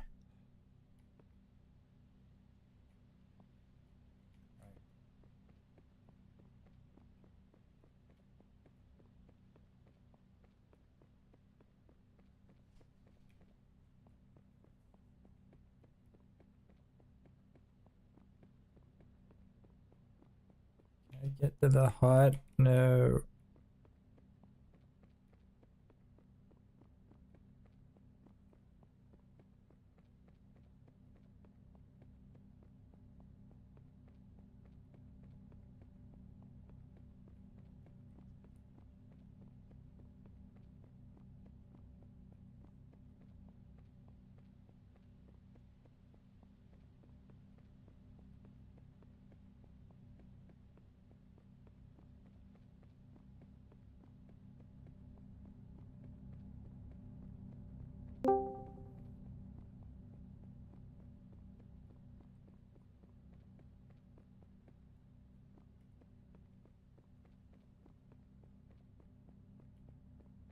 Almost there.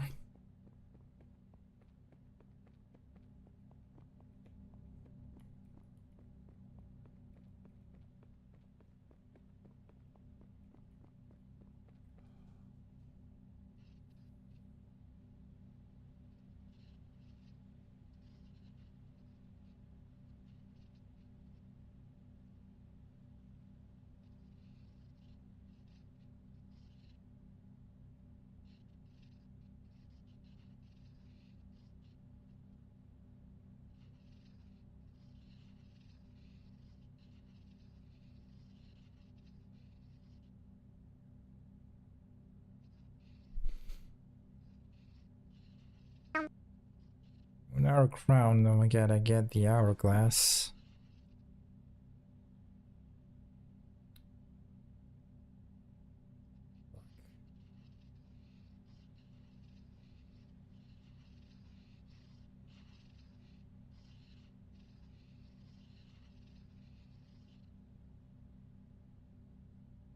Dang it, I missed an exit there.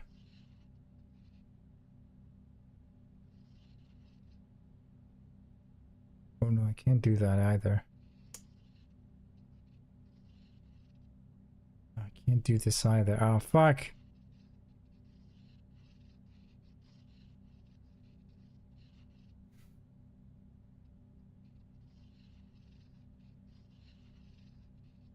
Oh, this sucks so much. Bell thingy. Okay, Come sir, on, all doing a the one. bell. Ding dong, eat it I up. can't Eat it see well, those mix it black up. lines properly. I mean, the biggest problem is that I can't see that properly with my screen. The reds are so bright on this black and purple background, I can't see stuff properly. So,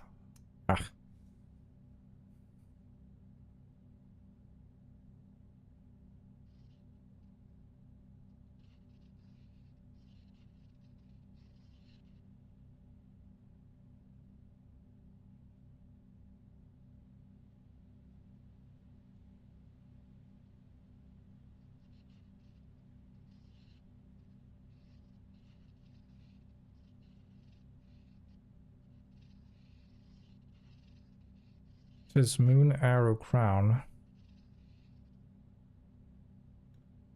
And then I gotta get the hourglass. How? How can I get the hourglass from here? It's already scuffed. Ugh, fucking hell.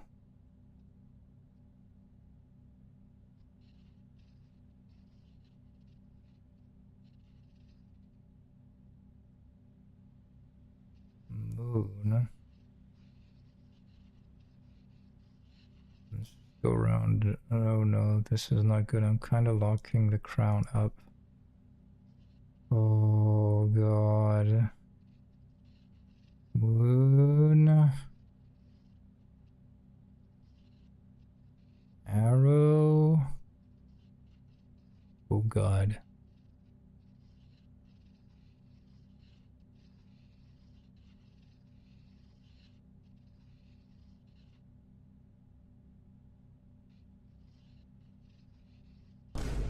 Moon arrow crown.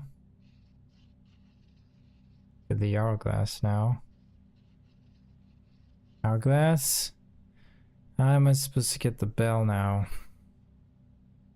Okay, there is a way. A very tiny way. Oh no, there's no way. My bad. Ugh. Unless... Yeah, no. Oh no. Oh no, it's so bad. Oh no, oh no. Oh no, that's really bad. Oh god.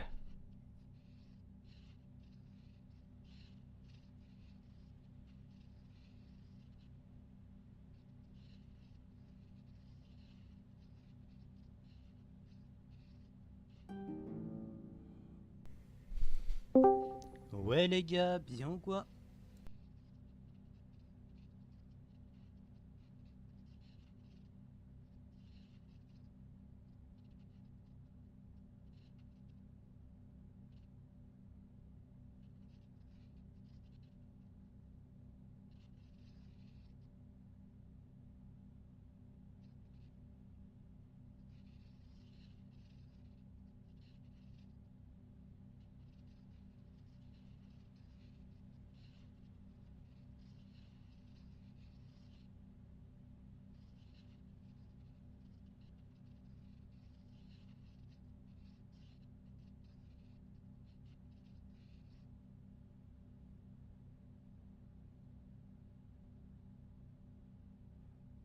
I'm so bad at this.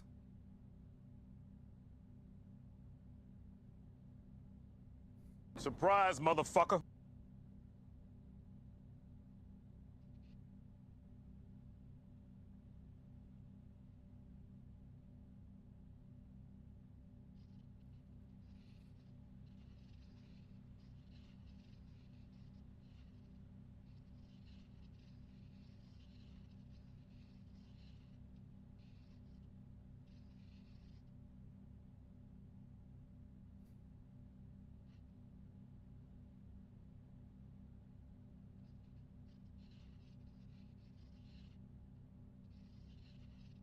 Moon.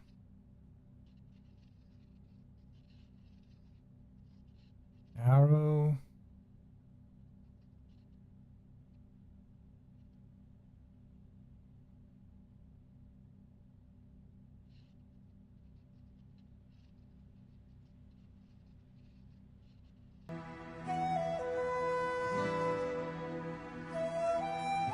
Brown. Oh man.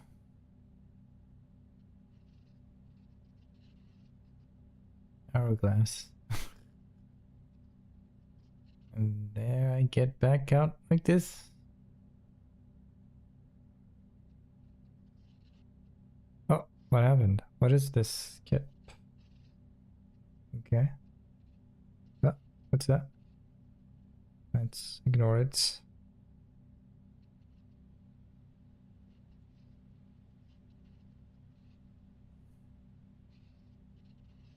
Bell.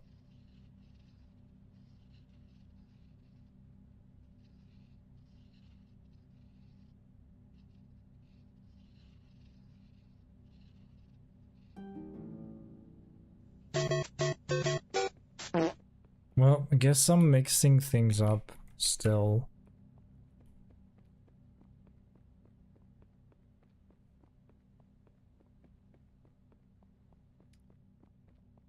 It is what it is when you have a bad memory.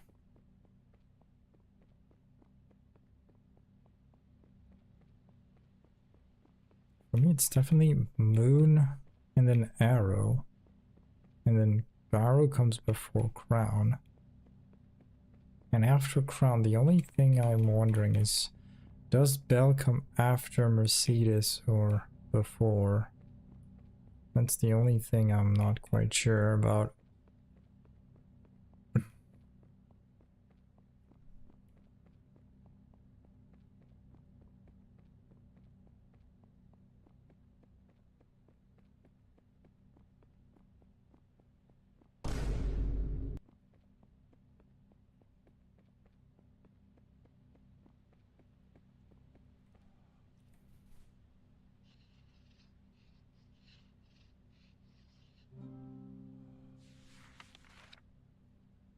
Symbol, we don't have it.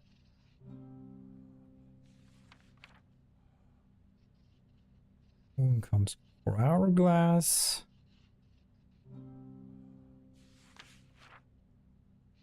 And there's Bell.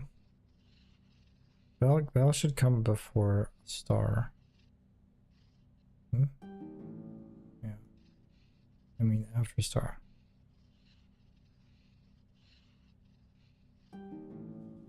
Wait, what? Fuck. Wait, no.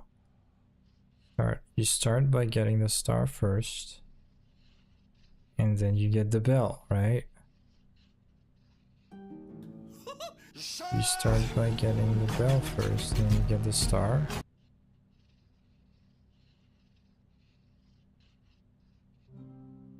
Oh. So bell comes before star. Aha.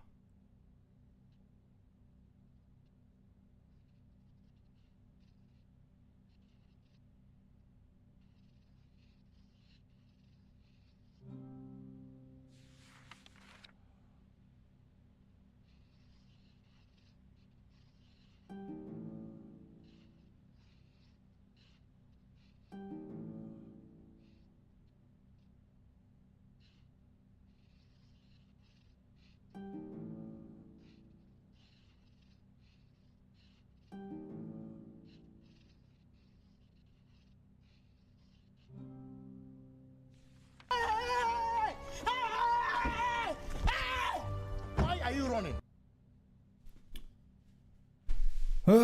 So we got the moon first, then we get the arrow. That's what we did. We got the moon first, then we got the arrow.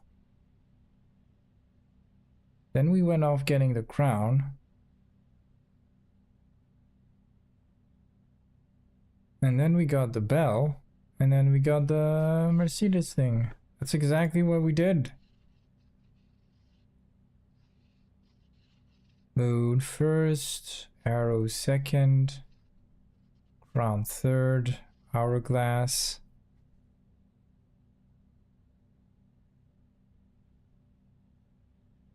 Moon, arrow, crown. Maybe we got the crown after the hourglass. Moon, arrow, crown, get the hourglass, and then the bell. And there's this freaking symbol here.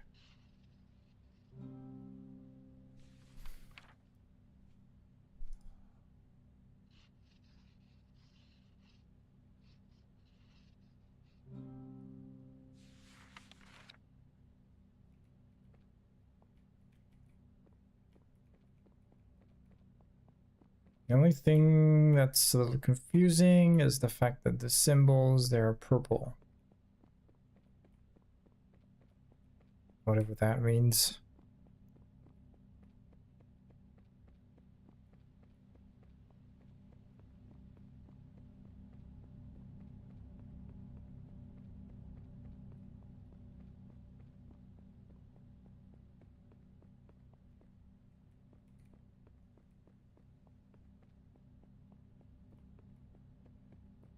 Brr brr patapim, il mio cappello è pieno di slim, nel bosco fitto e misterioso.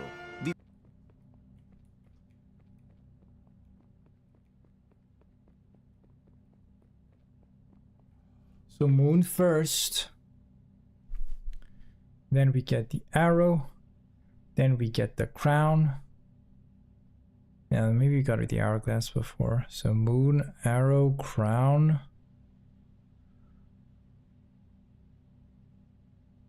Hourglass, bell, and symbol. I mean, that's what we did. Yeah, that's without starting from the start. Let's just link these things like that. Just make lines like this. Yeah. So moon, arrow, and then we get the crown. So we can get the crown by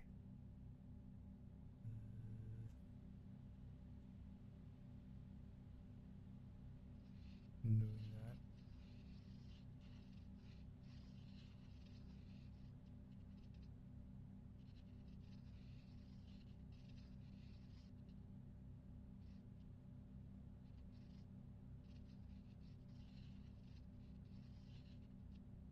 Moon, arrow, crown. Then we get the hourglass.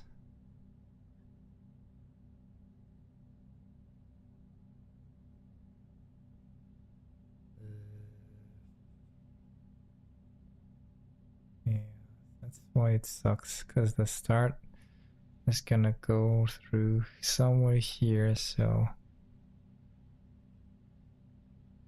it gets complicated. Meow. When the start can just fucking go through here without bothering too much. Start can just go through here like this. So that now I can get the hourglass from here.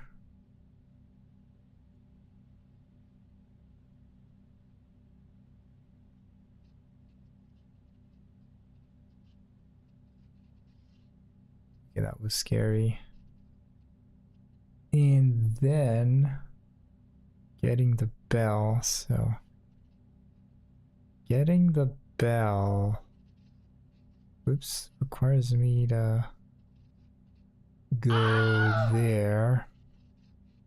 get the bell.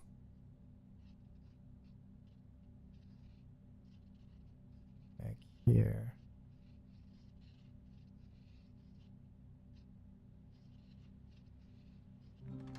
Oh, I made it!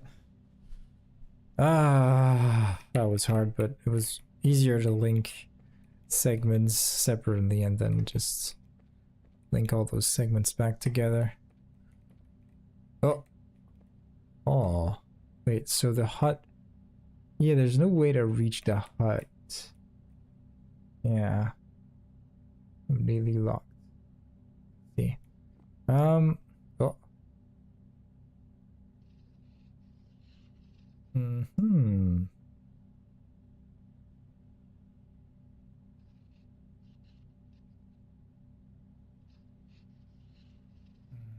Okay, we link this like that. This goes, where does this go? Oh, on the bridge. Okay. Oh. Goes like this. Oh, it goes on this line. Okay, I see. Okay. Oh, from back here.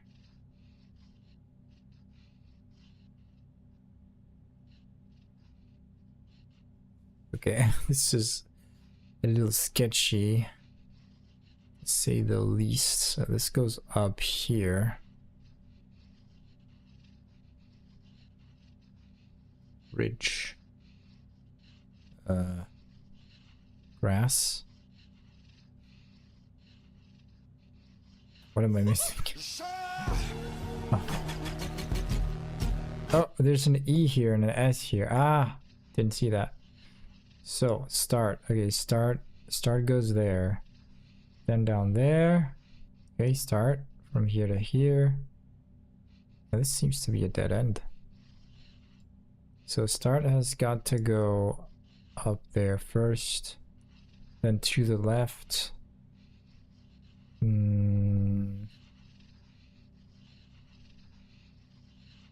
That's a big black line. Then it goes like down there.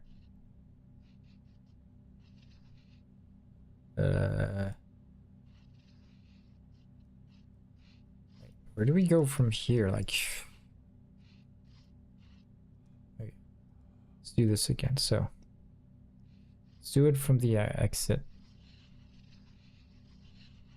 This is leading us here, but this is a dead end. Yeah, I have to take the right path here. So, whoop.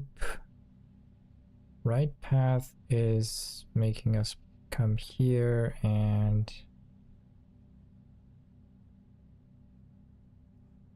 oh no, I pressed oh fuck, I pressed outside the canvas. So we get here. Oh, what? Oh, that's an easy link. So we get here, so we go straight line, then we go right. Then we arrive here, we go back down, then we go on the right one, then we take this. Then we go up, then we go down, then we take... No. No.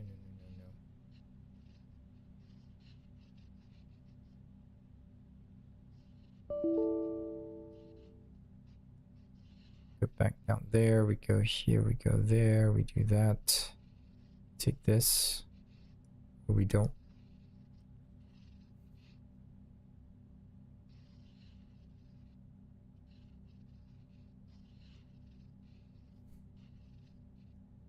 Yeah, we have to go through. What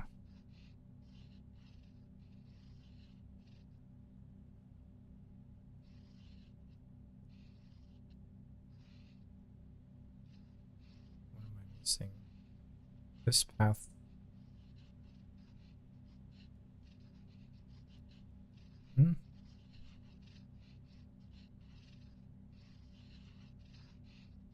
Goes up there.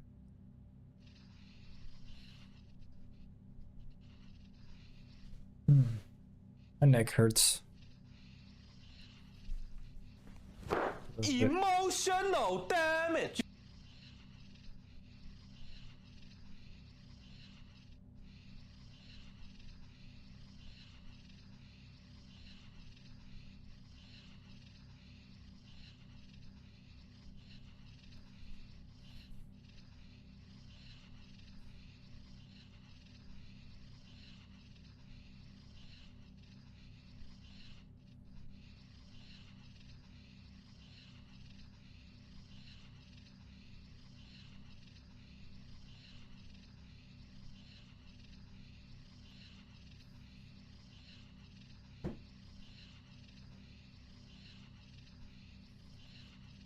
Oh, I have to go around the... I see now.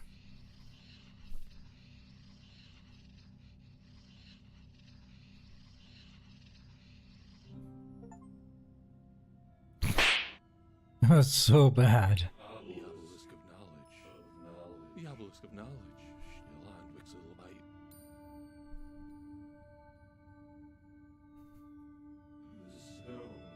What's the... Stones of reflection. Oh wait, it's a giant cow. Yeah, I was gonna say it, but kind of looks like a giant beep.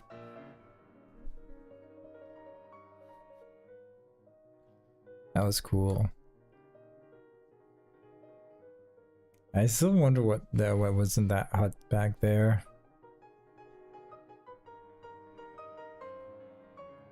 Yeah. Bush with small round leaves by Keith 333. The Labyrinth Wall. Licensed under Creative Commons. Okay. Wizard's book cover. Fabric, old leather. So textures are licensed. Tale of Rusty Hint Button. Incompetech. Arcade game cunning plan by Kungus Bungus. It does work in the public domain. Rails shooter boss battle number 1 by Nini.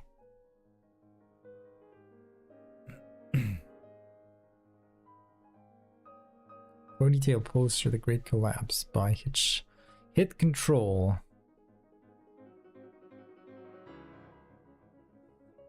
Obelisk Ambient Dreamscape by Ebb Crosby.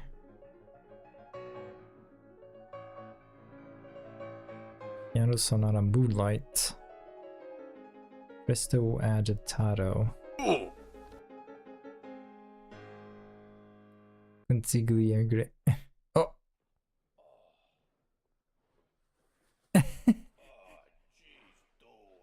Guy having a wet dream. Oh. I like the TV on the box. Whoever did this has got to be some kind of whiz with a computers.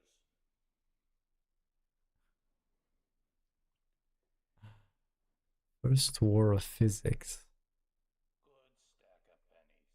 Good stack. SE. I'm easy. Shit, so much info. Breakthrough.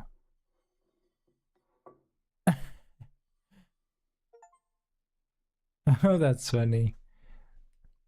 Solve a puzzle in real life. The achievement timed in right at the same time. Wow! Big Bag Maze book for kids.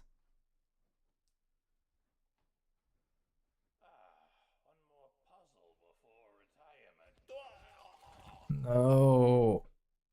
I like how it just quits you out of the game. Oh man. I didn't get one achievement. On rails. Okay, I get it. That achievement sucked though. I'm not gonna get it. Yeah, it's kind of hard to just like be super precise with your mouse. Well, that's it for the Looker. It was as fun as I expected it to be.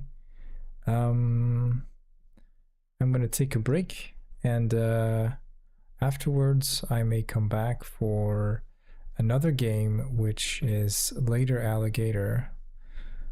It should be completable in one stream. It's more of a visual novel game, which is pretty nicely animated.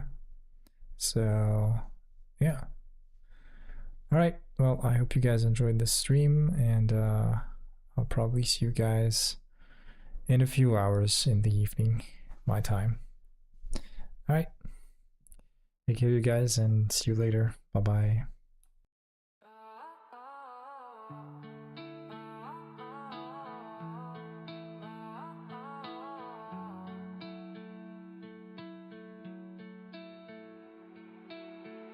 We pack our hearts in the silver light, chasing sunrise through the endless night. Stars are blooming where the city's fate.